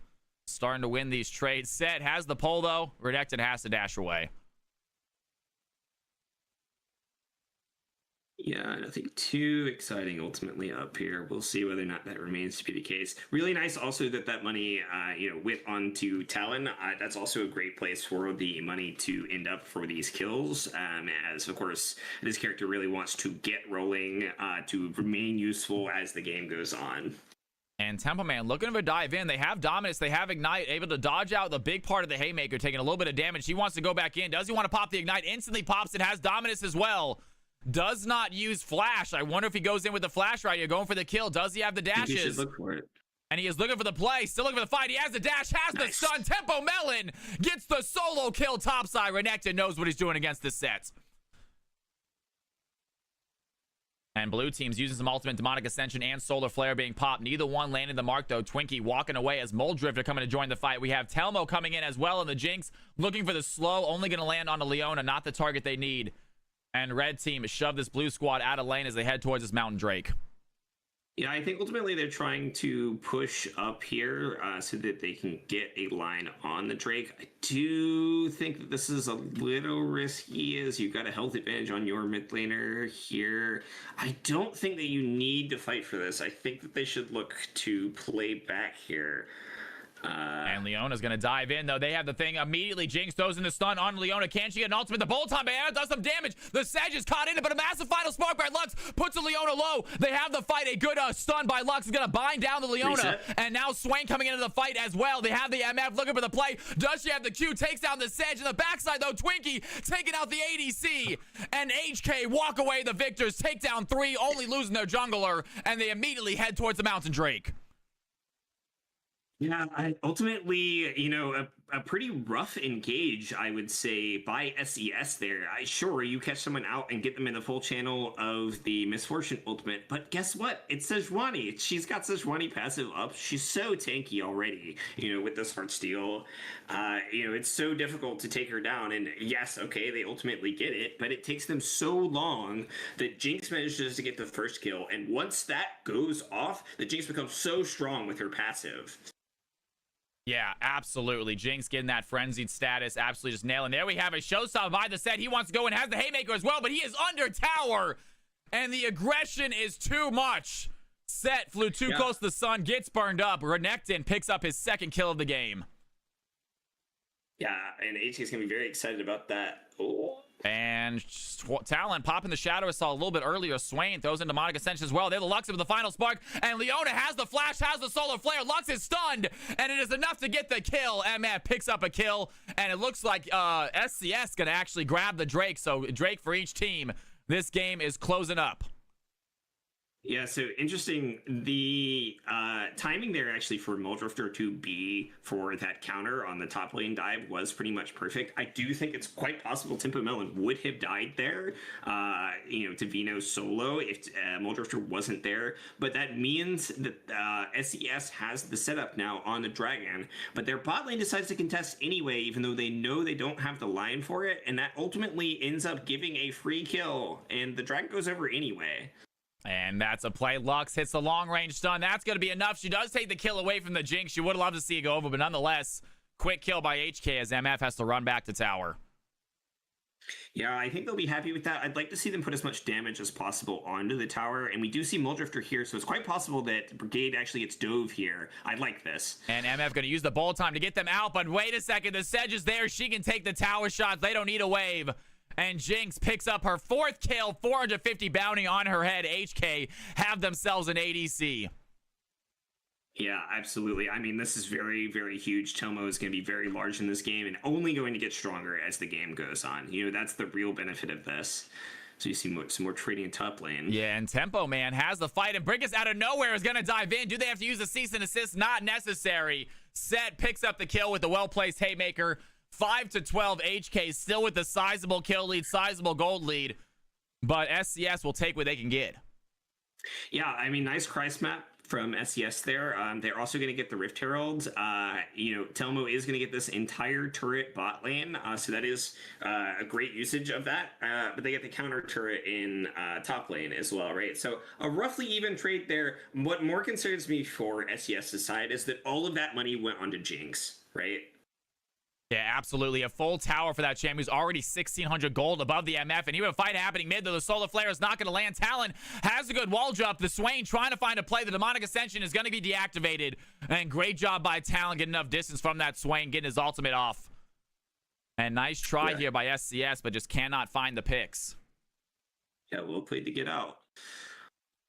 Okay. Vi is going to take this rift. There you go, Jinx. Pwn down some traps. They're going to get a good play, though. The Vi does not get out as much as she wants. The final spark is not going to land.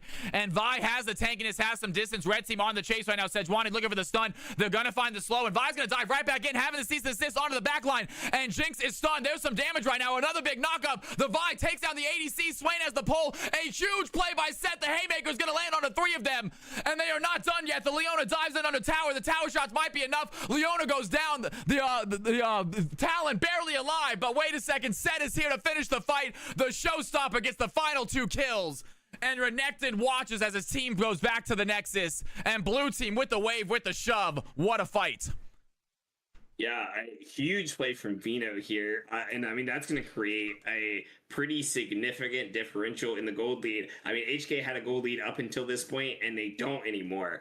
So SES, they're only really going to get the top lane turret in recompense, and I think that they're going to be upset with that trade, as they were in a pretty commanding position, and now the game is pretty close to even with a slight gold lead in SES's favor now.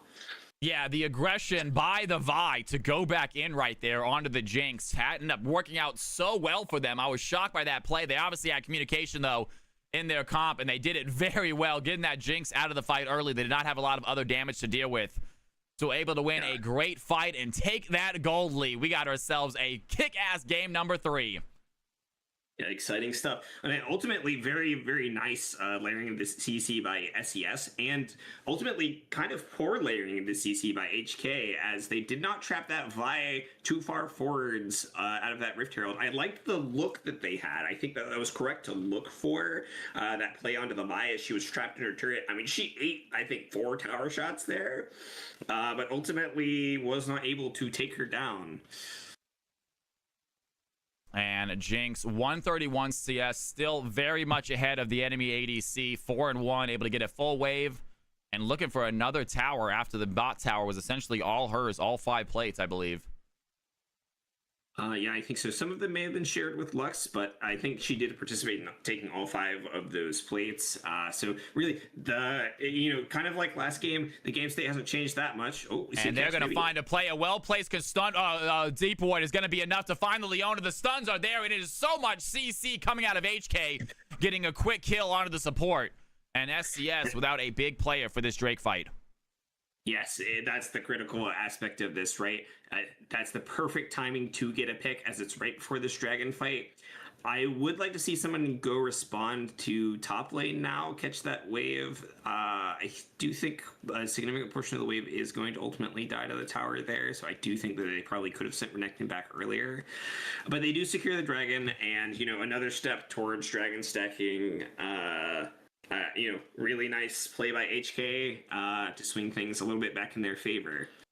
Yeah, absolutely. Set looking so good as well. HK did a great job there with some kills, but that gold lead remains in SCS's favor. They do not have the kill lead, don't have the objective lead, but they will take that extra gold all day long. And SSC doing well to hold on to these very, very strong opponent HK. Yeah, ultimately, it's still a very tense game state. In some ways, the scaling does favor HK, as that Jinx is only going to get stronger and stronger, extremely strong as the game goes on. However, on the opposing side, Lux isn't really that great of support later in the game. I mean, Leona's going to be ultimately much more useful in a team fight, and, the talent hasn't really gotten rolling enough to justify the pick for me.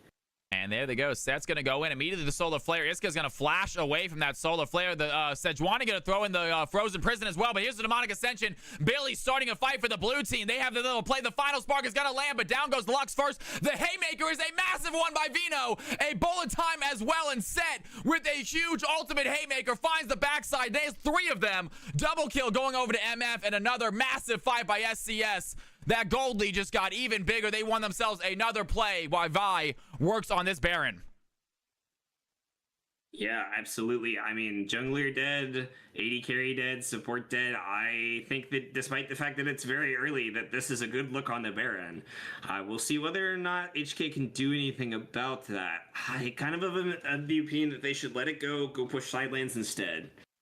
Yeah, very difficult play right here. Renekton is going to go take a piece, see how low it is. Does he want to dive in? Vi has the smite. They're immediately going to turn on to that Renekton. In fact, here's the talent as well. Renekton going to pop the dominance, try to stay alive. The cease and assist is going to keep him there, keep him low. And down goes Renekton. The final spark gets the kill. And a little consolation prize for HK as they lose the Baron. They're able to get the support, but not worth it for them. A great play by SCS. Ultimately, you trade your top laner for support. Yes, you do get a Baron off. I mean, that is nice. And yes, trading evenly is usually worth it when you are down in gold. But I just don't think that that's worth it here for HK at all. I really don't think that you needed to go for that. Now, mistakes were made. Renekton goes down 15-13. Kill lead remains relatively close. That gold lead starting to stack up, though, over a 2K gold lead now on SCS's fine. I mean, 4K gold lead on SCS's side. So, big advantage there. MF starting to even up with his Jinx as well. Yeah, I think so. I mean, Jinx, the scaling factor is still there. On item parity, you would expect Jinx to do more in a team fight unless you can get a really, really good angle on the bullet time. But, as this game goes on, the rest of the team doesn't scale that well. It's, all the eggs are kind of in the Jinx basket, and she cannot be bought the space. So we might see an engage here again. Yeah, okay. Lux able to keep that Vi at bay. And Vi's going to go right back in, though. Lux a little bit too close. That's going to be the CC chain and quickly get the kill. And the red team are here to follow it up, though. Can they find the fade? The Jinx going to throw in the Super Mega Death Rock. It's not going to land. Moldrift gets stunned here by the Leona. She's going to dive back in. Here comes the Jinx, though. Do they have the damage? Trying to turn around. They need to get a kill. A big play by the Jinx. The bullet time is going to push the Jinx and the Talon away. Going to leave the Sejuani alone. The Demonic Ascension by Swain is popped. Can he find the fight? Sedge gets low. A big ultimate by Vi is going to keep the Jinx in the fight as well. Down she goes. The ADC is dead. The jungler is dead. The support is dead, and SCS won another fight in the jungle as the Sedge shoves in the top lane. Yeah, ultimately, kind of a weird fight at the end of the day. I do think This is kind of the position where the game starts to feel uncomebackable. If if you understand what I mean, as the differential now is so big, but. And we have a fight here by the set, and that's going to be enough to show stop. It might be the play, but Renekton's dominance is going to save his life. Huge play by HK. They need someone to get a win, and looks like Renekton pulls it out of his hat. 16-16, 6K gold lead for SCS. Yeah, ultimately a relatively small victory in the grand scheme of things, but a needed one, I do think. So we'll see if they can get the line on this next dragon here, spawning now. No sets. You got your full team here. I do think that you should look for it. And red team, 5 members. HK going to go in for this Drake. I absolutely agree. SCS without their top laner, I think they should probably give this away. They can afford to. It is not Soul Point. And it looks like some of them are leaving. Vi in the backside, though. Jinx trying to find a slow. It's not going to land. Meanwhile, Billy being the front line. And there the Vi is. She's going to dive in. Does she find the stun, though? Not sure if he got the dragon. A big final spark is going to land. The blue team health bars get low. Jinx is friendly. They look at the fight. The demonic ascension by Swain is going to be popped. Does he have the damage? Meanwhile, in the backside, Set joining the fight. It looks like it's a turnaround. Set and the Swain are enough to get this kills. 2 red team members already sent back. They're chased after the final 2. Renekton trying to escape. And it looks like Vi does get the dragon for SCS. So great play there for the blue squad. Yeah, I think if you ended up with Dragon, you'd be pretty happy about that play as HK, but they're still looking, but I don't think they're going to get anything else from that. Yeah, if you ended up with that Dragon, I think you've been very happy with that play. Ultimately, still an even trade, and again, if you're down gold, these even trades do ultimately favor you, and they used quite a lot there. What I would like to see is somebody apply proactive heal cut to this Swain. This guy is so unkillable. What a monster in the front line. Who is ever killing this guy whenever he's constantly healing for his whole health bar? You need active heal cut. The Bramble Vessel on Sejuani is not good enough. You need someone to apply it actively. It needs to be Jinx or Lux, I think. Absolutely. And here we have, speaking of Swain, the final spark is not going to land. Sejuani wants to dive in, looking for a possible stun. The slow is going to land on a Leona. And do they have the damage? Telmo has a fight right now. The Solar Flare is going to go way wide of everybody. That's going to be an easy kill for the Jinx, I believe. They're trying to give it to the ADC. They do not give it. She has the assist, though. A little bit of speed boost there for HK. And good fight for them. Gold lead remains handedly in SCS's side. Ultimately, a nice pick. I mean, if you get, 10 more of those, you might be back in the game. The gold lead has shrunk quite a bit, just by better map play from HK and some pretty even fights. They'll get vision set up on this Baron that's going to spawn soon, and they will get the Scuttle Crab, which will be nice for a potential Baron fight, but they are still in a down position, with this comp that we feel is very difficult to play out, right? Yeah. And they so are going to... Sorry, go ahead. No, they're going to sweep out some wards. Nothing important. They got the Renekton going to sweep out some wards, try to give this red team a little bit more of advantage here on this side of the map, in this part of the jungle, because Baron fight coming up shortly.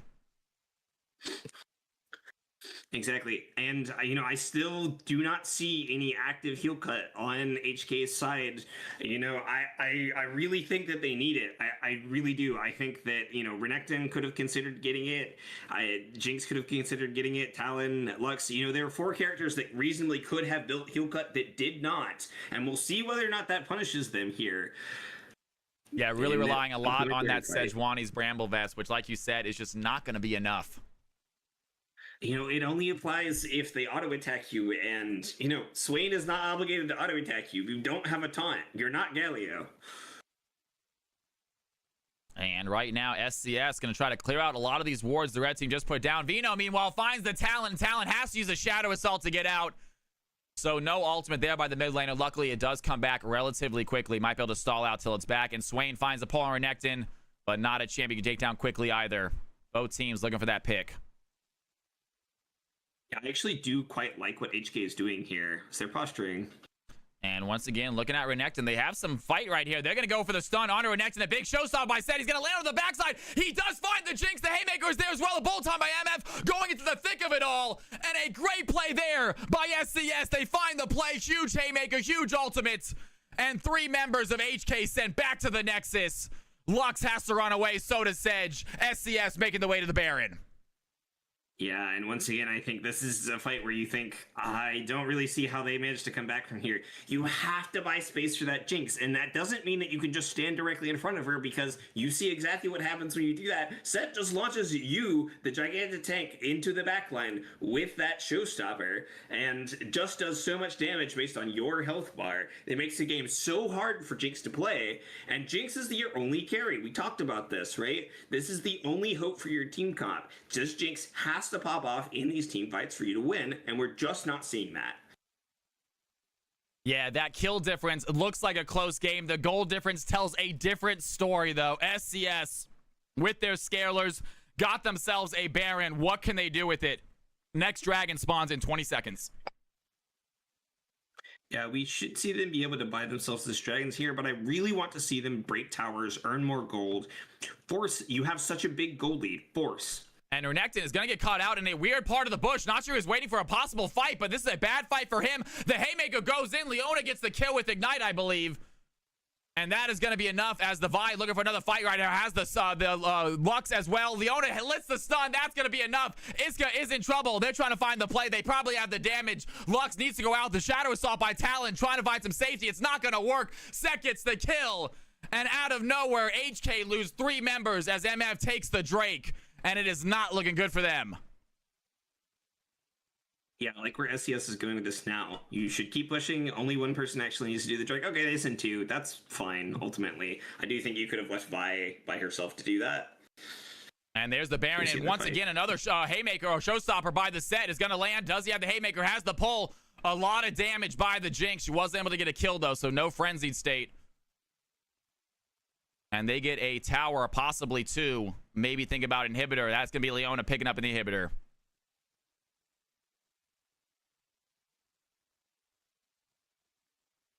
And teleport by the blue side. We have a fight. The MF's going to use the bullet time trying to find the damage. Sedge thinking about diving in. And do HK want to start this fight? It looks like they're going to grab themselves some towers, inhibitors, and then run away. Yeah, ultimately, I think a kind of a waste of resources there, used to teleport in and didn't really get too much out of it. I do think that you were probably going to back off regardless, you know, at the end of that play. We'll see if there's more action in the jungle here. Yeah, and that's going to be a good play. Iska going to land the stun against Bricks right there. Not going to find the play. Meanwhile, Sejuani looking for a way to dive in as well, ready for this fight. Is in bush, no blue vision there, so she is hidden. And she gets seen now. She's in a weird spot. She's going to be surrounded right there. Does the blue team want to come help out the Vi for the Sejuani? Instead, they're going to go for the other fights. And Sejuani and Vi are going to be stuck alone right now. The blue team feel they could make a turn, but the communication is not there. And Vi, once again, fighting the Sedge, has a cease and assist. They're going to leave her to it. Does she have the damage? It looks like she might. Great play here by the Vi. One more punch is going to be enough, and that's not going to be enough. Sedge has no way out. She's making a good run of it. Has some speed, has some chase. But eventually, Vi gets the kill. The blue team are not done. The Solar Flare is going to go in. Down goes the Lux. The Jinx almost looking for the kill. Does have the Super Mega Death Rocket. Does not find the play, though. Meanwhile, the Demonic Ascension on the Swain is going to keep him healthy. And those are the kills. The Renekton is the only one left. They have a wave. Ladies and gentlemen, SCS might be the one to take down the Kings. Game number 3 goes to the blue squad. Really, really well played out by SCS there. Punishing a lot of places the overregression again, and ultimately with a comp there, we liked better for SCS, and you saw why in the end there.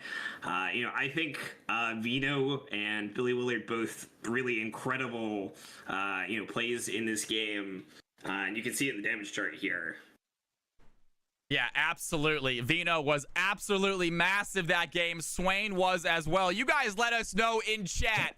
After that first game, I think we all assumed HK was going to dominate just like they usually do. But SCS with the heart, with the comeback, come back to win the final 2. And you guys let us know in chat who you think the MVP was of this series, you guys. It is going to be a tough one to call because so many players played so well in different games.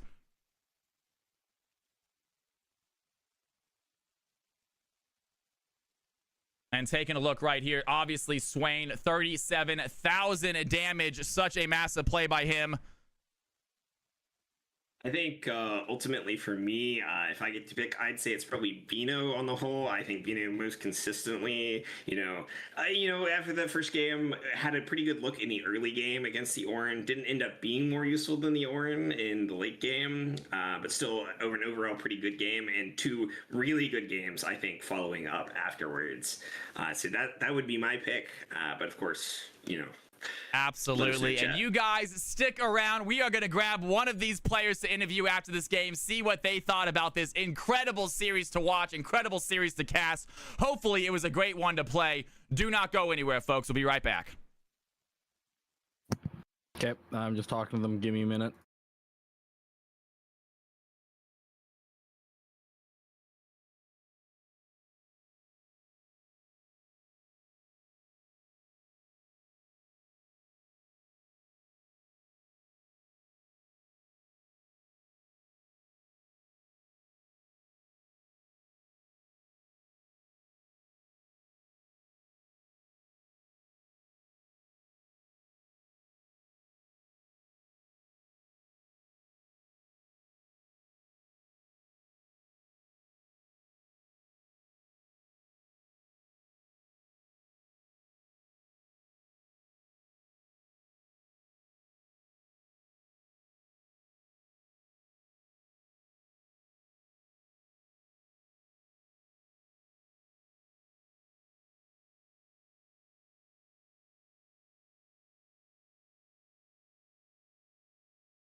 Stage in these games. It can be really difficult to play Pike out in these games, but you ended up playing it out really well. Was it just because it was a comfort pick for you, or was there something about the draft that spoke to you that said, yeah, this is a Pike angle?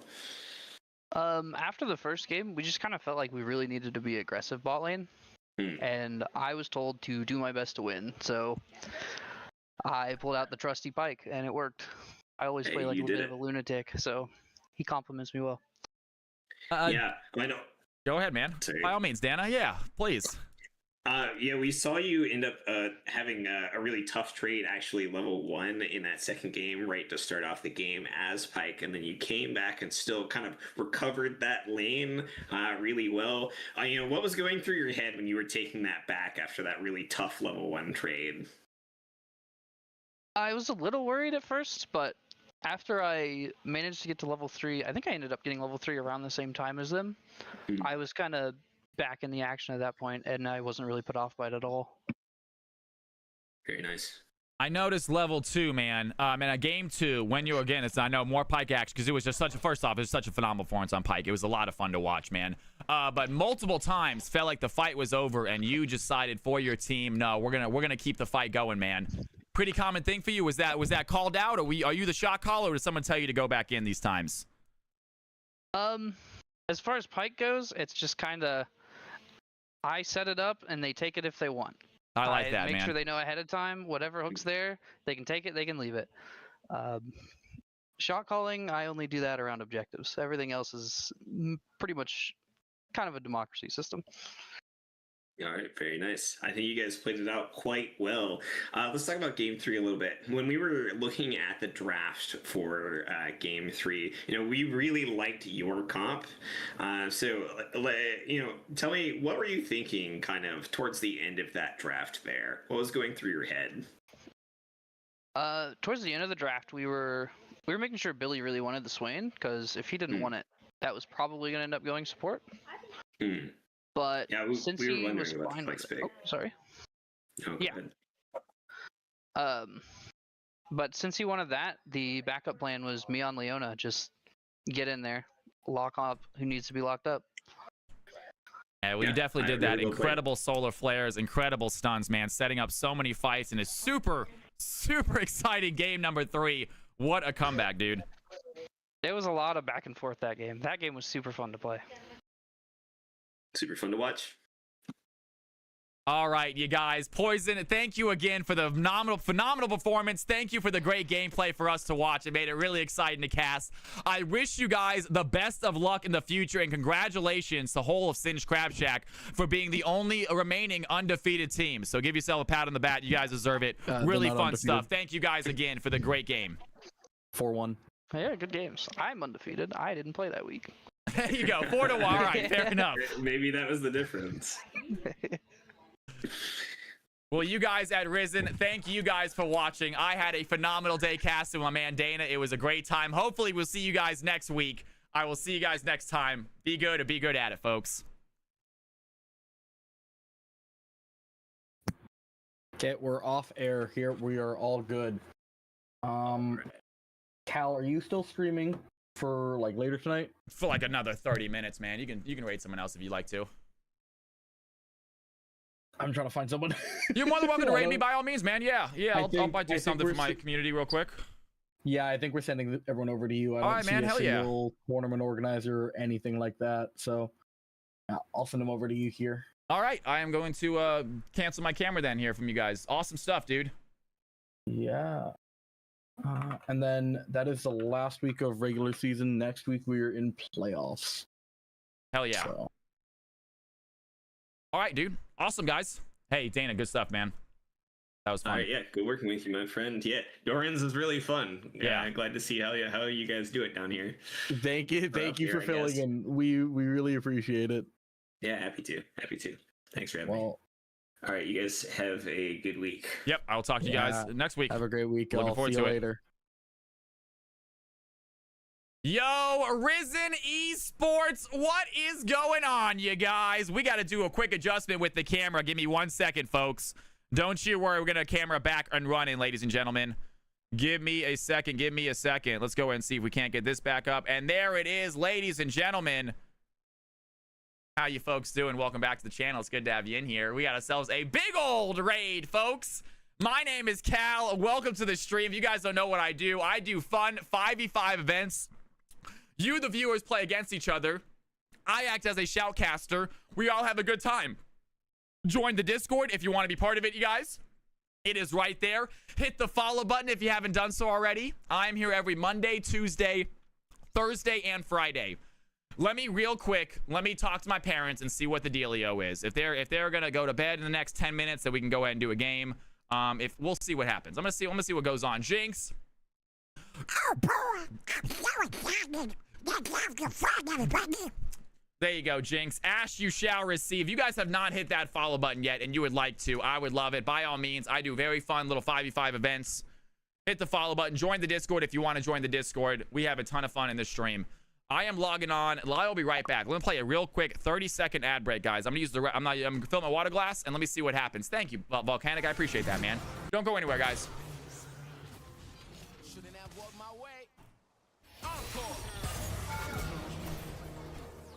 Whose house? Cal's house, baby! Let's go! Let's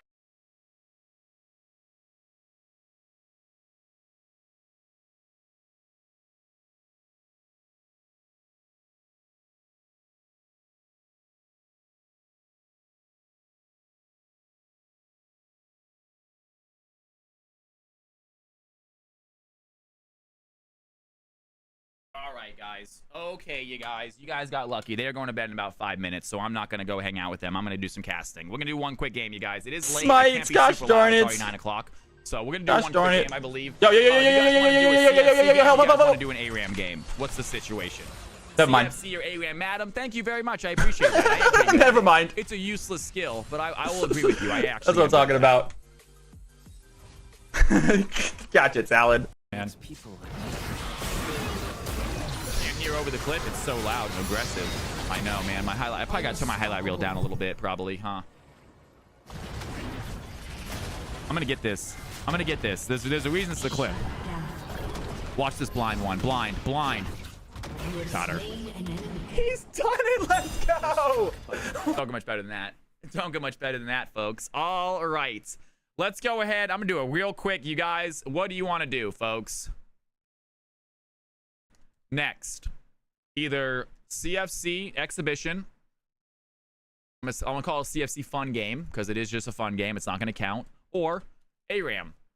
You have 2 minutes to decide. Everyone gets one vote. What do you guys want to do to end the night? What do you guys want to do to end the night? We are getting near the end, folks.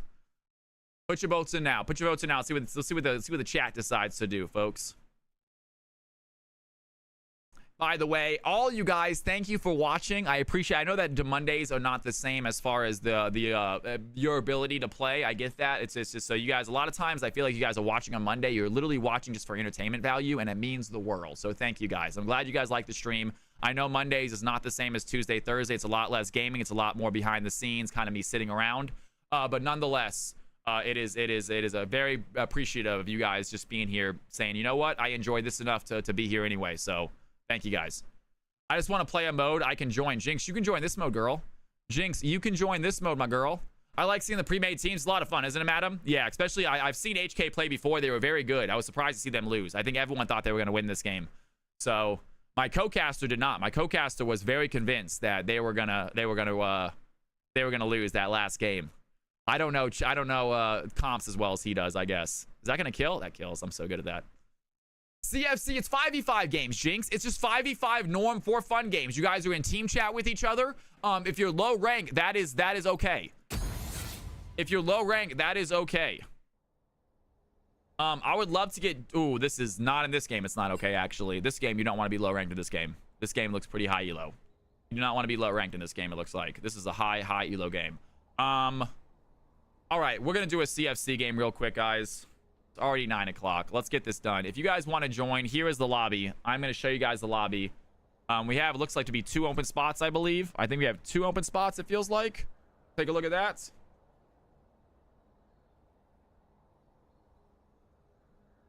Jinx, I would love for you to be here tomorrow, though. Jinx, if you want to try tomorrow, it is a 5v5 game. It is norms, but it's a lot of fun, and we do based on rank. So you are going to play with other players your same skill level if you want to come by tomorrow. It looks like today is going to be tough simply because look at all this freaking... Today is all... these are all high-level players. The fact that Emerald... I think Boomclap is the lowest level player we have here. And even Boomclap, that's not correct, is it? I'll tell you what, Jinx.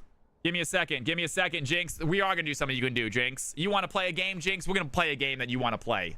My girl Jinx loves marbles. We'll do a little giveaway, guys. It is going to be a Riot Point giveaway or a sub giveaway. If you are not a subscriber, you get a sub. If you are a sub, you get Riot Points.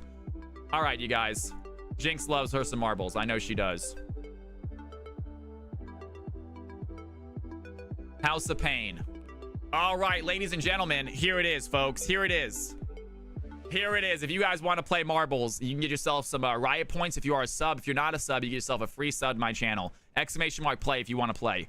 Exclamation mark play if you want to play. Right now, guys. This game's setting up right now, folks. We'll wait for that final person. I'm going to get a marbles game in. Get some nice little fun giveaways here. Exclamation mark play if you guys want to play. We are going to do one game tonight, CFC, and then we are done most likely. It's already 9 o'clock. It's getting late.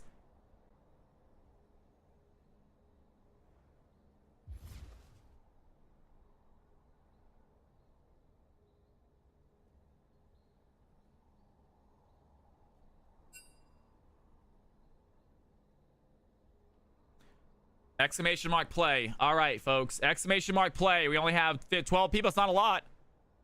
Did it register? Yes, it did. I see it up there, Jinx. You're right up there, girl. All right, guys. I'm going to give y'all, if I don't see anyone new join in 15 seconds, I'm going to start.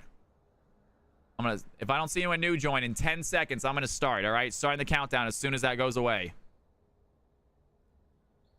10, 9, 8, up, 10, 9, 8, 7, 6, 5, 4, no, 10, 9, 8, 7, 6, 5, 4, 3, 2.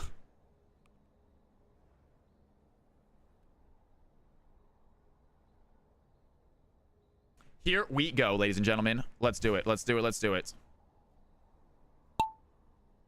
Heyo, and we are off, folks. The marbles have begun their descent. I need to go ahead and follow them, please. Sorry about that. Let's see if I can't get down. Up. I am all sorts of messed up. Let's go ahead and... So my bad, guys. There we are. Sorry about that.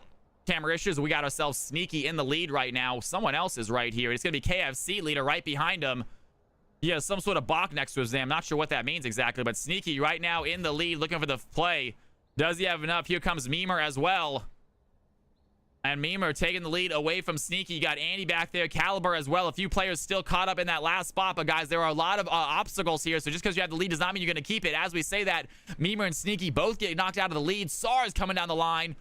Can he find a play? Calvin Cali as well is almost in first place, guys. If I win, everyone has to sub.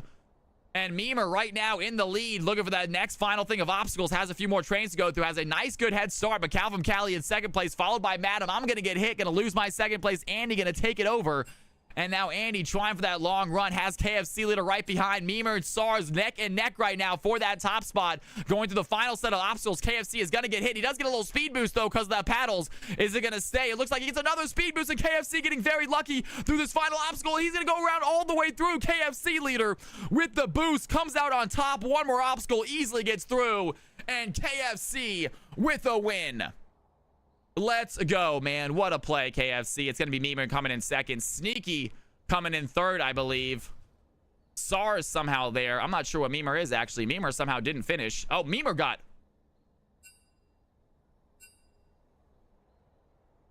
KFC leader is not in the chat. I am a liar. It's going to be Memer. It's going to be Memer. I'm just kidding, you guys. KFC leader is not actually in the chat, I don't think. He was a ghost from last... I guess from last thing, maybe? That's too funny. Memer is the winner. Memer is the winner. Didn't even realize that. I was wondering why he was green. Yeah, I was wondering why he was green. That's weird. I don't know where that ghost came from. Weird. Either way, great job. Congratulations, Memer. And wow, I'm last. Why do I suck at this? Cal from Cali. I've not even gotten close. I've never even gotten close, you guys. Dead last, man. Here I come. Just putting everyone slow. All right, let's go ahead. Congratulations, Memer. You'll love to see it, man. Well done, my dude. Well done. Can I have 4 out of that? Is it going to stop? Watch it not stop, though. It never stops. There it goes. They fixed it. Thank God. All right, y'all. Take a look at this. We got some players here to play still.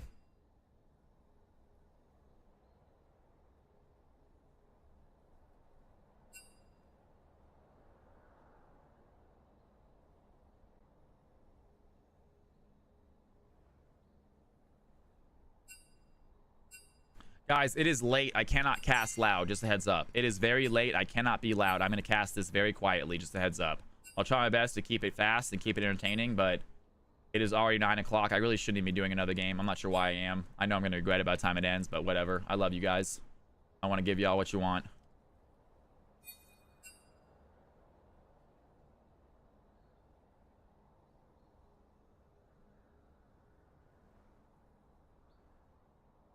All right. Meningitis. What rank are you, Meningitis? Master. That's right. Congratulations. All right. Andy, you play Slider?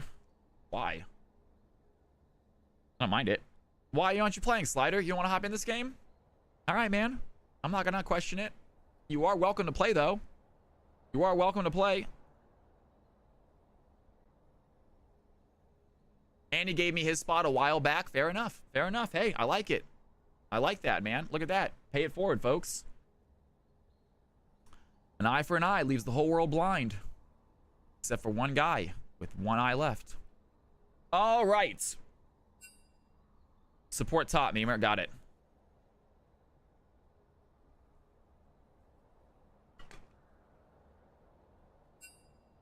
Jerome, top mid. Khalil, mid ADC. ADC. Boom. Beautiful. Anyone else? Anyone else? Anyone else? Let me know now. Let me know now. It's time. Here we go. Kind of a high elo game, guys. Kind of a high elo game. Here are the teams. Here are the lobbies. Let's do it. No reset. What is up, my dude? Welcome back.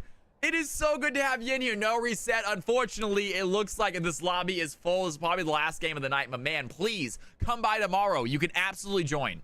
Come by tomorrow. We do these games all day long. We go based on rank too. So you're gonna play against players your same skill level. You're not gonna play against a bunch of Masters players unless you want to. Please join us, guys. Every Tuesday and Thursday, it is non-stop CFC action. On Monday and Friday, we usually do a few games as well. It's not as much because I have other obligations on Monday and Friday with organizations. But still, it is a lot of fun. Anyone is welcome to join. No reset. It's great to see you back in stream, brother.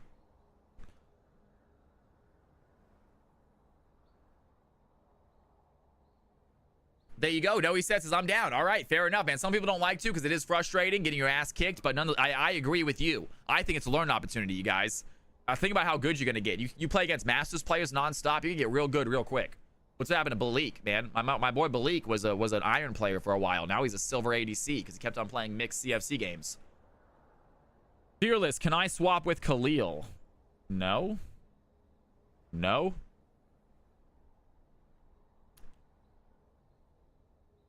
This game is 8 right now, you guys. This game has a difference of 8 right now. We're going to keep it. This game is wildly close. Siobhan rework happening on Wednesday. You're going to play Siobhan again? I like that idea, Jinx. Is that you rocking these days? All right, guys. Get onto your teams, please. Get onto your teams, please. Is it mixed elo next game? Definitely not noob. We're probably not doing another game after this. It's already 9 o'clock. I usually end at 9. The fact that we're starting a game at 9 is a mistake on my part. I shouldn't be doing it, but like I said, we got people in here. I wanted to at least give them one game before we ended. This is not counting. This is not counting. I mean, it's all diamond, you guys. Nah, except for boom. It's all diamond except for boom. No, it's not counting. It could though. Close.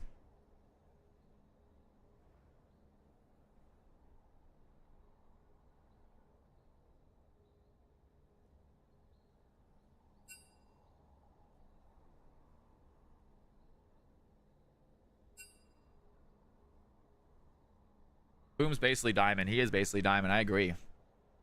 Don't count. I'm off roll, said Sneaky. It's not going to count, guys. It's not going to count. It's a for fun game. We don't have DMX here anyway. We don't have our moderators here right now. I think Boxing might be in chat somewhere, but even he might have gone to bed already. Do we have any moderators in chat right now? Just curious. I don't think we do. We have Oz, Blackout, DMX, or Boxing. I'm curious. I don't think so. No mods in chat, y'all. Go crazy. All right, switch up teams, guys. We got Sneaky right there. We got Jerome, check. We got Khalil, check. Boom Clap, check. Meningitis. Ladies and gentlemen, those guys are ready to go. Let me know when you guys want a game. I am excited. CFC coming up. Mods are asleep. That's right. Post crazy stuff, madam. Team 2 is ready to go. I'm going to use the restroom real quick, guys. I use the restroom real quick. Don't go anywhere. I'm going to play some highlights while I'm gone. When I come back, I'm going to start this game, folks. Pressure break. We're actually looking good. 245 CS is not bad at all. We're looking kind of strong this game, man. We just need to get our Rabadons and we start hitting real hard. Kaisai's got to be our target, but the thing is, Kaisai's tricky to get to, man. She's got invisibility. She's got dash. I just used my flash last time to kill her. Sit down, Rangar. Sit down, bro. Yeah. No, I just had a coaching session with Nice and he liked it. He said it was a good idea.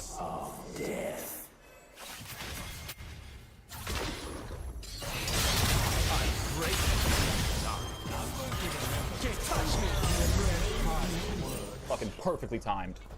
And he's 2 levels up on the Nefari all of a sudden. What just happened? When did this turnaround just happen?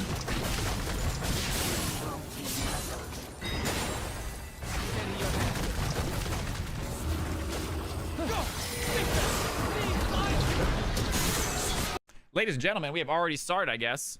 They started the game while I was in the restroom, so Champ Select is upon us. Here we go. And 2 Narwhals, good to see you back in here, man. How are you tonight? Welcome back, you guys. So good to have y'all in here. We're ending the stream, y'all. This is the final game of the night. If you guys are here to play a game, I apologize. It's going to be the final game of the night for sure. Your worst decisions will haunt you. There's a chance we end this game halfway through and I just log off.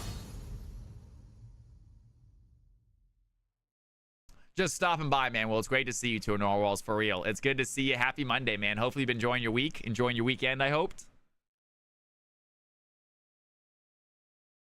Got a bunch of just highlights going on right now on this screen. Got a bunch of crazy highlights happening. Just stopping by. It's good to see you. Echo is going to be selected. I love that, you guys. Echo going to be selected. It's probably going to be... No, never mind. Khalil's going to grab up his Ari. Just kidding. It's going to be Khalil on the Ari. And team number 1 picking out their ADC right now. Thinking about who they want to select. Favorite moment of the night. Favorite moment of the night tonight. The casting was good. The casting was really solid. I got a couple subs, which is always fun. So thank you for the support. The folks that sub today, thank you very much. Blackout, Boxing, Stratosphere. They renewed their subs, which is very fun. Yeah, nothing crazy has stood out tonight. It was a fun cast. It was a fun game to watch. It was a fun game to cast. Game 3, so that was good. Guys, I would like to do a tournament. I would like to do some sort of small one-day tournament. With maybe pre-made teams, you know, have a sort of I think that might be fun. We could have multiple games at the same time being played, especially early on. When we get to the finals, obviously one person streams it. So I'm thinking me and Queb can get together for a Friday. We can do some sort of CFC tournament. I'm thinking like maybe we have you guys balanced. Maybe we have you guys choose a team and we let you know like no teams can go over like 1200 or something. But what do we say like no teams can be over 1200 points in the DMX balancer? So put your teams in the balancer and see what it pops out. If it's over 1200, you can't have that team. I'm thinking something like that maybe. So just have a maximum skill for the teams. So, you know, Masters players can't just pair up with all each other.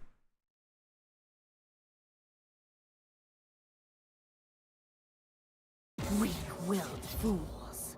I'm just thinking out loud, Fearless. I'm just thinking out loud. I'm not sure if it's gonna work, but I don't know. I think it could be a fun idea. I would like to do some sort of tournament though. I wouldn't mind doing a little one-day tournament with maybe Queb, and we can each cast games and we can each stream them.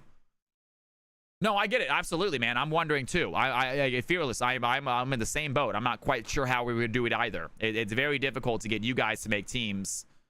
And it'd be like, I feel like a lot of times, you know, we'll get people like Fearless and Panda Steve. They decide to team up together. It's like no one's winning that. No one else but them is winning that. You know, you get Fearless, Volcanic, and Panda Steve on the same team, and it's GG for everybody else. So, yeah, we got to figure out a way to balance it.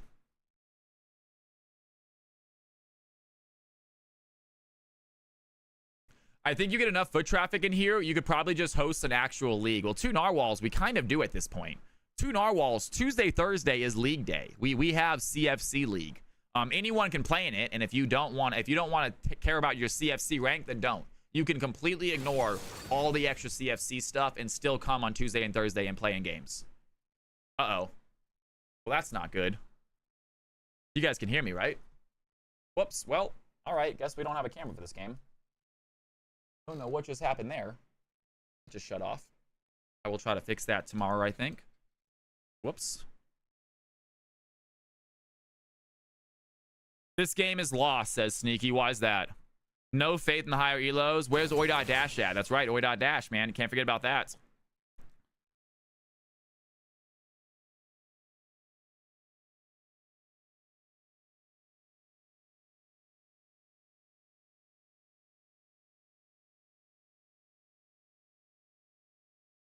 You fixed it. What'd you fix? What'd you fix, Jinx?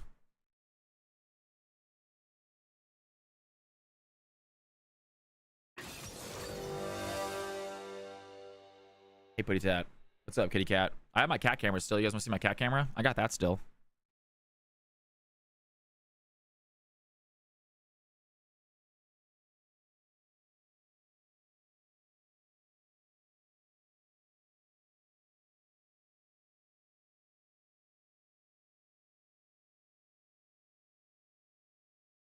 gonna try to bite it. She's gonna think I'm playing. The way if I put my hand in front of her front like this, she's gonna think I'm playing. She's very sweet. She likes me to pet her, but I guarantee if I try to pet her right now, she's gonna grab my hand. Told you. Yep. Yeah. She thinks I'm playing. I can't pet her when she's like this. You gotta go from the back side. If you go from the front side, she thinks it's a plaything. Oh, you guys. Oh, I'm not even on the cat cam. I always forget about this, guys. I'm sorry. My bad. There's the cat cam. There you guys go. Here's the kitty cat cam. There's the pretty girl. Sweet girl. Right there. Kitty cam. Love you. Arr. Arr. Little bite. Little bite. Love you, kitty.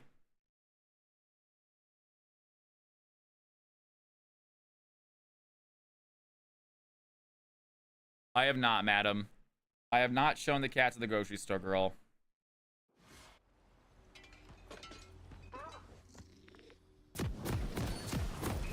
Here's the issue, madam. So the issue with grocery store girl is that I have something I got to do this Wednesday. This Wednesday, I have a bunch of shit to do this Wednesday, which would be the day we usually would go out.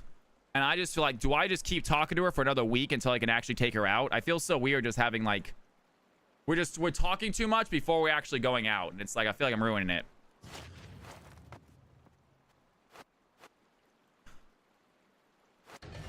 I feel like I shouldn't have texted her that early. I should have waited longer to text her. Because now between first text and actually going out, it's going to be like a week and a half, which just feels like too long of time.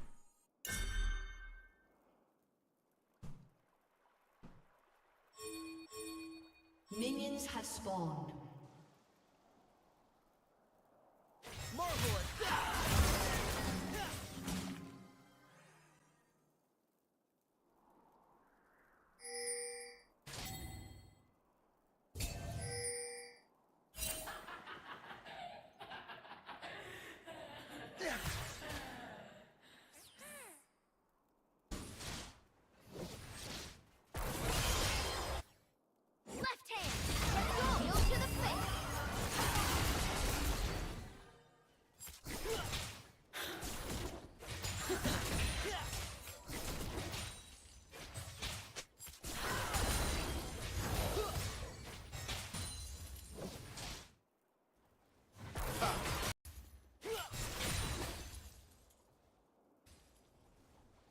All right, fixed it. Got it back on. Got it back on, guys. Apologize about the delay. And we are back. It is still a 0-0 game. Hello World versus Khalil. This is a great matchup because I kind of confuse the two sometimes. It is going to be Hello World on Echo this game, so tough matchup right now for Khalil. But he seems to hold his own no matter who he's playing against.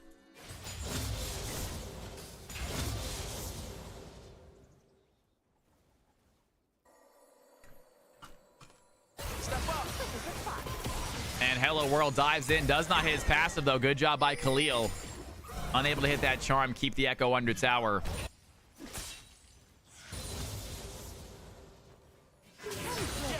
And Ari trying for that long range charm, not going to hit it. Great job by Hello World, dodging it out. Still looking for the play.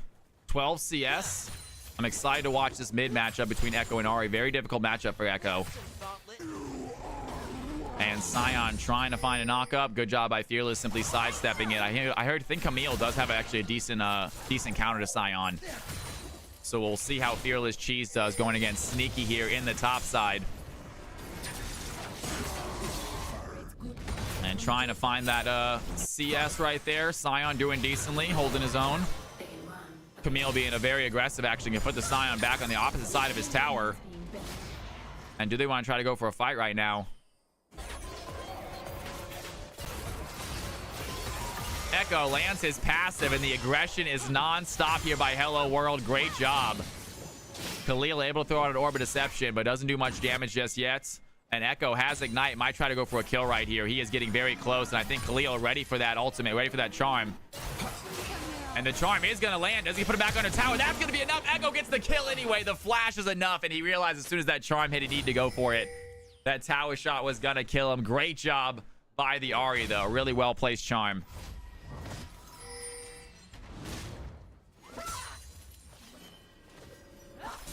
Top lane feels like a bro lane. I think top lane is a bro lane, madam.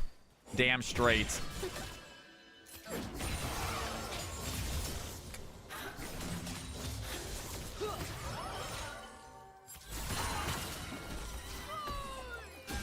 And good job by the Milio. Gonna push the Ez back a little bit. Ez with this nice little CS lead this game. Laser King on ADC. Boom Clap on his Kaisa.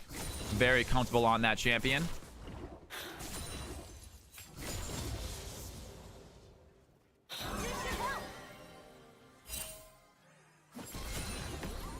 And Meningitis continues this long-range poke. Laser King doing what he can to poke right back. 36 CS on the Ez, 34 on the Kaisa. Neither one want to go for a big fight just yet.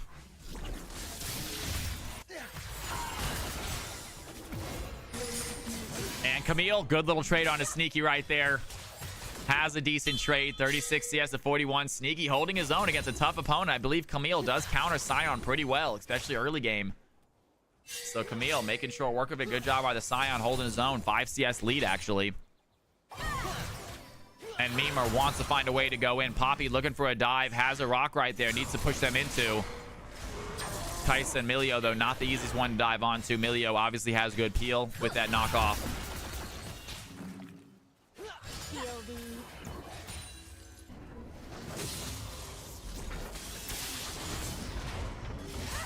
And Scion looking at Fearless Cheese. The knockup does hit. Great stun there. Camille trying to get out in time. Has her Hextech ultimatum. Doesn't want to use it. And Camille might be able to go for a solo kill while Jerome looking for a kill here in the jungle. It is going to be Jerome on the Kiana. He usually has a lot of early game plays. This game, not so much. Unable to find a kill. Is looking to possibly go bot side. Only level 5 right now. And Echo coming bot as well. Is he going to find Kiana? He's going to find Kiana in the lane. Echo has ultimate, though. Do they want to try to go for a fight? Echo has the W. Is going to push that Kiana out of the stun. Meanwhile, Mima goes in. Does find the stun on a Meningitis. Meningitis flashing over the wall. He's going to survive. And Hello World not able to get that kill, but great roam there from the mid lane. The CS difference, however, is starting to stack up. Khalil a little bit low on the CS. Fearless almost stunned under tower, playing a very risky play against Scion.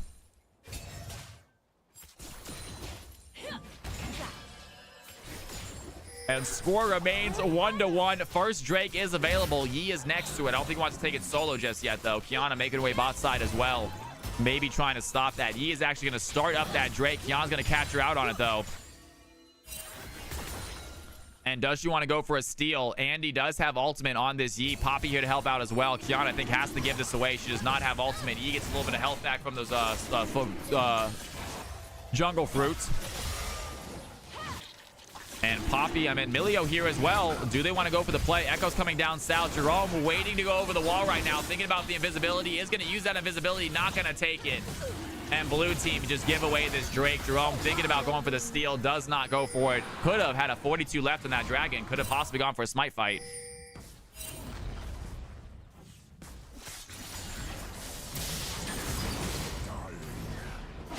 And good job by Camille. Dodging out that knockup once again. Still losing the CS game. Sneaky having a good time top lane with the Scion. And Harold World way down CS is going to dodge out that charm, but it's such a tough matchup to fight because you have to use your E to dodge charm and you don't have it to hit her with. And so just a really good counter to Echo, I think Ari is able to play pretty safe. Anytime you dive on her, just get that charm ready to go and win the trade. Echo doing what he can, 1-1. Hello World, a very good Echo player, though. He will find kills elsewhere if he can't kill the Ari. Trust me on that.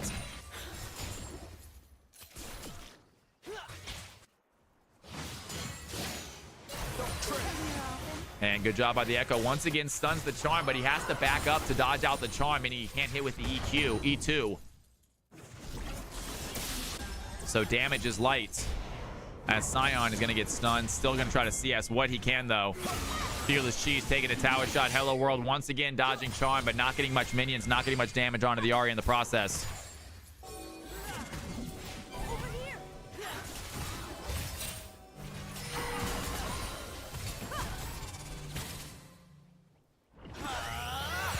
Yeah, it's going to throw out his arcane, this nice little shot right there.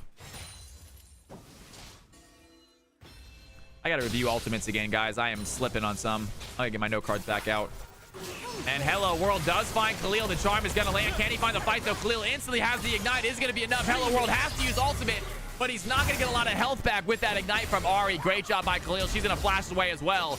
And out of nowhere, Yi is going to join the fight. Great charm. Can Yi get the kill, though? Needs the Alpha Strike. Looking for the Khalil. Does he have the play? And the ultimate by Volcanic does not get the kill, but he is still on the chase.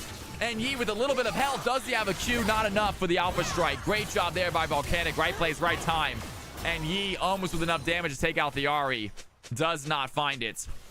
And Jerome not done yet. Thinks he has Hello World as well. Hello World with that all. There's the Volcanic. He's going to go over the wall. The Ignite is going to be enough. Hello World makes him look silly with the Ignite.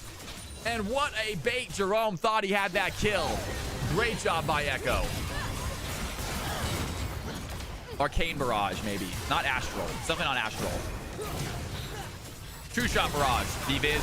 True Shot Barrage. Thank you. I knew it was Barrage. True Shot Barrage. That's it, by the way.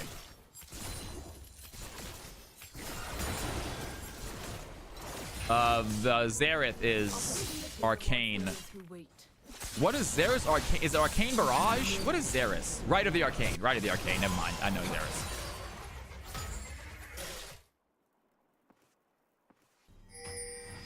But still, I gotta be quick with it, you know? I gotta be quick with it, B-Biz. I can't be thinking about it for 2 minutes. I gotta know it off the top of my head. So, I'm gonna do a little no card studying this tonight. I'm gonna get my no cards studied up again. Good refresher always helps.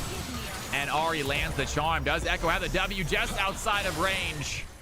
Nice try by Echo. Cannot land the stun. 89 CS, 90 now for the Ahri. 18 CS lead. Echo has that kill, though, courtesy of Kiana.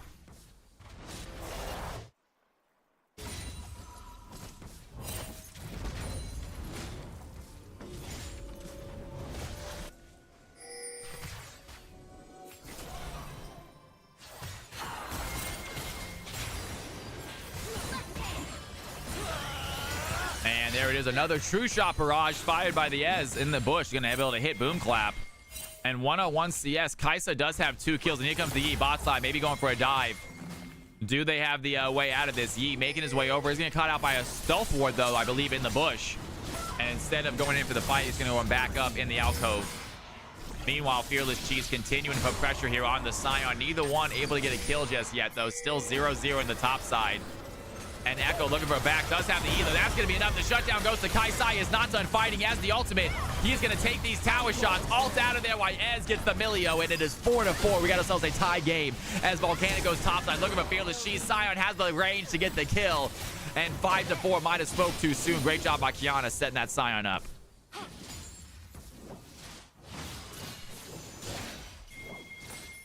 And team number 2, not sure if they have the damage to kill Scion this game. Not sure who they're going to use to kill the Scion. Maybe the Yi.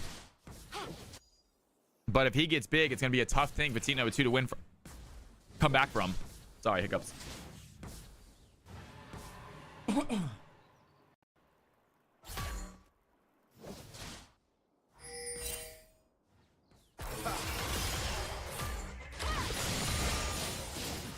And Khalil, Orbit Deception starting to one-shot the wave. Absolutely massive for him.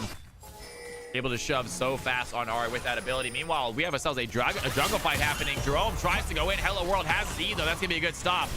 And Jerome is still on the chase. He's going to find the charm, though, onto Andy. And Ignite goes in as Yell. Yeez has to use the Alpha Strike. Is he going to survive this? The Khalil with a great Ignite puts the Yi low, gets the kill, and has another Spirit Rush ability to use. Maybe tries to go for another charm right here. Has one more ultimate available. Does he want to try to find the Echo? Meanwhile, Camille coming bot side. She wants to join the fight. Cleo already used the ultimate. Do they have the stun? And Volcanic under tower goes down. Great job by Hello World setting up a great W. Camille was in the right place, right time. And the blue team still with 1 kill lead. Red team trying to climb back into this game. Have themselves a Drake's at least.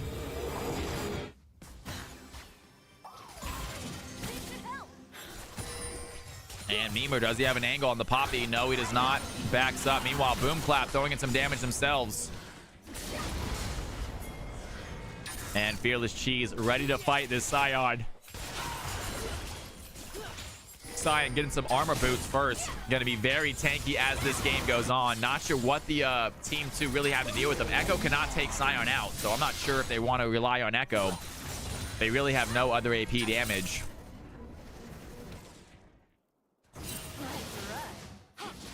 Yi can, says B-Biz. All right, Andy on the Yi thinks he might be able to do it. He got himself another Drake. So red team now with the second Drake trying to climb back into the game. Still 1,000 gold down.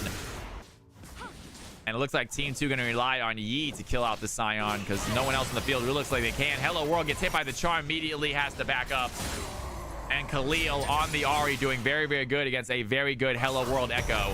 Does not find the stun. Looking for the Ahri still. Ahri's going to use that Spear Rush, though, I think, to get out.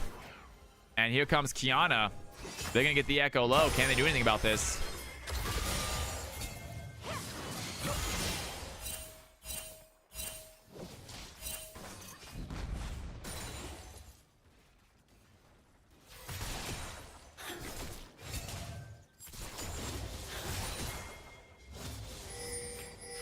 And Yi making his way bot side. Are they going to look for some sort of dive right here?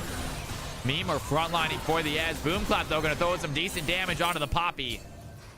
And Yi needs to get involved in some of these fights right now. Does have his dragons, though, so doing a great job there. Not doing a bad job. Red team continues to stack these Drakes. Currently down by 1k gold, but that means nothing. I would trade 1,000 gold for Drakes any day almost. And Khalil is going to force the Echo ultimate out. He has to get out. Meanwhile, Mimo dives in. Energize looking low. The Ignite is going to be enough. He gets the kill. And Boomclap now alone under tower. Does he have the Alpha Strike? Double kill over to the E. Has the flash. He's going to survive. Jerome trying to find a Constellation kill, but a foot barrier is going to stop him. Mimo gets the stun. Here comes the Yi as well. And a triple kill for the red team. And what a play right there. 9-6. A massive fight for Yi. He goes in. Ez gets a couple as well. And all the while, Ahri goes down to the Echo, and we got ourselves a game. Red team take the gold lead, take the kill lead, hold on to that objective lead. Rapthorn, it's good to have you back in here, man. How are you tonight? Guys, this is low energy Cal from Cali casting. These are exciting plays. I'm having a great time watching it, but I cannot be super loud. So if it seems a little low energy, it's because I cannot be crazy loud right now. I got neighbors. It's past 9 o'clock. But still an exciting game nonetheless. 0 loss, you're the best, madam. I appreciate you saying that. You're so sweet for saying that. Fearless Cheese looking for the fight, has Sneaky. The knockup's gonna go wide. Fearless Cheese has some possible damage here. Trinity Force is finished. Plus Merc Treads are going to get magic damage this game.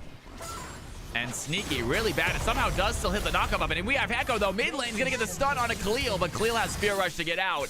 And Sneaky might be in trouble. Mimo standing right in front of the sign. That's going to be a huge play. But where it is, a great play by Kiana. She's going to use her Supreme Display of Talent. Gets the knockback and pushes all 3 of them off the Scion. Red team have to walk away empty-handed. Huge ultimate by Volcanic. Oh, thank you, Mal. All right, good to know. Well, I'm still being kind of loud, so I feel like my neighbors are going to get mad at me. Ultimate display of steel, man. That's what I'm talking about. Fearless Cheese has the ultimate, though. He says you stop him killing Scion, I can at least kill you. And the Hextech ultimatum secures that for him. Camille picking up their first kill of the game.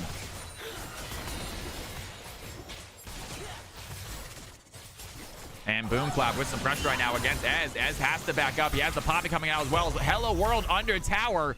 Gonna try to take that tower away from Khalil. Does get it down. And a great mid lane matchup. Hello World obviously down CS, but has those kills. He is such a phenomenal Echo player. So much fun to watch him. And 5-1 right now, looking good. Poppy has the stun onto the Milio. Laser King looking to dive in as well. Does not find an opening. Boomclap Meningitis running away as Khalil, a little stealth ward, catches Echo trying to back. Cheeky play by the Ahri. And Fearless Cheese ready to fight Scion. No more ultimate available, though. Scion does not have ultimate either. He's going to take a tower shot. Fearless Cheese still on the chase. Can he find a play? Sneaky looking low here. And we do know that Camille actually is a good counter to the Scion. And she is proving it right now. Seeing all this damage she is pumping in. Scion does not have ultimate. There's the stun. Do they have the auto attack? And Fearless Cheese with the solo bolo, showing why that champion counters Scion so well. Picks up a kill, and the red team, they are running away with it. Poppy with a big ultimate is going to leave Meningitis low. A big play by the Yi is going to come in, though. He has the Alpha Strike, and that is it. Boomclap looks low as yellow. The Alpha Strike goes in once again, and Yi picks up the Kaisa, and Khalil tries to join the fight, but cannot do enough damage. Jerome looking low, has the ultimate, but it does not matter. Ez is going to dash away, get the kill, and 14-6. Khalil in trouble. Here comes Hello World. Ari does not have an ult. She's going to go down. Ez picks up the tower, picks up a kill, and the red team is starting to dominate all over the field. 5-1 for the Echo, 4-1 for the Ez. Domination here in the bot side, in the middle, and Hello World on Echo once again. One of those champions you have to ban out. Khalil has Zakshan, Hello World has his Echo. And he seems to never disappoint when he gets that champion.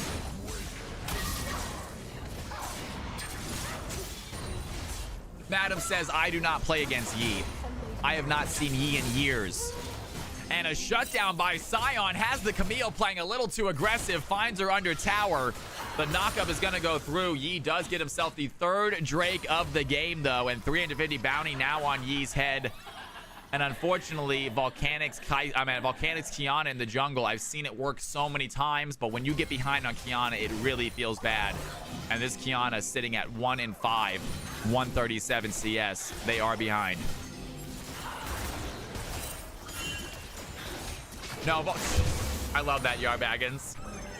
Volcanic has absolutely kicked ass in CFC, but this is not one of his games, and unfortunately, I have seen him do well. I am not a big fan of Kiana jungle, but he continues to play it. Usually, he proves me wrong. This is not one of those games. This is one of the games where I feel like Kiana jungle's a deficit. I will be fair, though. He does normally prove me wrong. And Jerome is going to find someone. Yi is going to dive in, though. He has the fight. Do they have enough to kill the Sion? Under tower. Sneaky looking to run away. A big screen to play a talent. But Poppy has the ultimate. She's looking to take out Meningitis. This does not work. Sneaky goes down quickly. Fearless Cheese is going to run away. Down goes Meningitis as well. And Yi has another one. Now Jerome looking low. Does he have the Alpha Strike? They're trying to give it to the Yi, I believe. He goes over the wall. Fearless Cheese gets it. And the red team find 3 more kills. Lose 0. And this game is starting to become lopsided.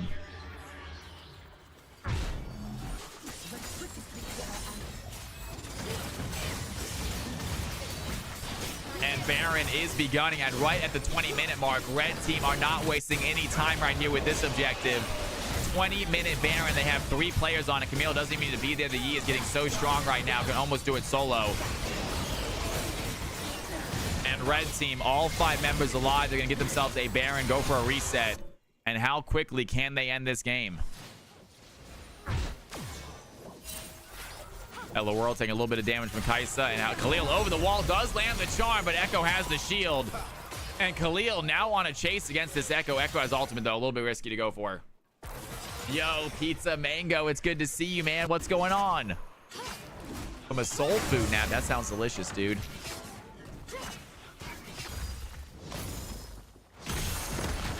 And Sneaky takes out a tower by himself. Good job on Sion. 174. This Sion is going to get beefy. So blue team maybe relying on their top lane to constantly split push. Difficult to take him out, obviously, with the Yi, how big as he is. Not super difficult. And here comes Meme, where he wants to fight right now. Sion's going to flash forward. They know they have the ultimates. And they have to get in front of Sion before he ults. He was well aware of that. It uses flash, immediately ults out. And Sion lives again. Fried chicken, chicken masala, mac and cheese. Oh my God, sounds so good. That sounds delicious, man. I want some mac and cheese and fried chicken right now. I'm getting hungry. This is my last game.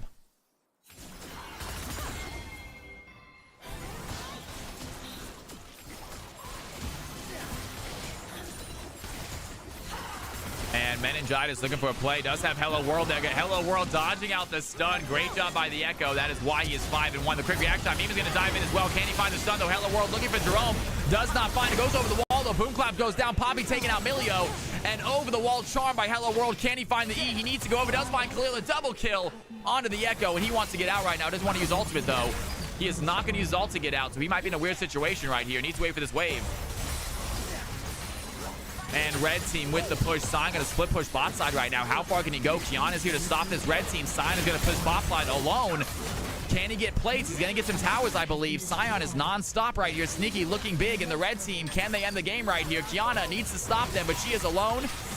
Has the Milio in base coming out to help out right now. Jerome cannot find it. They're going to take a tower down. There's the Hextech ultimated by Camille. Is going to stop Jerome from doing any damage. He gets the shutdown on Camille, but that tower does not look long for the world. Sion finally back. Here comes Sneaky. Can he find the play? The blue team had the fight. Down goes the Yi. Down goes the Ez. Hello World is left the line with Memer. And the blue team, they get the wipe. It is not GG quite yet.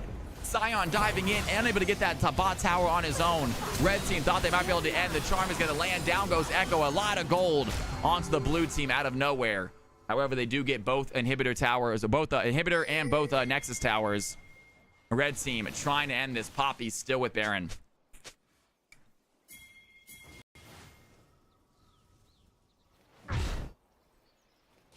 And she's looking for a place to back.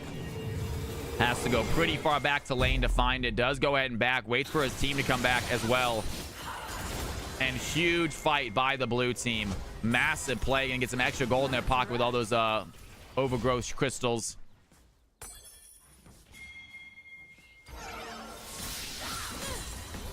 And Kaisa with good CS now with 4 kills as well. Kaisa looking strong also. They're going to find Boom Clap in the jungle. Meanwhile, Andy gets hit by the charm, and Yi might be low right now. Has the Alpha Strike, though. Khalil is in trouble. They find the Yi. Great play there. Down goes the Yi. Laser King tries to dive in as well. Fearless Cheese going to pop in the Hextech Ultimatum. Can they find the play? But Boom Clap has the fight.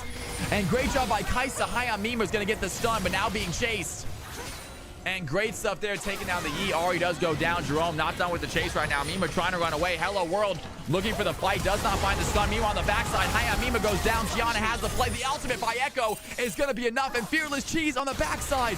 The blue team cannot back. What a play by Fearless Cheese. He's going to teleport for the end. It does not matter. Camille is ending right now, right here. Go ahead and end Camille. The inhibitor is going to come back in a second. Camille, you need to end right here. And Camille with one more auto attack is going to be it. The X-Peke. What a game. Great stuff, you guys. What a game. Fearless with the cheeky ending. You love to see it. I'm happy with it because I got to go to bed, you guys. I am tired. It's already 9:30. Great stuff. Fearless. What a cheeky end, my man. You love to see that. Andrew, back in the house. How are you doing? The X-Peke ending is how we call it. That's fantastic. All right, you guys. An incredible, incredible night. If you guys did not sub to the follow the channel, please follow the channel. If you didn't sub to the channel and you want to sub, that would be awesome too. Go ahead and hit that sub button. But I do believe we are done for the night, you guys. We're going to go and see who we're following, see who's live right now. Midbeast is live. I like Midbeast. One day I'm going to raid him and he's going to notice. Not today, though. Not today. Let's go ahead and toss it over to Swagner. Easy raid, you guys. She is fantastic. It is Beerman Stan's girlfriend, wife. I'm not sure their relation. I do believe they are together. I'm not sure if it's a wife or girlfriend or what the situation is. You guys know, by all means. Madam, thank you guys for the stream. I had a great night. I hope you guys did too. Please, please, please get your Cal's House emotes ready to go. She is a fantastic streamer. She's a fantastic girl. Her and her husband/boyfriend are super big supporters of this channel. So please throw them some love, you guys. I will see all of you guys next stream. It will be a full-length stream tomorrow, you guys. CFC Tuesday is upon us. Oz, it is so good to have you in here, brother. I love you, man. Hope you had a good night. Thank you for coming by and saying hello at the end of the night. I will see you guys next time. Please get your Cal's House emotes ready to go. If you are not a Cal's House member, you guys, copy and paste this. Cal's House in the house. Let them know where you're coming from, you know? I'll see you guys next stream. I love everybody. I'm going to say it tonight because I say it every night, guys, and I mean it, folks. Don't sweat the small stuff, you guys. And it's all small stuff. Love y'all. Have a great night. Let's go raid this girl. Have some fun there.